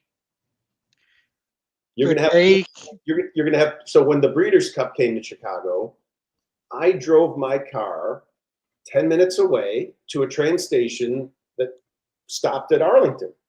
So it couldn't have been any easier. There was no traffic. I just got off the train right there. So I think people will get smart about it. But I agree. There's a lot of the roads aren't great, but it's a lot better than going downtown. No, I mean, you have like 8 lanes to go to Soldiers Field, and they still can't get people there.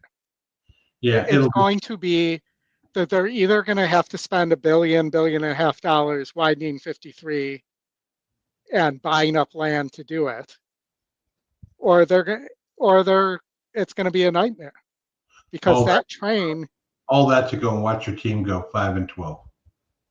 That would be to watch your team go 5-12 for sure if they build that stadium. Come on. All right, let's get back to this race for a second. I'm seeing in the chat a suggestion for the 11. That is an affordable horse if we see value in that. Should be forwardly placed. Pretty decent horse.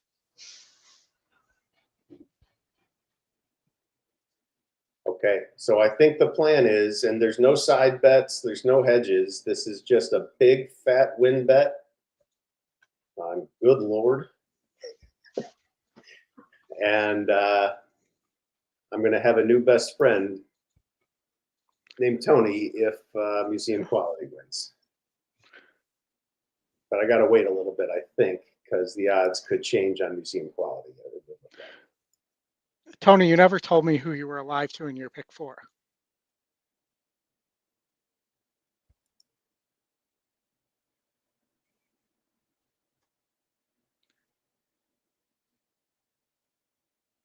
And I got to figure out what I'm hedging here. Probably the 3 and the 9. 9.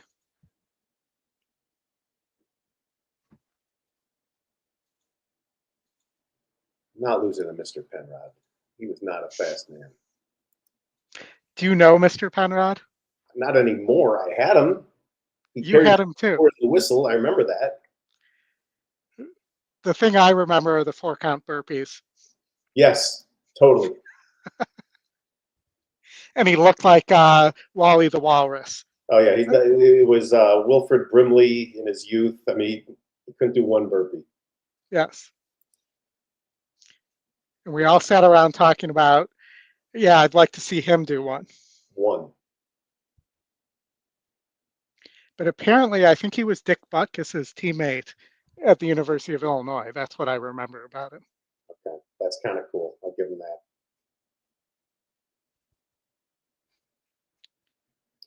What are we projecting this 11's odds to be? Do we have any idea on that? I think about 4-1. 4-1. All right. All right. So for the benefit of Tony and anybody listening, 4-1. I figure $400 at 4-1 will get me $2 grand back. $2 grand right now doesn't help me, so I'm not doing that. No, that's not bad. That's so I'm smashing the 5 and I'm betting the 11 to essentially put me back in the spot I was in. Okay. Thank you, Oldie. Thank you, Tony. Let's see what happens. And I'm in good enough shape here that I can hedge because of the long prices on everything I didn't bet. Decently enough here.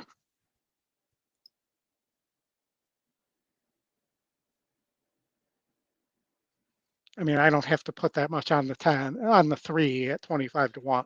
Mm-hmm.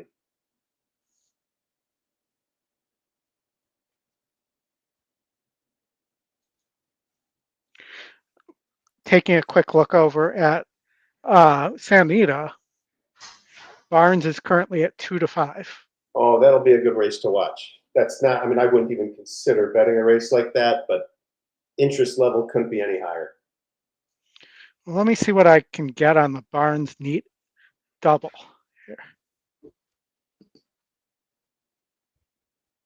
That's an exact. I'm like, that doesn't make sense. All right, I'm being an idiot. What does this leader have?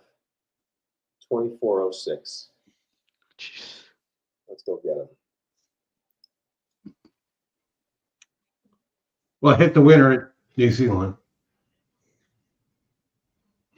You did? 5-2. Not too bad.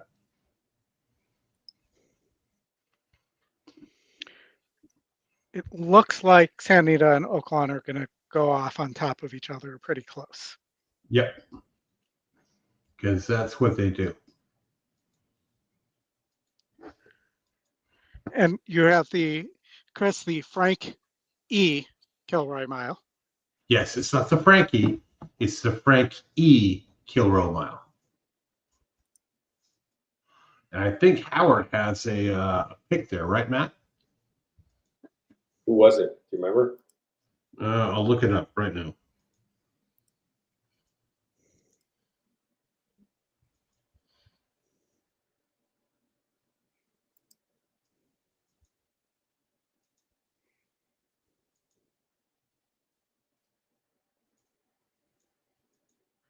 Knowing him, he probably loves saying the name of the one. So I'm guessing it's that. Although he doesn't like taking chalk.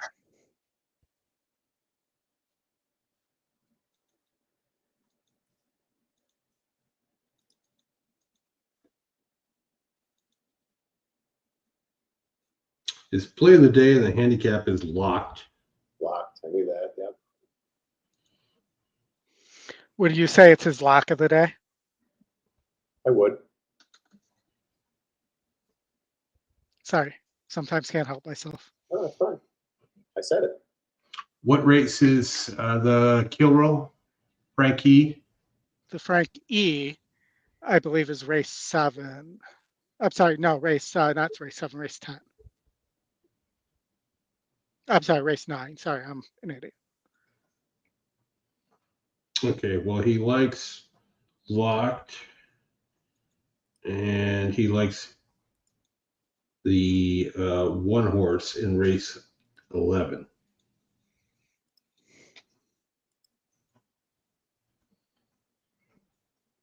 Race 11 looks wide. The you know what open to me. That's a Tom Petty song, Into the Great Wide Open. Love it. Yes.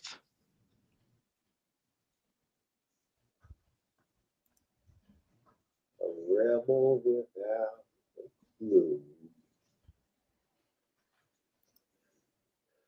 By the way, I always did the last Tom Petty show ever. All 3 nights at Hollywood Park, at Hollywood Bowl. Nice. He was jacked up each night, let me tell you.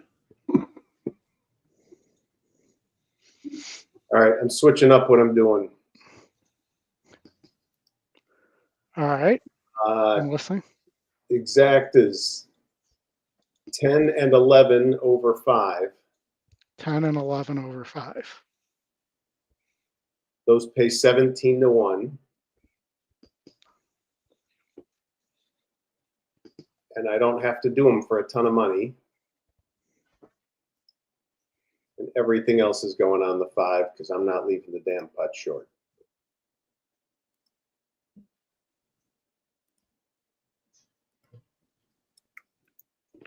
Oh, that's why.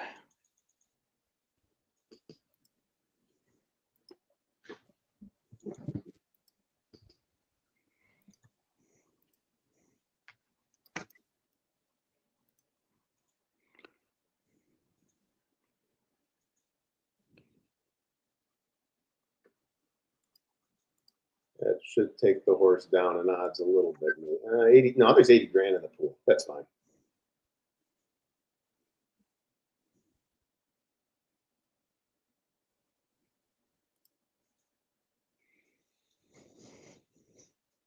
All right. At Anita, I'm playing a 3 to 4-5 double. Playing against the favorite, Mi Hermano Ramon there. Yep.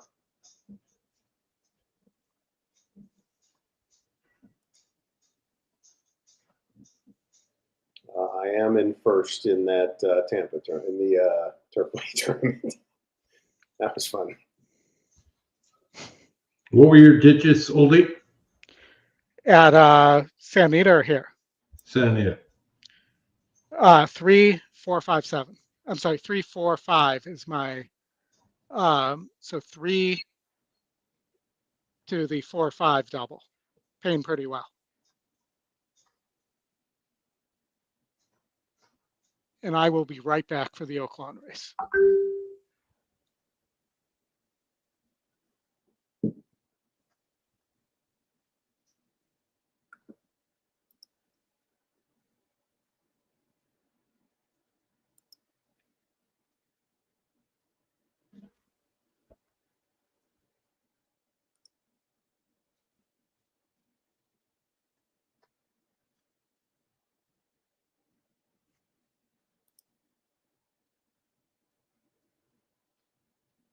And 11 with 5 are still good. Let's get out to Oaklawn. The win bet on the 5 is still good. 0 minutes to post. This is going to be a stander-upper. I really don't want to lose in the last race. We know you don't. I really don't want to lose.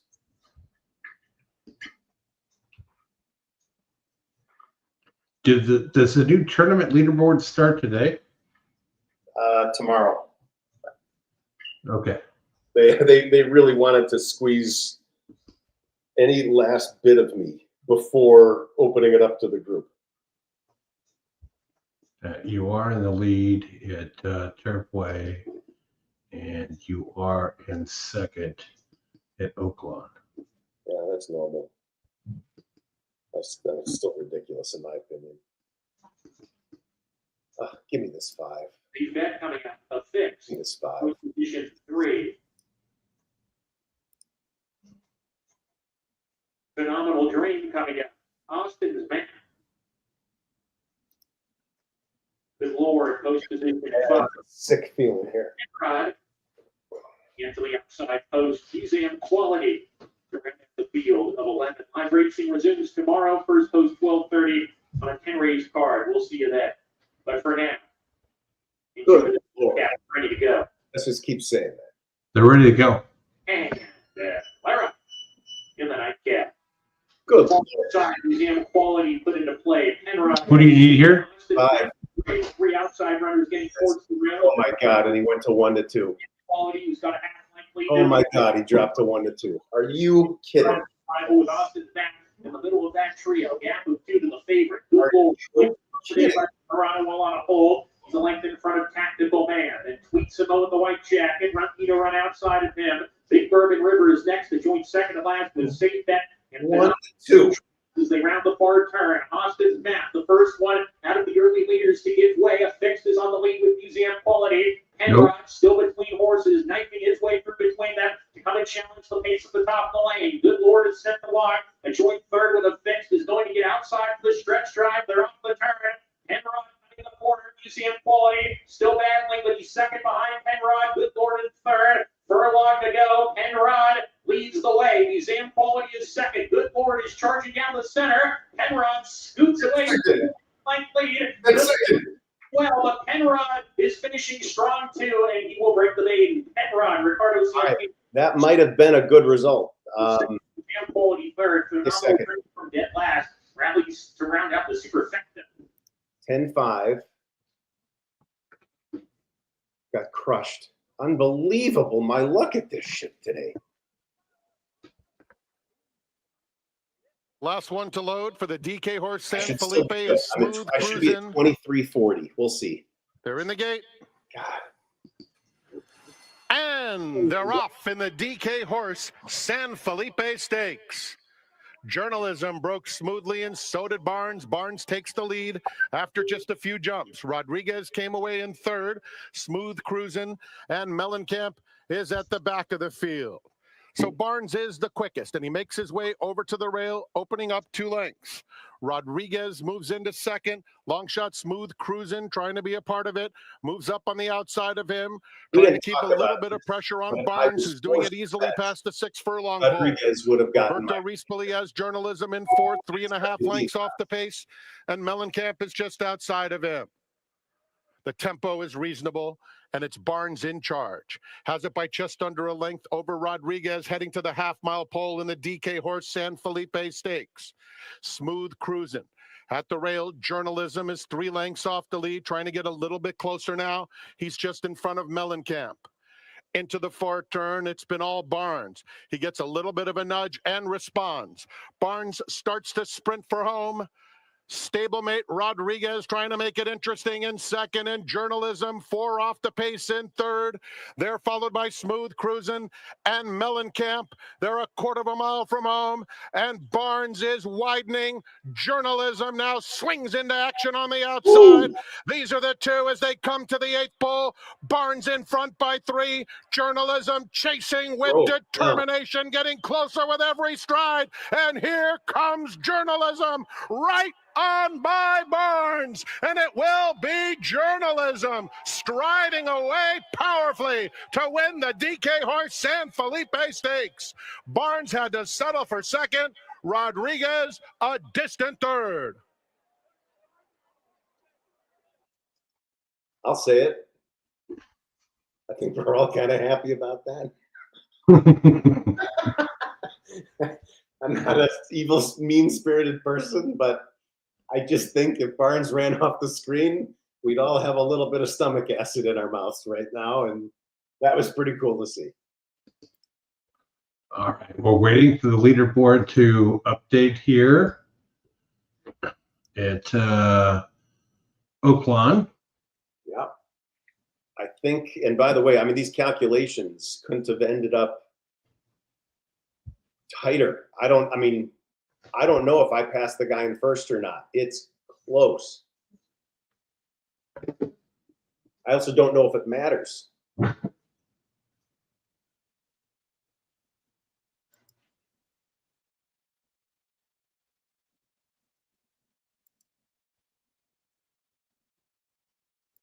Winner. Boom! By $40. There you are. All right. I'm glad we stayed. How cool is that? 24.48, 25 cents. Over Lawrence at 24.06.95. You have punched your ticket, sir. Fan-fucking-tastic. All right. I got to punch in some. Thanks, Brad. I don't know why I couldn't have just said the words instead of typing that. That was it's kind of like when you call someone while you're typing them a text and you pick up the phone and you still finish texting and you're like, why the hell did you hit send? We're talking already. And yeah, Brad, I don't know why I just texted you that, but thanks. Yeah, cool shit. So I got to get some minimum show bets in at Turfway. I have exactly 9 minutes to do that. I have a fantastic night plan, Mexican food in the Glen, and this is a strong recommendation for everybody listening. And it's not just because I happen to be a judge at a film festival for short films, but every year the short films nominated for Oscars get put together on one reel. It's about an hour and a half, and they send it to regular movie theaters. It's a perfect excuse for more popcorn. And those films are outstanding quality. So that's what we're doing tonight. And needless to say, I need my adrenaline levels to come down substantially before I leave this room. That was outstanding. Very fun. All right, Matt. Well done today. Congrats. You've got 2 seats in the Kentucky Derby Betting Challenge. Yes. So you will continue to accumulate entries. Flatterer, we're all with you. Way to go. Hit the like button, the subscribe button on the way out. We appreciate you all for joining. Oldie, glad everything worked out well today. We'll be back with you next week on Saturday. And thanks for staying, for real. It made it a lot more fun for me to do this with you guys here, with people watching, than to just turn it all off and watch on TV. And so I appreciate you keeping the channel open. Thank you. Very fun. Yeah, absolutely. All right, guys. Have a good one. All right. Later, guys.